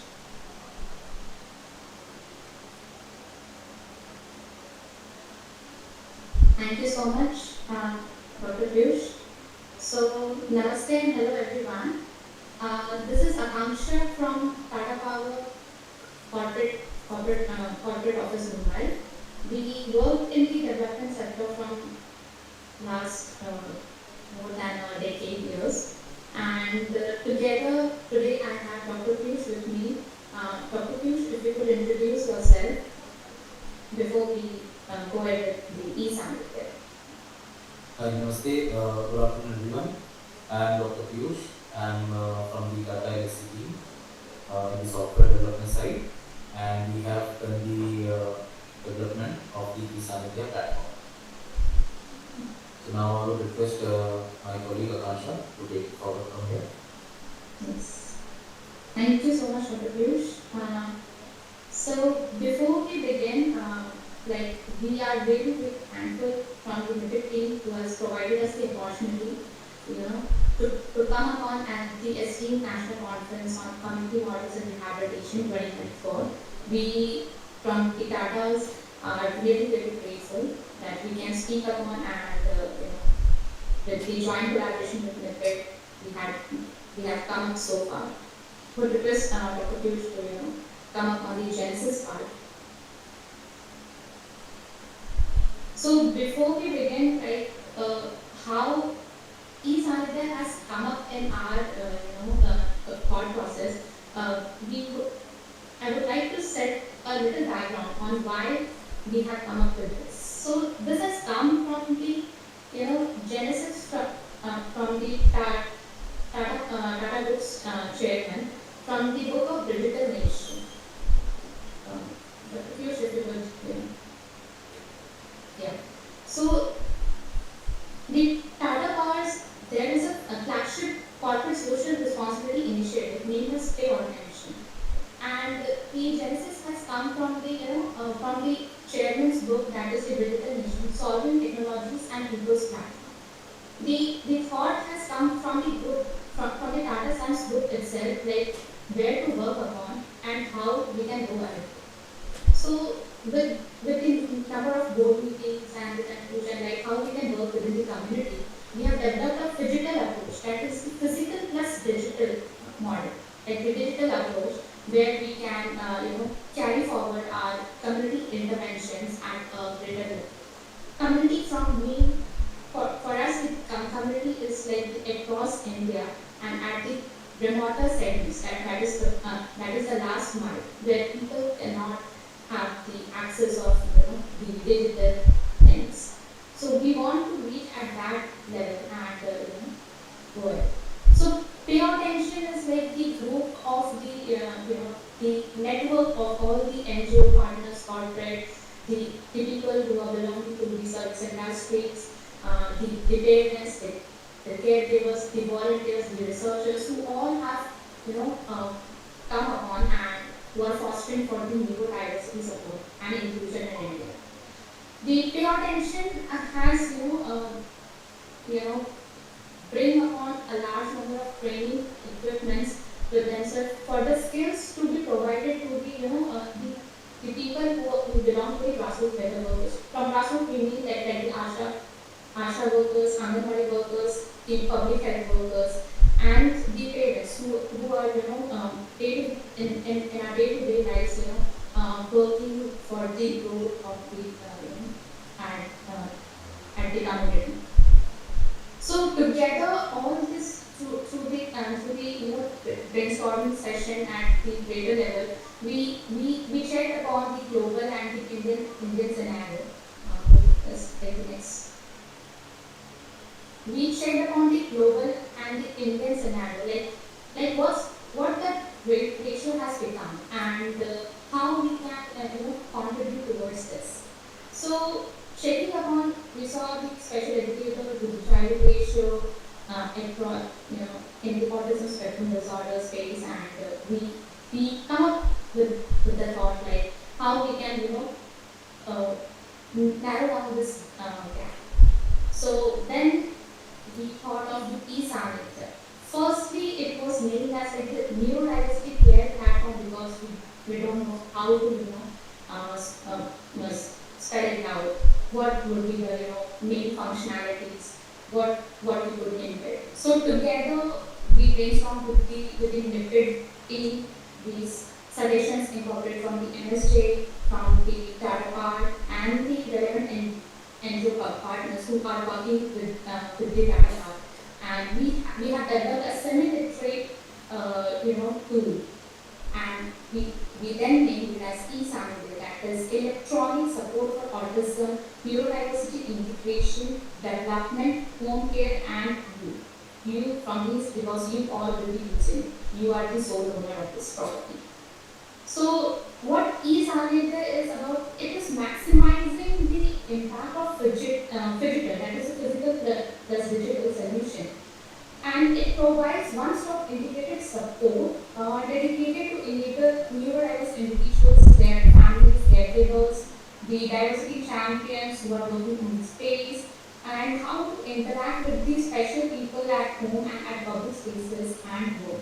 So it is bringing upon the technology-enabled solutions to identify children with the neurodiversity, particularly in the autism space, at the early level, because we at the grassroots level, like from the interior parts of the remote area, it is very difficult to understand about the early symptoms as well. So with this, we are trying to map out the early symptoms like the developmental delays. We will be trying to capture it out with this tool. So with this, we are trying to rope in the grassroots professionals and online aids available at the free of cost in remote parts of the country. This e-Sanidhya is like the pro bono services are available and it is free of cost, and anybody can use across the country. At the national and the international level, it is open at wide across. Understood, and what we have tried to build it upon to e-Sanidhya is to address the challenges faced by the needy families in accessing, consultation therapies, the experts and the through the experts and the in the period of special education or in the clinical field. This web platform has been designed to encourage and promote the relevant UX solutions, home care, through the home care learning videos, some kind of play, art and arts and movement therapies, the helpline support, the video consultation support, the directory. From directory means we are mapping out the relevant clinical and the non-clinical facilities or the therapy centers which are actually available in India, and and people can actually look upon through the directory and check upon like where to go, how to go, and where all are these situated and located across the pan-India. So moving on to the next slide, we are trying to leverage the technology through the e-Sanidhya, and e-Sanidhya works at the low bandwidth level. So when I'm speaking about the remotest segment, that means it will work at the 3G bandwidth, so that the Anganwadi worker or the Asha workers or the who are in the villages can use this technology and perform the basic checking out of the risk milestone or development milestone, video consultation features, and all those features which are incorporated, which you will be looking forward in the next slides. Yeah, a good request. And not to mention, this is the joint collaboration of of all the resource personnel, and the contribution lies over there. Okay. Would request Dr. Piyush to play a short video so that we can go forward with the presentation.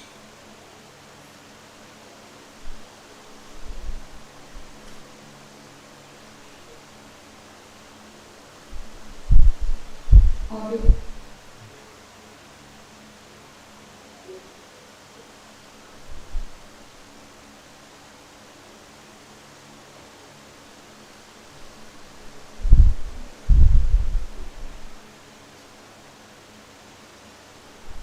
Usually we are not getting the audio. Sorry? We are not getting the audio part. Somebody from Lipid, if you could. Yeah, actually it's not enabled. We don't have access to the audio from here. Okay. Okay, never mind. Should I continue? Yes, yes. At least the people will be able to do what all features are there. Okay.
So thank you so much, Dr. Piyush.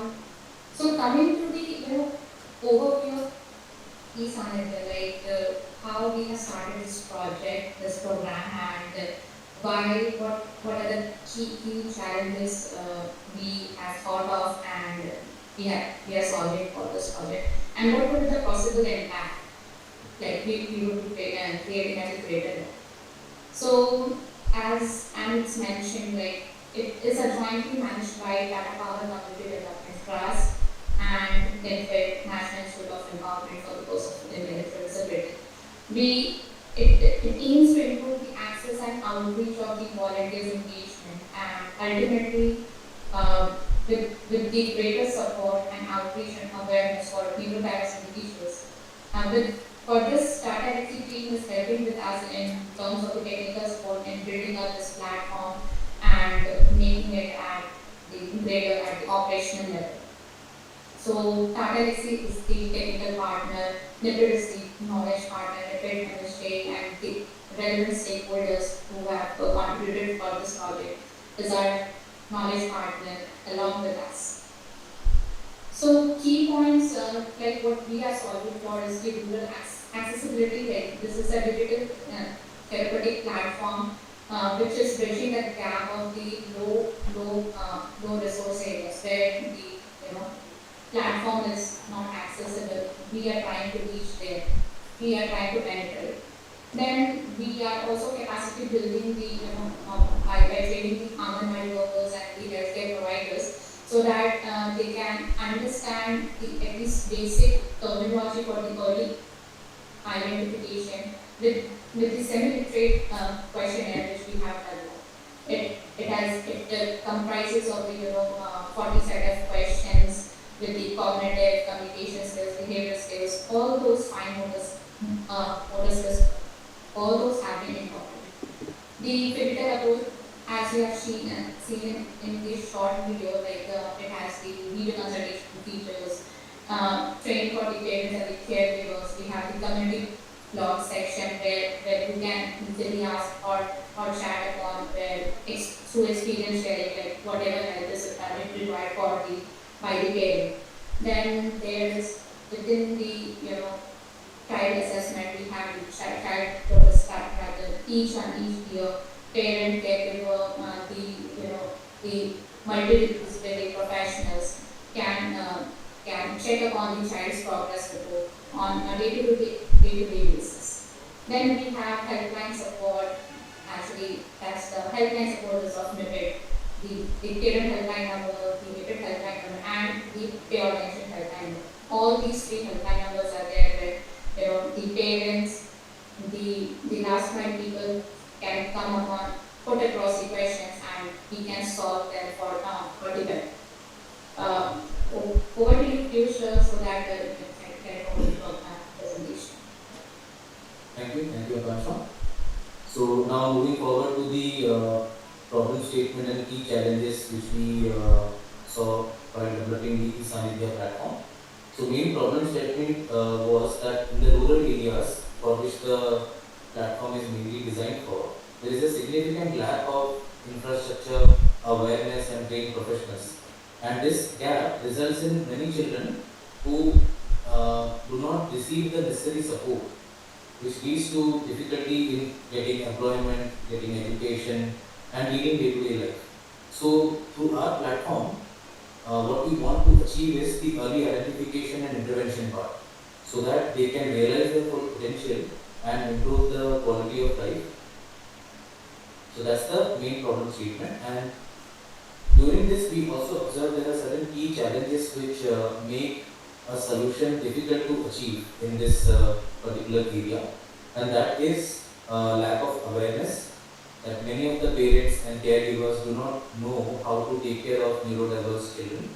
There is also associated stigma which prevents the families from taking any help or going to professionals to seek advanced treatment. Then there is lack of screening tools, because of which most of the screening tools available are not very reliable or are not very accessible, and they are very difficult to bring together in the rural and low resource settings. There is also limited access to specialists. Most of the specialists are present in the metros or tier 1 cities. So there is a shortage of these trained professionals in the rural and the underprivileged areas. And wherever they are available, there are huge waiting times and high costs associated with connecting to the specialist.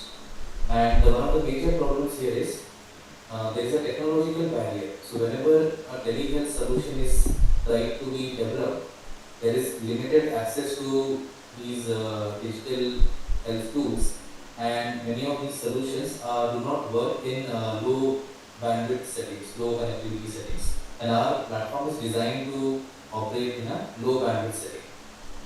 And many of the solutions out there are not very user friendly as well. And we have taken great efforts to make this platform very user friendly, very intuitive for a layman also to go to. Now there are certain social economic barriers also which prevent the families from seeking any support or any therapeutic service. And there is inadequate educational support also for these children. When this has been an observation that the schools which are there in rural areas, they lack resources or they lack awareness in teachers to support neurodiverse children. Because of which many of the government policies and educational policies are also not effectively implemented at this level. So we hope to achieve the awareness also, so that these the secondary issues associated with neurodevelopment disorder can also be tackled. Now coming to the overall an overview on the target audience and the expected impact. So our main goal was to make the platform accessible, scalable and user friendly, and to bring together parents, care provider and medical professionals or multidisciplinary professionals in this case. So these are our target beneficiaries to achieve what? To achieve early identification, intervention and continuous support for these children.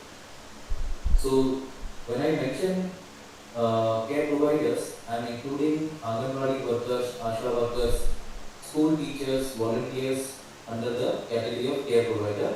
So care provider persona is actually a handholder, a facilitator who helps the parents connect and utilize the services and features present in the platform.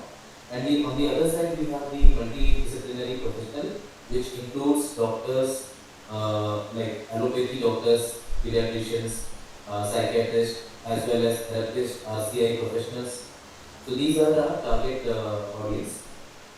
The expected impact, as I highlighted, is early identification and intervention and creating awareness and acceptance for neurodiversity. Now, coming to the current implementation state, I would request Akansha to shed some light on this. Thank you, Krishna. So the current progress of the platform is like it has come to the pilot stage, and we are, from the conceptualization, co-development, we have all done that. Now it is the mass testing phase. So currently we are trying to onboard 5,000 users for in the pilot test phase. We are seeking support from NIPID, our regional centers and composite research centers. Apart from that, the ASHA schools like ASHA schools which are associated with the army grounds, as well as the Tata Towers neighboring connect with the relevant special schools and the interest stakeholders who are working in this. We would request if more number of people who actually want to contribute along with us in this pilot phase, that would be really helpful, so that we can collate all the feedbacks and the learnings, and we can improvise the platform and we can hand it over to the NIPID. Because actually we are developing the solution, and NIPID would be taking this forward on a regular and operational basis along with us. Over to you, Dr. Piyush. Thank you, Akansha. Moving on to the next section is the platform development part. So I will give you a glimpse of what all features we have. You have already seen that in the previous video. Now I will take you through the screenshot and which features are visible in that. So before we get into it, what are the key differentiating features of our eSanitya platform? So the main feature is that there is a lot of aggregated care services. For example, there is a pan-India directory, care center directory, which provides the general public with any nearby care center available for neurodevelopmental disorder. Then there are online assessment tools like the milestone assessment and risk assessment tool. There is a child progress tracker where there is graphical representation of how the child is progressing over a time period. Along with that, we also have dance and music therapy sessions and webinars from our partners. It also includes a teleconferencing feature in the form of video consultation, where a parent can reach out to a multidisciplinary professional sitting in a different location altogether, and they can connect over a video, and where the multidisciplinary professional can address any queries or doubts which the parent has. Along with that, it also hosts resources like home care videos, which essentially trains a parent how to take care of the different aspects of their neurodiverse children. The platform overall has 6 main modules. So it is a overall high-level architecture of the platform. There is a landing page, then there is a whole user management module, where how a user will access the platform and how they will log in to the platform. Then there are 3 separate modules for which are persona based. So if someone is creating an account as a parent, so they have a separate menu. Then there is a care provider and a multidisciplinary professional. So these 3 come together in this platform. It's a one-stop solution for all the 3 personas. And then there are certain other platform components which I will take you through in the next slides. So the first one, as I mentioned, module 1 is landing page. It has various care services listed here. And just to give you a visual representation how the landing page will look like. It's already been developed, so you can access, you can go to esanithya.com and access this platform. Then this is the multi-persona engagement. The 3 personas come together here and address the screening of the high-risk children. Then there is this parent dashboard, which includes child information, progress trackers. These are the graphical formats where you can track a child's progress over a time period. Then there are 2 assessments which I mentioned, risk assessment and milestone assessment. So when you click on that, these will be certain suggestive photos or videos which will help the parent or the care provider to understand what the question is about and what they need to observe in their child to properly fill out this assessment. Then after the assessments are completed, there are assessment reports being generated. There is a summary card, there are reports, there is graphs, and then there is an overall score which is given. These cards are also color coded, so if the children is at high risk, then they will be red in color. If they are at no risk, it will be green. If they are at risk, borderline risk, then this will be amber in color.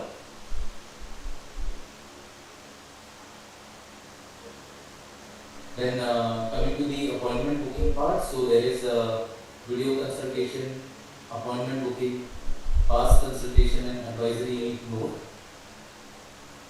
So here it is a teleconferencing suite where after a video, an appointment can be booked with the parent and video consultation can be scheduled. All the past consultations which has been done can be viewed in a very systematic manner, and the multidisciplinary professional can also upload their advisory note which can be viewed by the parent.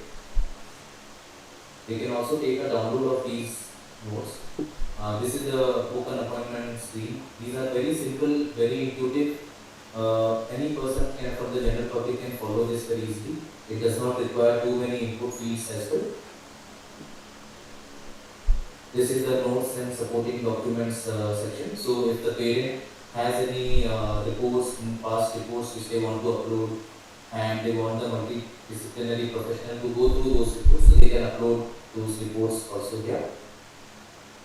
When I am saying report, I mean any medical report, any assessment reports which has been done for the child in the past before joining into the platform.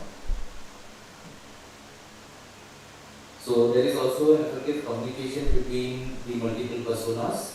So they can message each other, they can connect with each other, Now coming to the care provider dashboard, the care provider can see all the children who are tagged to them, along with the upcoming appointments, any pending assessments.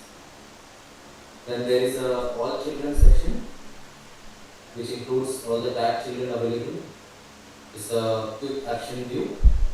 Now to the multidisciplinary professional dashboard, they can add their availability when based on which the parent can book a consultation with them only when they are available. So these are the all children menu.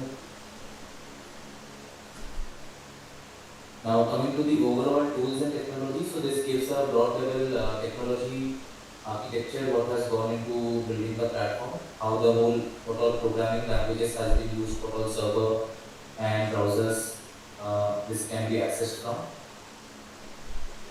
Now coming to the last section of our presentation here, and that is the way forward vision. So just to address this platform was soft launched by the President of India on 26th February of this year at a Purple Fest in Rashtrapati Bhavan. So in that there was a press release from the Rashtrapati Bhavan where it was covered, which you can see on the right hand side. The platform was covered, and where the President hailed the platform as the India's National Neurodiversity Platform.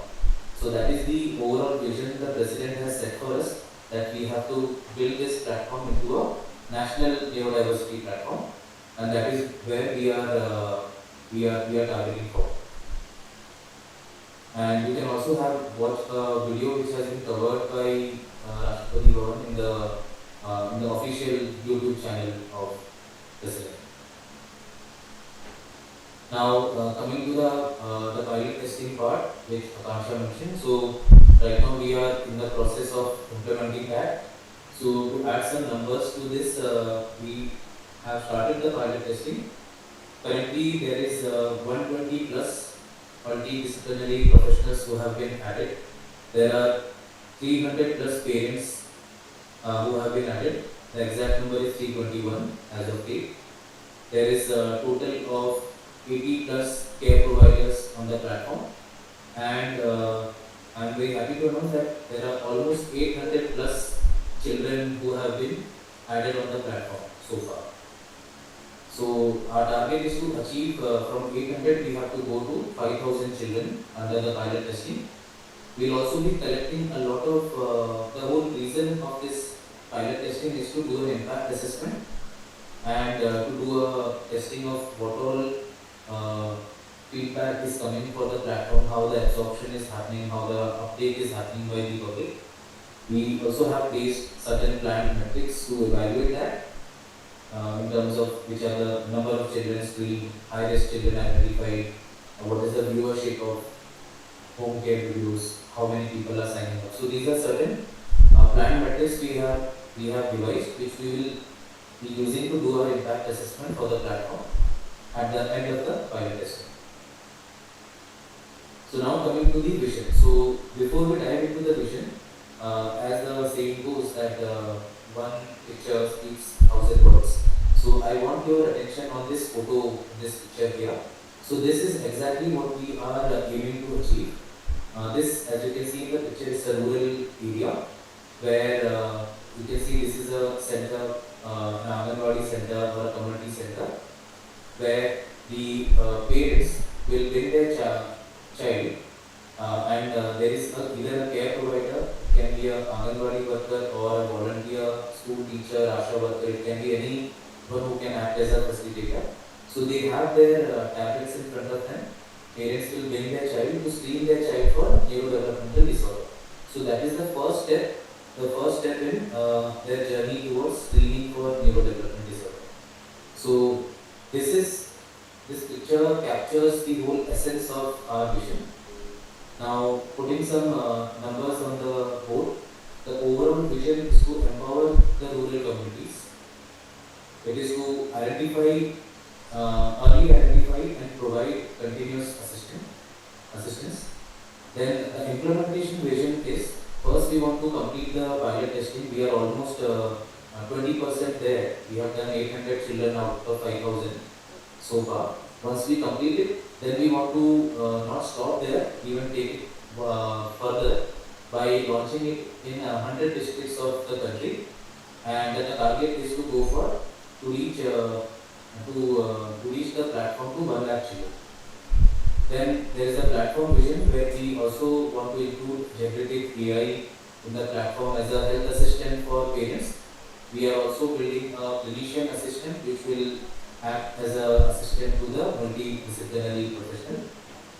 Then we also want to do vertical and horizontal integration. In vertical integration, along with the overall neurodevelopment screening, we want to deep dive into each of the specific disorders. So that's the vertical integration. In horizontal integration, right now we are focusing only on the screening part. We want to integrate horizontally into diagnostic and then the program and care plans for the care plan services for these neurodiverse children.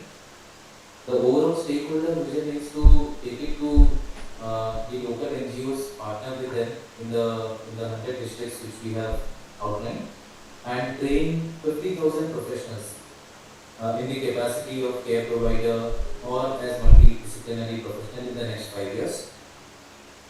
Now I would hand it over to Akansha to take everyone through what Value Attention 2.0 is all about, and then bring the presentation to a close.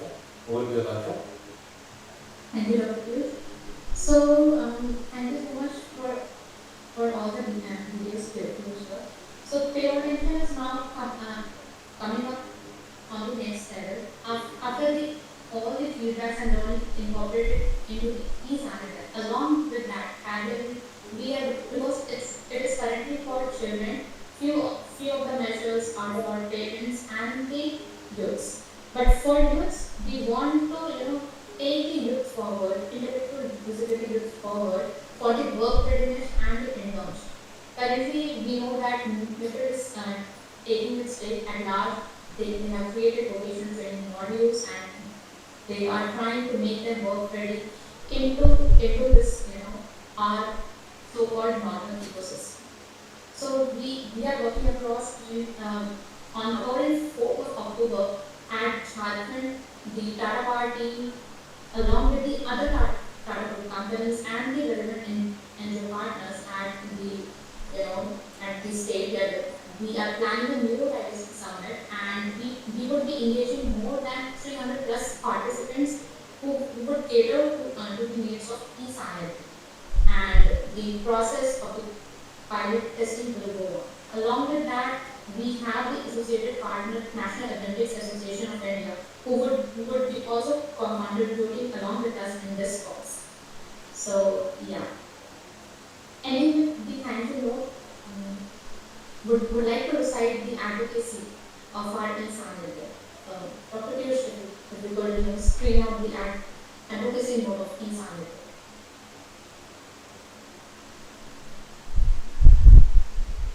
So, our advocacy extends beyond mere service provision to differently able, to further linking up with bridges between mainstream society, culture, synergies, with global corporate citizenship endeavors. Together we can pave the way for a more inclusive future, where disability is not seen as all doom and gloom. Thank you so much, everyone. So, this is a public-private partnership which we have brought along the table. Thank you so much. Over to the MIPID team for question and answers. Yeah, thank you, Ms. Akanksha and Mr. Piyush. The floor is open for discussion and questions if there are any. Yes, please. Any question? Any question, please? Sir? Tired? All questions over. Then if we don't have any question, then I would request chairperson to conclude the session, sir. Yes, it was nice presentation to all the 3 presenters who presented. The first one was the Lakshya Foundation, and the another one is from Unchanging, and third one is your Tata Powers. I would like to thank all the 3 presenters, and would like to conclude with the idea which I learned so much through your presentation, because nowadays we are looking forward so much through technology, and definitely technology is bringing lot of change in the lifestyle of the persons, not only the able, even the disabled people also, especially for the ID people. I am here since a few months, and I am listening so much, hearing so much about technology things through different applications and different softwares we are developing. I would like to thank once again the Tata Power team, and wish you all the best for your 2.0 next version which you are bringing, and the launching which you are planning to launch in October. It will be nice, and it will definitely change the lifestyle of the people with intellectual disability. Thank you. Thank you so much, sir. And good day. Thank you. Thank you so much for the opportunity. Signing off, sir.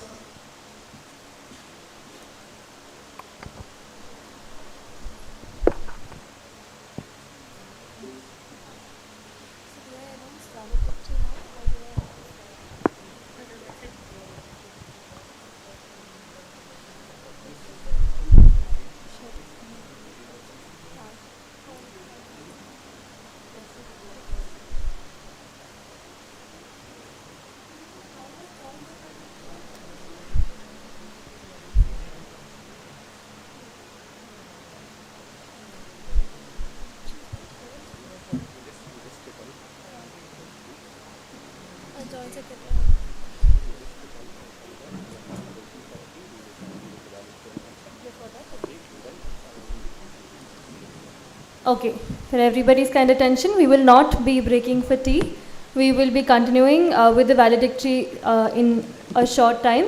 Before we start with the valedictory, we have a message from Shri Rajesh Agarwal, IAS, Secretary of the Department of Empowerment of Persons with Disability, Ministry of Social Justice and Empowerment, who is also the patron for our national conference.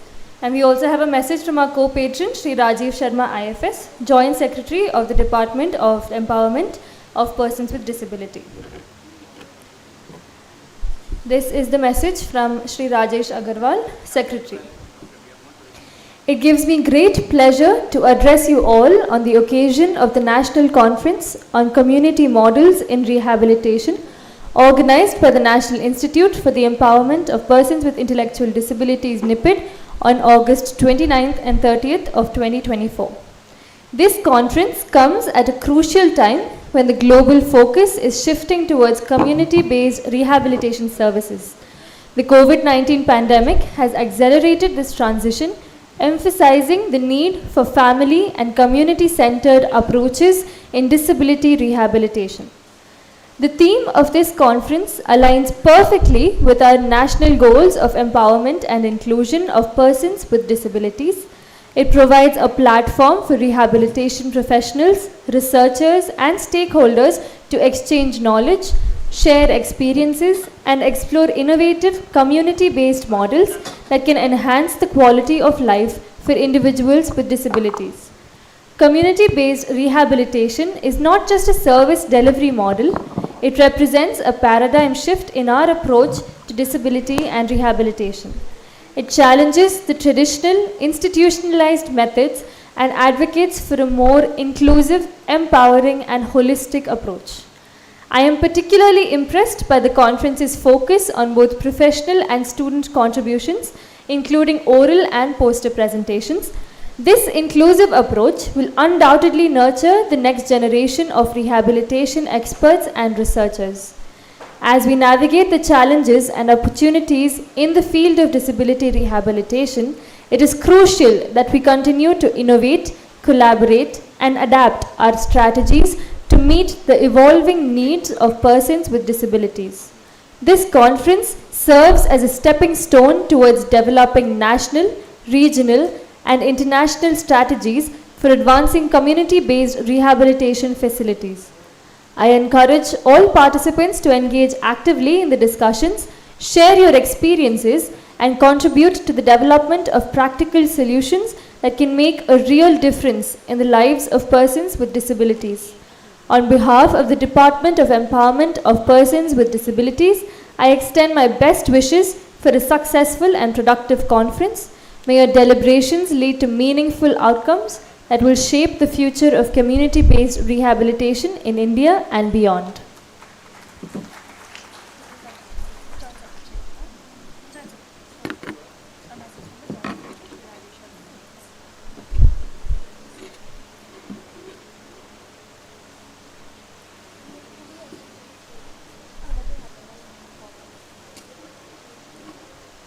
A message from Joint Secretary Rajiv Sharma. Dear participants, I am delighted to pen this message for the National Conference on Community Models in Rehabilitation, scheduled for August 29-30, 2024 at NIPIT, Secunderabad. This conference marks a significant milestone in our collective journey towards creating an inclusive society for persons with disability. As we gather to discuss and deliberate on community-based rehabilitation models, I am reminded of the tremendous progress we have made and the challenges that still lie ahead. The shift from institutional to community-based approaches represents not just a change in service delivery, but a fundamental transformation in how we perceive disability and rehabilitation. This conference provides an invaluable platform for professionals, researchers, and stakeholders to share knowledge, exchange ideas, and forge collaborations. I am particularly excited about the diverse range of topics that will be covered, from educational practices to innovative research projects. The inclusion of both professional and student presentations is a commendable initiative that will undoubtedly nurture the next generation of rehabilitation experts. As you engage in discussions over these 2 days, I urge you to keep in mind the core principles of empowerment and inclusion that underpin the community-based rehabilitation. Your insights and recommendations will play a crucial role in shaping policies and practices that can make a real difference in the lives of persons with disabilities. I extend my appreciation to NIPIT for organizing this timely conference and to all the participants for their commitment to advancing the field of rehabilitation. The knowledge shared and the connections made here will contribute significantly to our national efforts in implementing effective community-based rehabilitation models. Let us use this opportunity to improvise upon traditional mindsets, explore innovative approaches, and work towards a future where every person with a disability can lead a life of dignity and full participation in their community. I wish you all a productive conference filled with enriching discussions and meaningful outcomes. I look forward to hearing about the innovative ideas and practical solutions that emerge from your deliberations. Best wishes for a successful conference.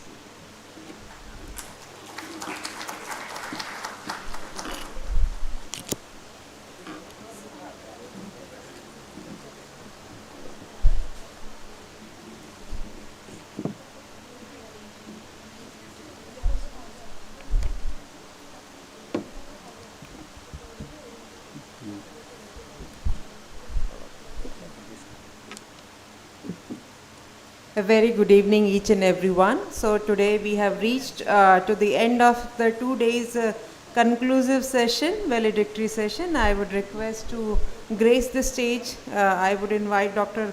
Sharan Reddy sir, HOD Medical Sciences.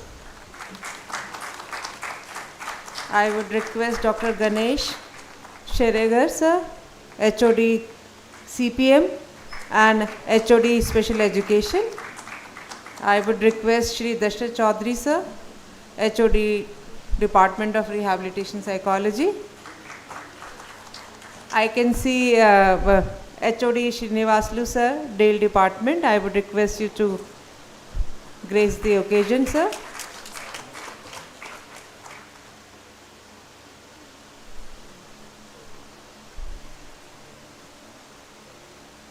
I would request Dr. Yatindra, Program Coordinator for the National Conference. And not the last, but I would invite Dr. Ambadi sir, Program Convener, the National Conference Convener. So the 2 days is completely the efforts of these two gentlemen who are working day and night for making this conference successful. Welcome, sir.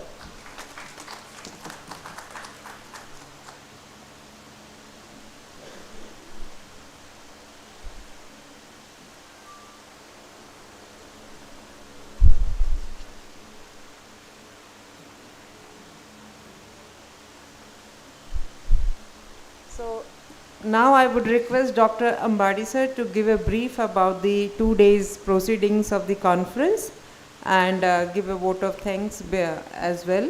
So brief proceedings, Dr. Ambadi sir. Good afternoon, everyone. So it's like our last 1 month effort is coming to an end. We have done with our conference, and I think you got a lot of information regarding different aspects. It's not just only community models, different aspects where we can reach out to community to basically through technology. More focus was given on technological aspects for reaching out the community. Even in the last presentation also you might have seen about how Tata is reaching out to the community. So like that we had sessions which was like very much enriching as well as giving us new information. So that was one major objective of our conference, and I think we were able to meet the objective of our conference. I'm not going to talk much about conference. We'll conclude the session as early as possible. And today we also have one retirement function after this, because one of our senior colleague is retiring today after 36 years of his service in NIPID. So that is why we want to wind up and we want to give time for him. So now we are going to come out with the announcement regarding the prizes. Before that, we are going to give some of the certificates on the stage. Most of the certificates has been distributed in the registration counter, but few of them as a formality we are going to distribute over here. We are calling the name.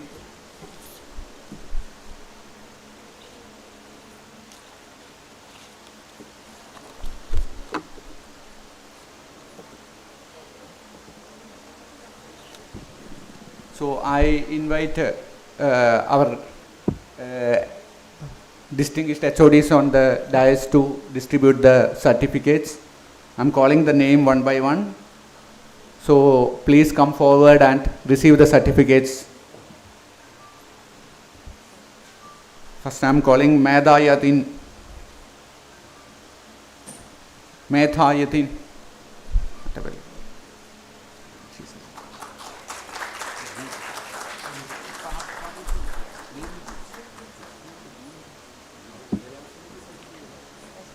Sonia Bapu.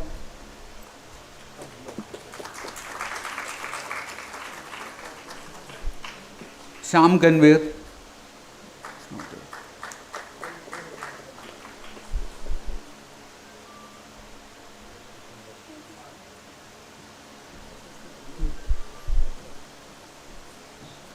Yes, Purna Chandrasekhar.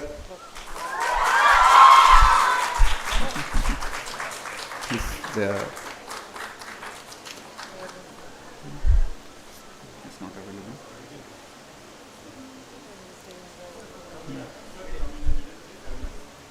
Monica M. Tumpale.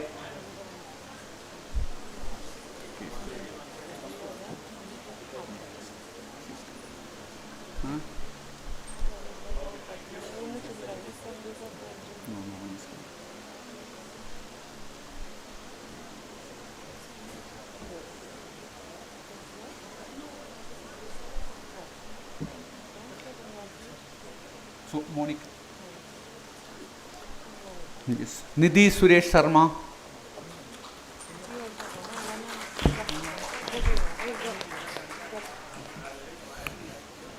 Gayatri Girdhar. Dr. Gayatri Girdhar.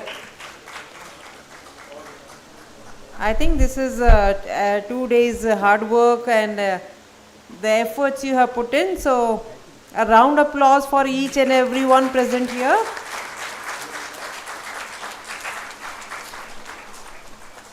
Next we have Dr. Sham Devidas Ganvir. So people who are present from their institution, they can come and receive if they are not there. Dr. Shyam Devidas Ganvir. Next we have Dr. Nagarajun Narayan Sethi.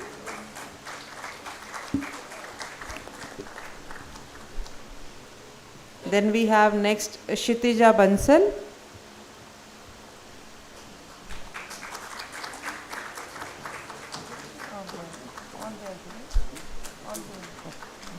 Next we have Annie Thomas,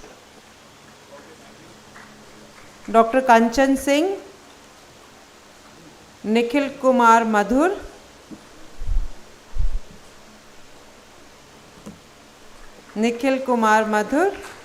Mukesh Kumar Moon, Sachin Kumar,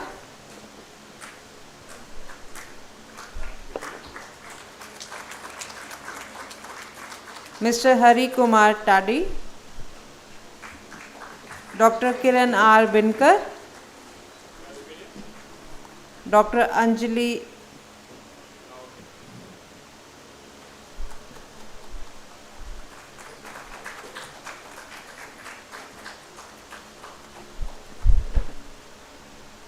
The sound of clap is very therapeutic. Dr. Anjali? Okay, it's there.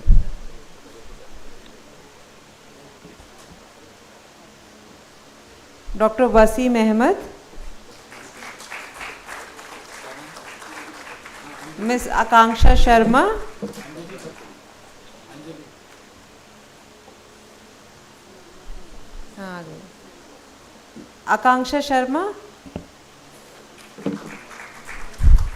Dr. Wasim Ahmed,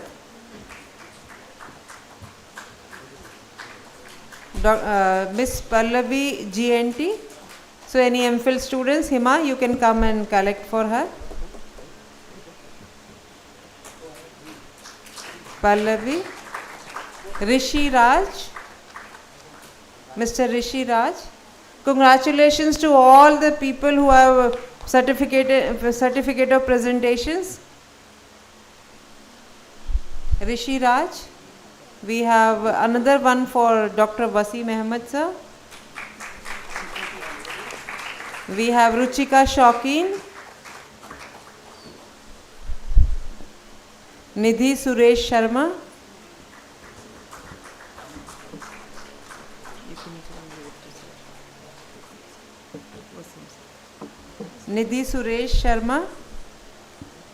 Ravi Prakash Singh. I would request Dr. Wasim to collect for Dr. Ravi Prakash Singh. Shilpi Sonone for Ravi Prakash sir. Shilpi ma'am is there. Dr. Rajkumar Thangawal. Sorry for my pronunciation if I mispronounce.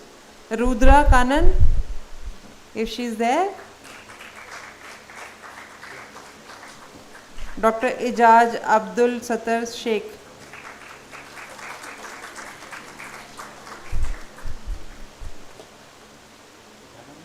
We have Dr. Rudra.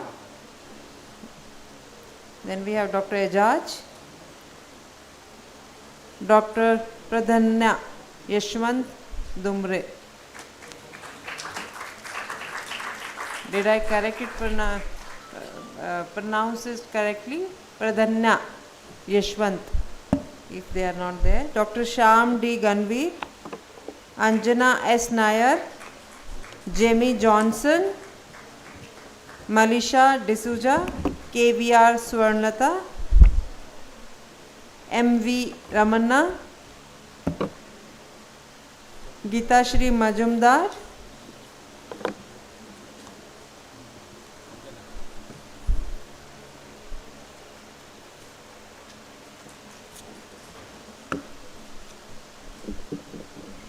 Congratulations to all the people who have participated and presented the papers.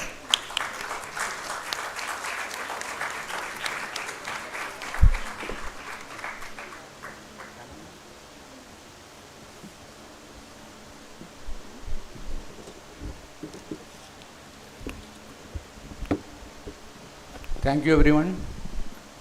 Now we are going to announce with the prizes for. So before announcing the prizes, we are giving a small appreciation to all those students who have done poster presentation over here. So I'm requesting the poster presenters to come forward and collect their memento from here. All the poster presenters I'm requesting to come forward and collect the memento.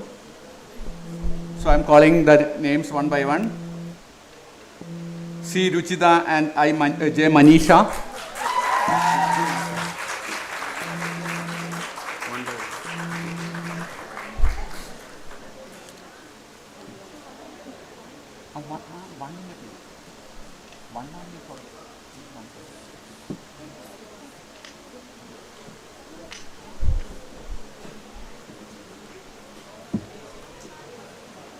One for one percentage.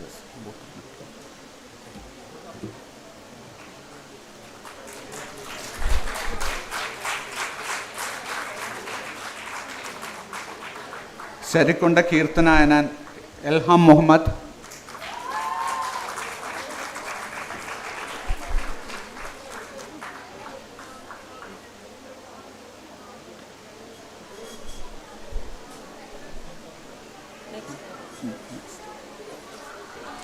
Siad Faruqi H. Abdul Haq.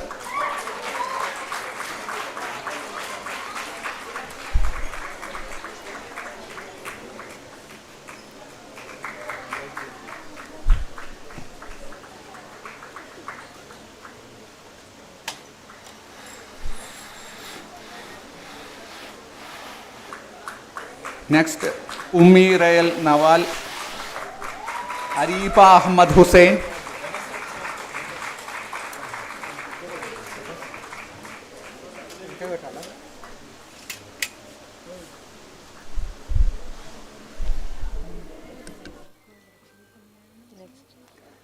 Next, P. Himabindu.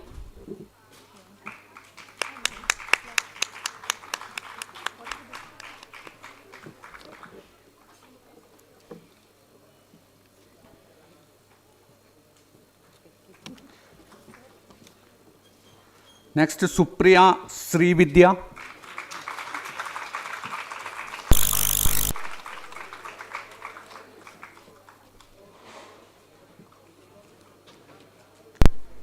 Next, Shivakumar.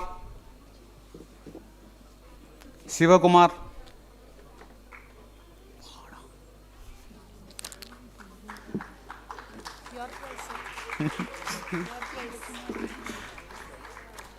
Seema Muskan Ikranas.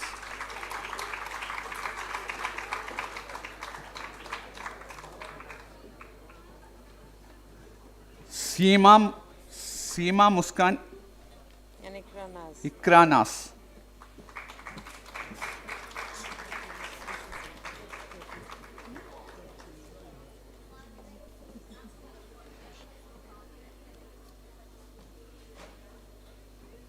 Not the price?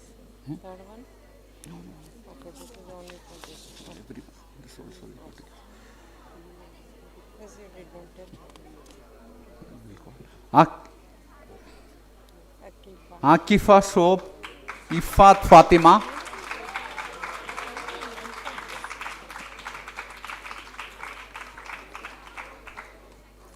Next, G. Rukmini and Bhavani.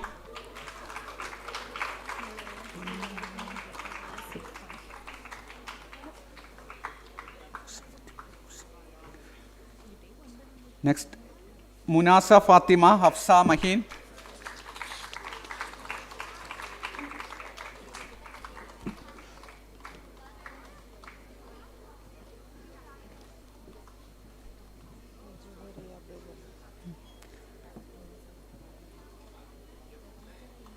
Siad Gan A.R. Hamad.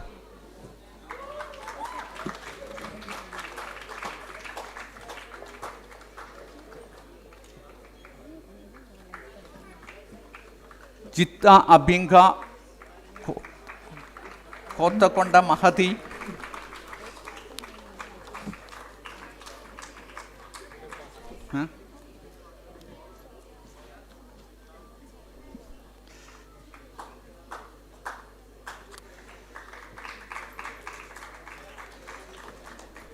Next, C.H. Rehavati, M. Anida.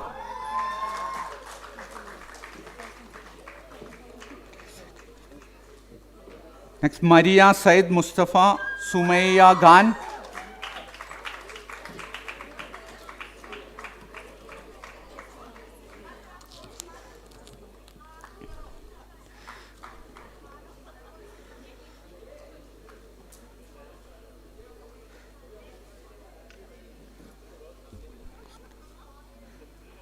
Next, Joveria Begum Alina Aziz.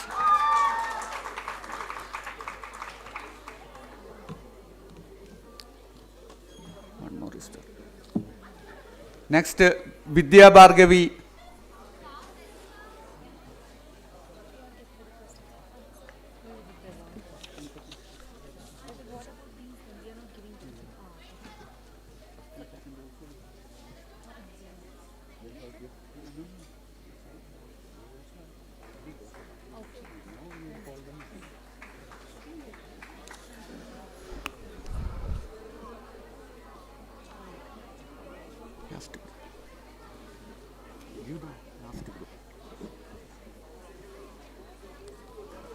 So, now we will go with the announcement of prizes. So, we have 3 categories for prizes. One is poster presentations. For poster presentations, we have first, second and third position. Then for paper presentations, oral presentations, we have professional category first position and second position. Then student category first position and second position. So, now I am going to announce with the poster presentations prize. So, third prize for poster presentation goes to, on the poster title, Motion Analysis and Prosthetics, Technology in Enhancing Amputee Rehabilitation. Yes. Akifa Shoaib. The presenters are Akifa Shoaib and Ifat Fatima.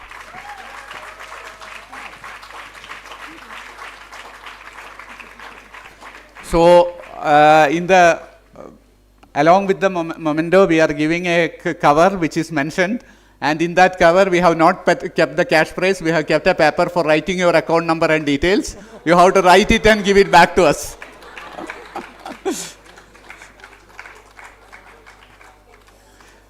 So, you have to write the account number, details in that paper and give it back to any of the organizers over here.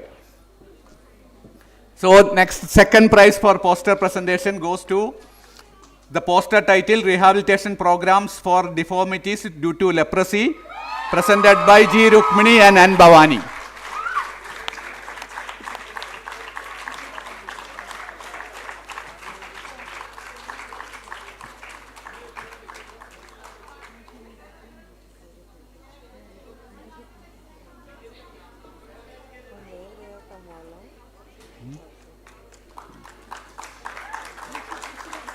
So, congratulations, and we are going to announce the first prize for poster presentation, and it goes to the poster title, Understanding the Phantom Limb Pain, Exploring the Mechanism and Challenges. And the presenters for this posters are Munasa Fatima and Hafsa Mahin.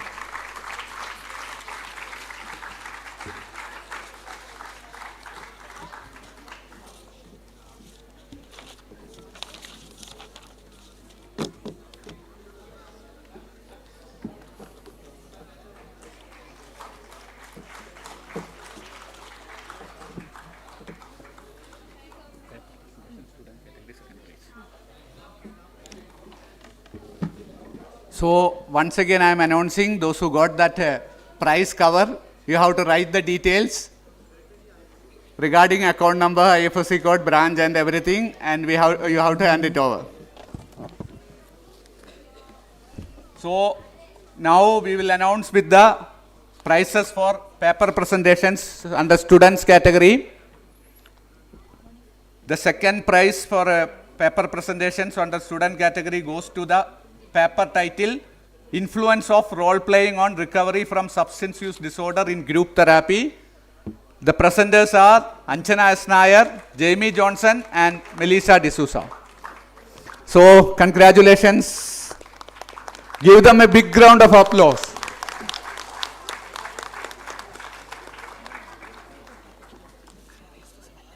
Pallavi, ask Hima because she is not well. Pallavi, Hima will collect.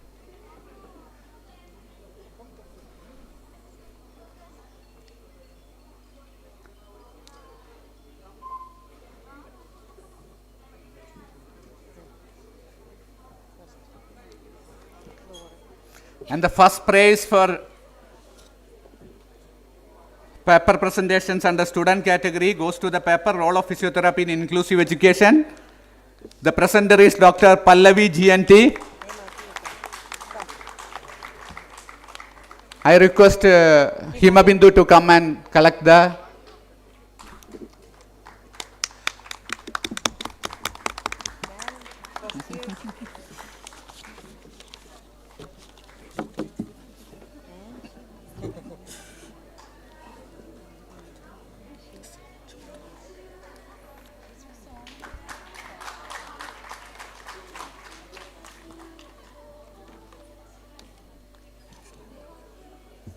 First this. I came third. So the second prize for paper presentations under professional category goes to the paper titled Effectiveness of Tele-Rehabilitation in Plantar Fasciitis. Fasciitis. Dr. Nidhi Suresh Sharma.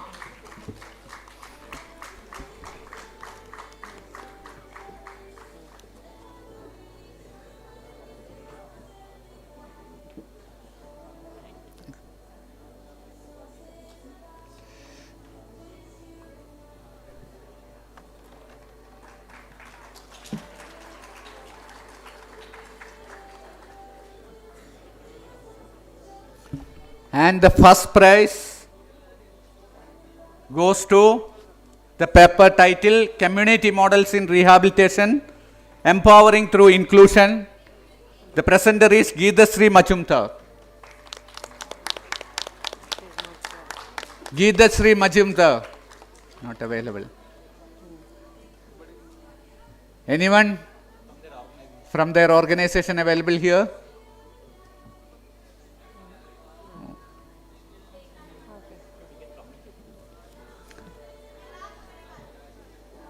We'll communicate with you next. Okay. So thank you. Keep it carefully. Both of them. This is mine. See?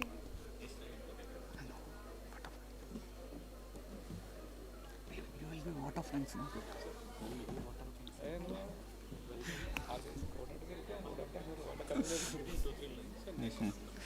So we are coming to the end of the conference.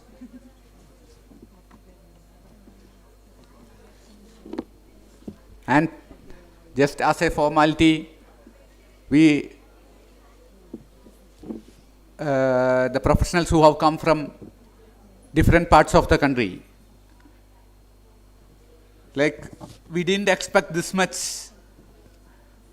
response for the conference, like because this conference was notified in a very short notice. Generally, when we start with the conference work and all, we used to give a notice of at least 3 to 4 months for conducting a national conference. But this conference within 1 month, we have notified within 1 month, and we got a lot of response for participating in the conference, especially from students.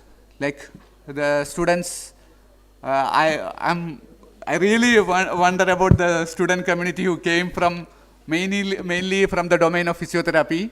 Lot of people have come from the domain of physiotherapy, and lot of people from the domain of psychology has come, mainly the students group.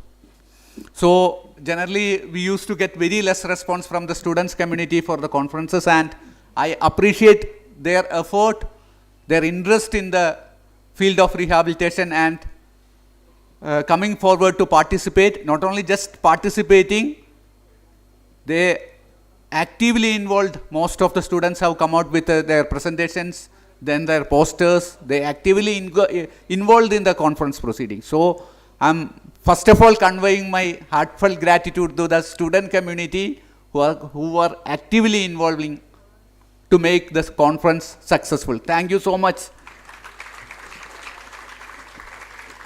Then we have professionals from different fields who came out from different parts of the country, like a group of people who came from Maharashtra, a huge group, we can say, huge group of people from Maharashtra, then people from Andhra Pradesh, people from Orissa, like in a group, lot of people have come from these states.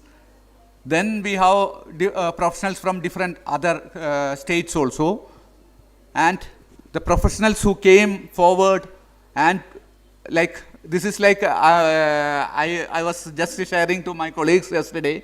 After joining here, I am conducting the 4th national conference over here, and in this 4th national conference, we got the highest response for paper presentations this year, where we had paper presentations from professionals around 30 presentations, and students also around 20 presentations from student side. Then late submissions, that also I should clearly mention, because we had a lot of late submissions for presentations where we clearly rejected by saying a no, and most of them were angry on me. You should have considered at least 1 or 2 days. I told that we have already excess number of presentations. There is no chance. Mainly our faculties who came with late submissions, they were like agitating also. So first of all, sorry for that, because we had lot of presentations. That's why we couldn't take up that. And it's not just our faculty, lot of other people from around the country have sent paper for presentations. So the people who come forward, who have sent their abstracts on time, full paper on time, I'm very grateful for those people, because making our work little bit easy to move forward with the conference proceeding. So I really appreciate and heartfelt gratitude to the professionals who came forward for presenting in the conference, participating in the conference, and actively engaging in the discussions in the conference. So thank you so much for being here, and be with us always. Then the next group of people who made this conference successful is our volunteers, our students, who were being part of being a strength for conducting conferences. Without the group of students who came forward without any kind of compulsion with them, or we didn't force them to be a part of conference. Just for programs, I used to keep a common message in the group that if they are ready to volunteer, come and join us. And we used to get a lot of responses from our students to be a part of volunteers for all the programs which is happening over here. I am conveying my heartfelt gratitude to the student community in NIPID who being a part of this conference, and we always come out with this enthusiasm to be a part of the conference in future conferences, and learn well, enjoy well, and go ahead as a good professionals. Thank you so much.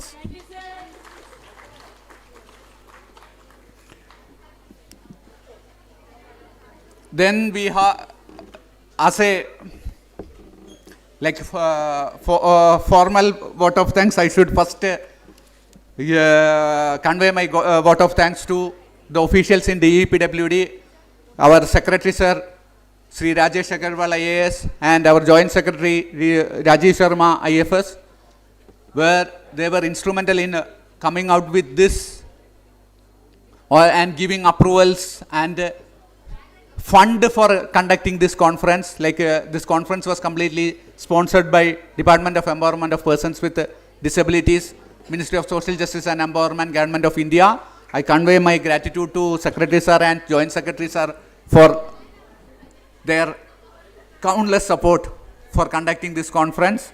Then my heartfelt gratitude to our Director, Dr. B.V. Ramkumar, as Sir is on an official tour today to Delhi for attending a meeting. Sir is not available here, but I conveying my gratitude to Dr. B.V. Ramkumar Sir, who is always a constant support for coming out with programs, research, our extension programs, everything is happening because of the constant support of our Director Sir. I convey my gratitude on behalf of all the organizing team here to our beloved Director Sir. Then our strong pillars over here, our faculties, our head of the departments. We have our head of the departments on dais, Dr. Savanti Sir, Ganesh Sir, Dashrath Sir, Srinivasulu Sir, Yadindra Sir, all our head of the departments and our faculties, Dr. Sunita Devi, Dr. Sultan Singh, Dr. Wasim Ahmed, and all other faculties who are supporting us, and our team of committee members for this conference. I convey my gratitude on behalf of organizing committee to all the team members of this conference. Thank you so much for supporting us in making this conference a successful event. Thank you so much. And this conference is happening because of the administrative support which we have here, especially our administration group, like our technical team headed by Mr. Rahul, our electrical team headed by Mr. Kalesha, and our transportation accommodation, and which will be provided by our estate session headed by Mr. Chari. Then food arrangements, all hospitality arrangements which is done by our purchase section headed by Mr. Haribabu, and all accounts related matters which is being timely dispersed for a smooth conduct of the conference, which is headed by Mr. Pavan Kumar, and all our administrative staff like our administrative officer Nagarani ma'am, everyone. Thanking, and I convey my heartfelt gratitude to all those people for supporting us, for conducting lot of events in this institute. It's not just a conference is happening. Day before yesterday we had a very big event on job fair which was happening. Immediately after that we are having this program. Then we are moving forward with the next programs coming one by one. This all happening because of the unity in conducting the programs over here, by support provided by our students, our staff, our administration. These all people are playing significant role directly and indirectly in this process. So it is, as a part of organizing committee, it is our responsibility to convey formally gratitude them. So thank you so much for that entire team of NIPID, and I'm once again conveying my gratitude to all the participants who gathered here to make this event a great success. Thank you so much. Thank you each and everyone present here. Thank you so much, Dr. Ambadi, for putting it so beautifully. And before we just conclude, there are 3 people who were left for the mementos. 2 are there. So I would request you to come and take your mementos for poster presentations. Please come quickly. Yeah.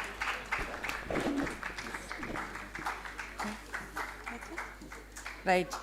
So we hope you enjoyed as much as we enjoyed putting up this conference. And I hope we will be in touch and keep growing together and making the society very inclusive, just and happy. So I would request everyone to stand up for the national anthem. we conclude this national 2 days national conference success.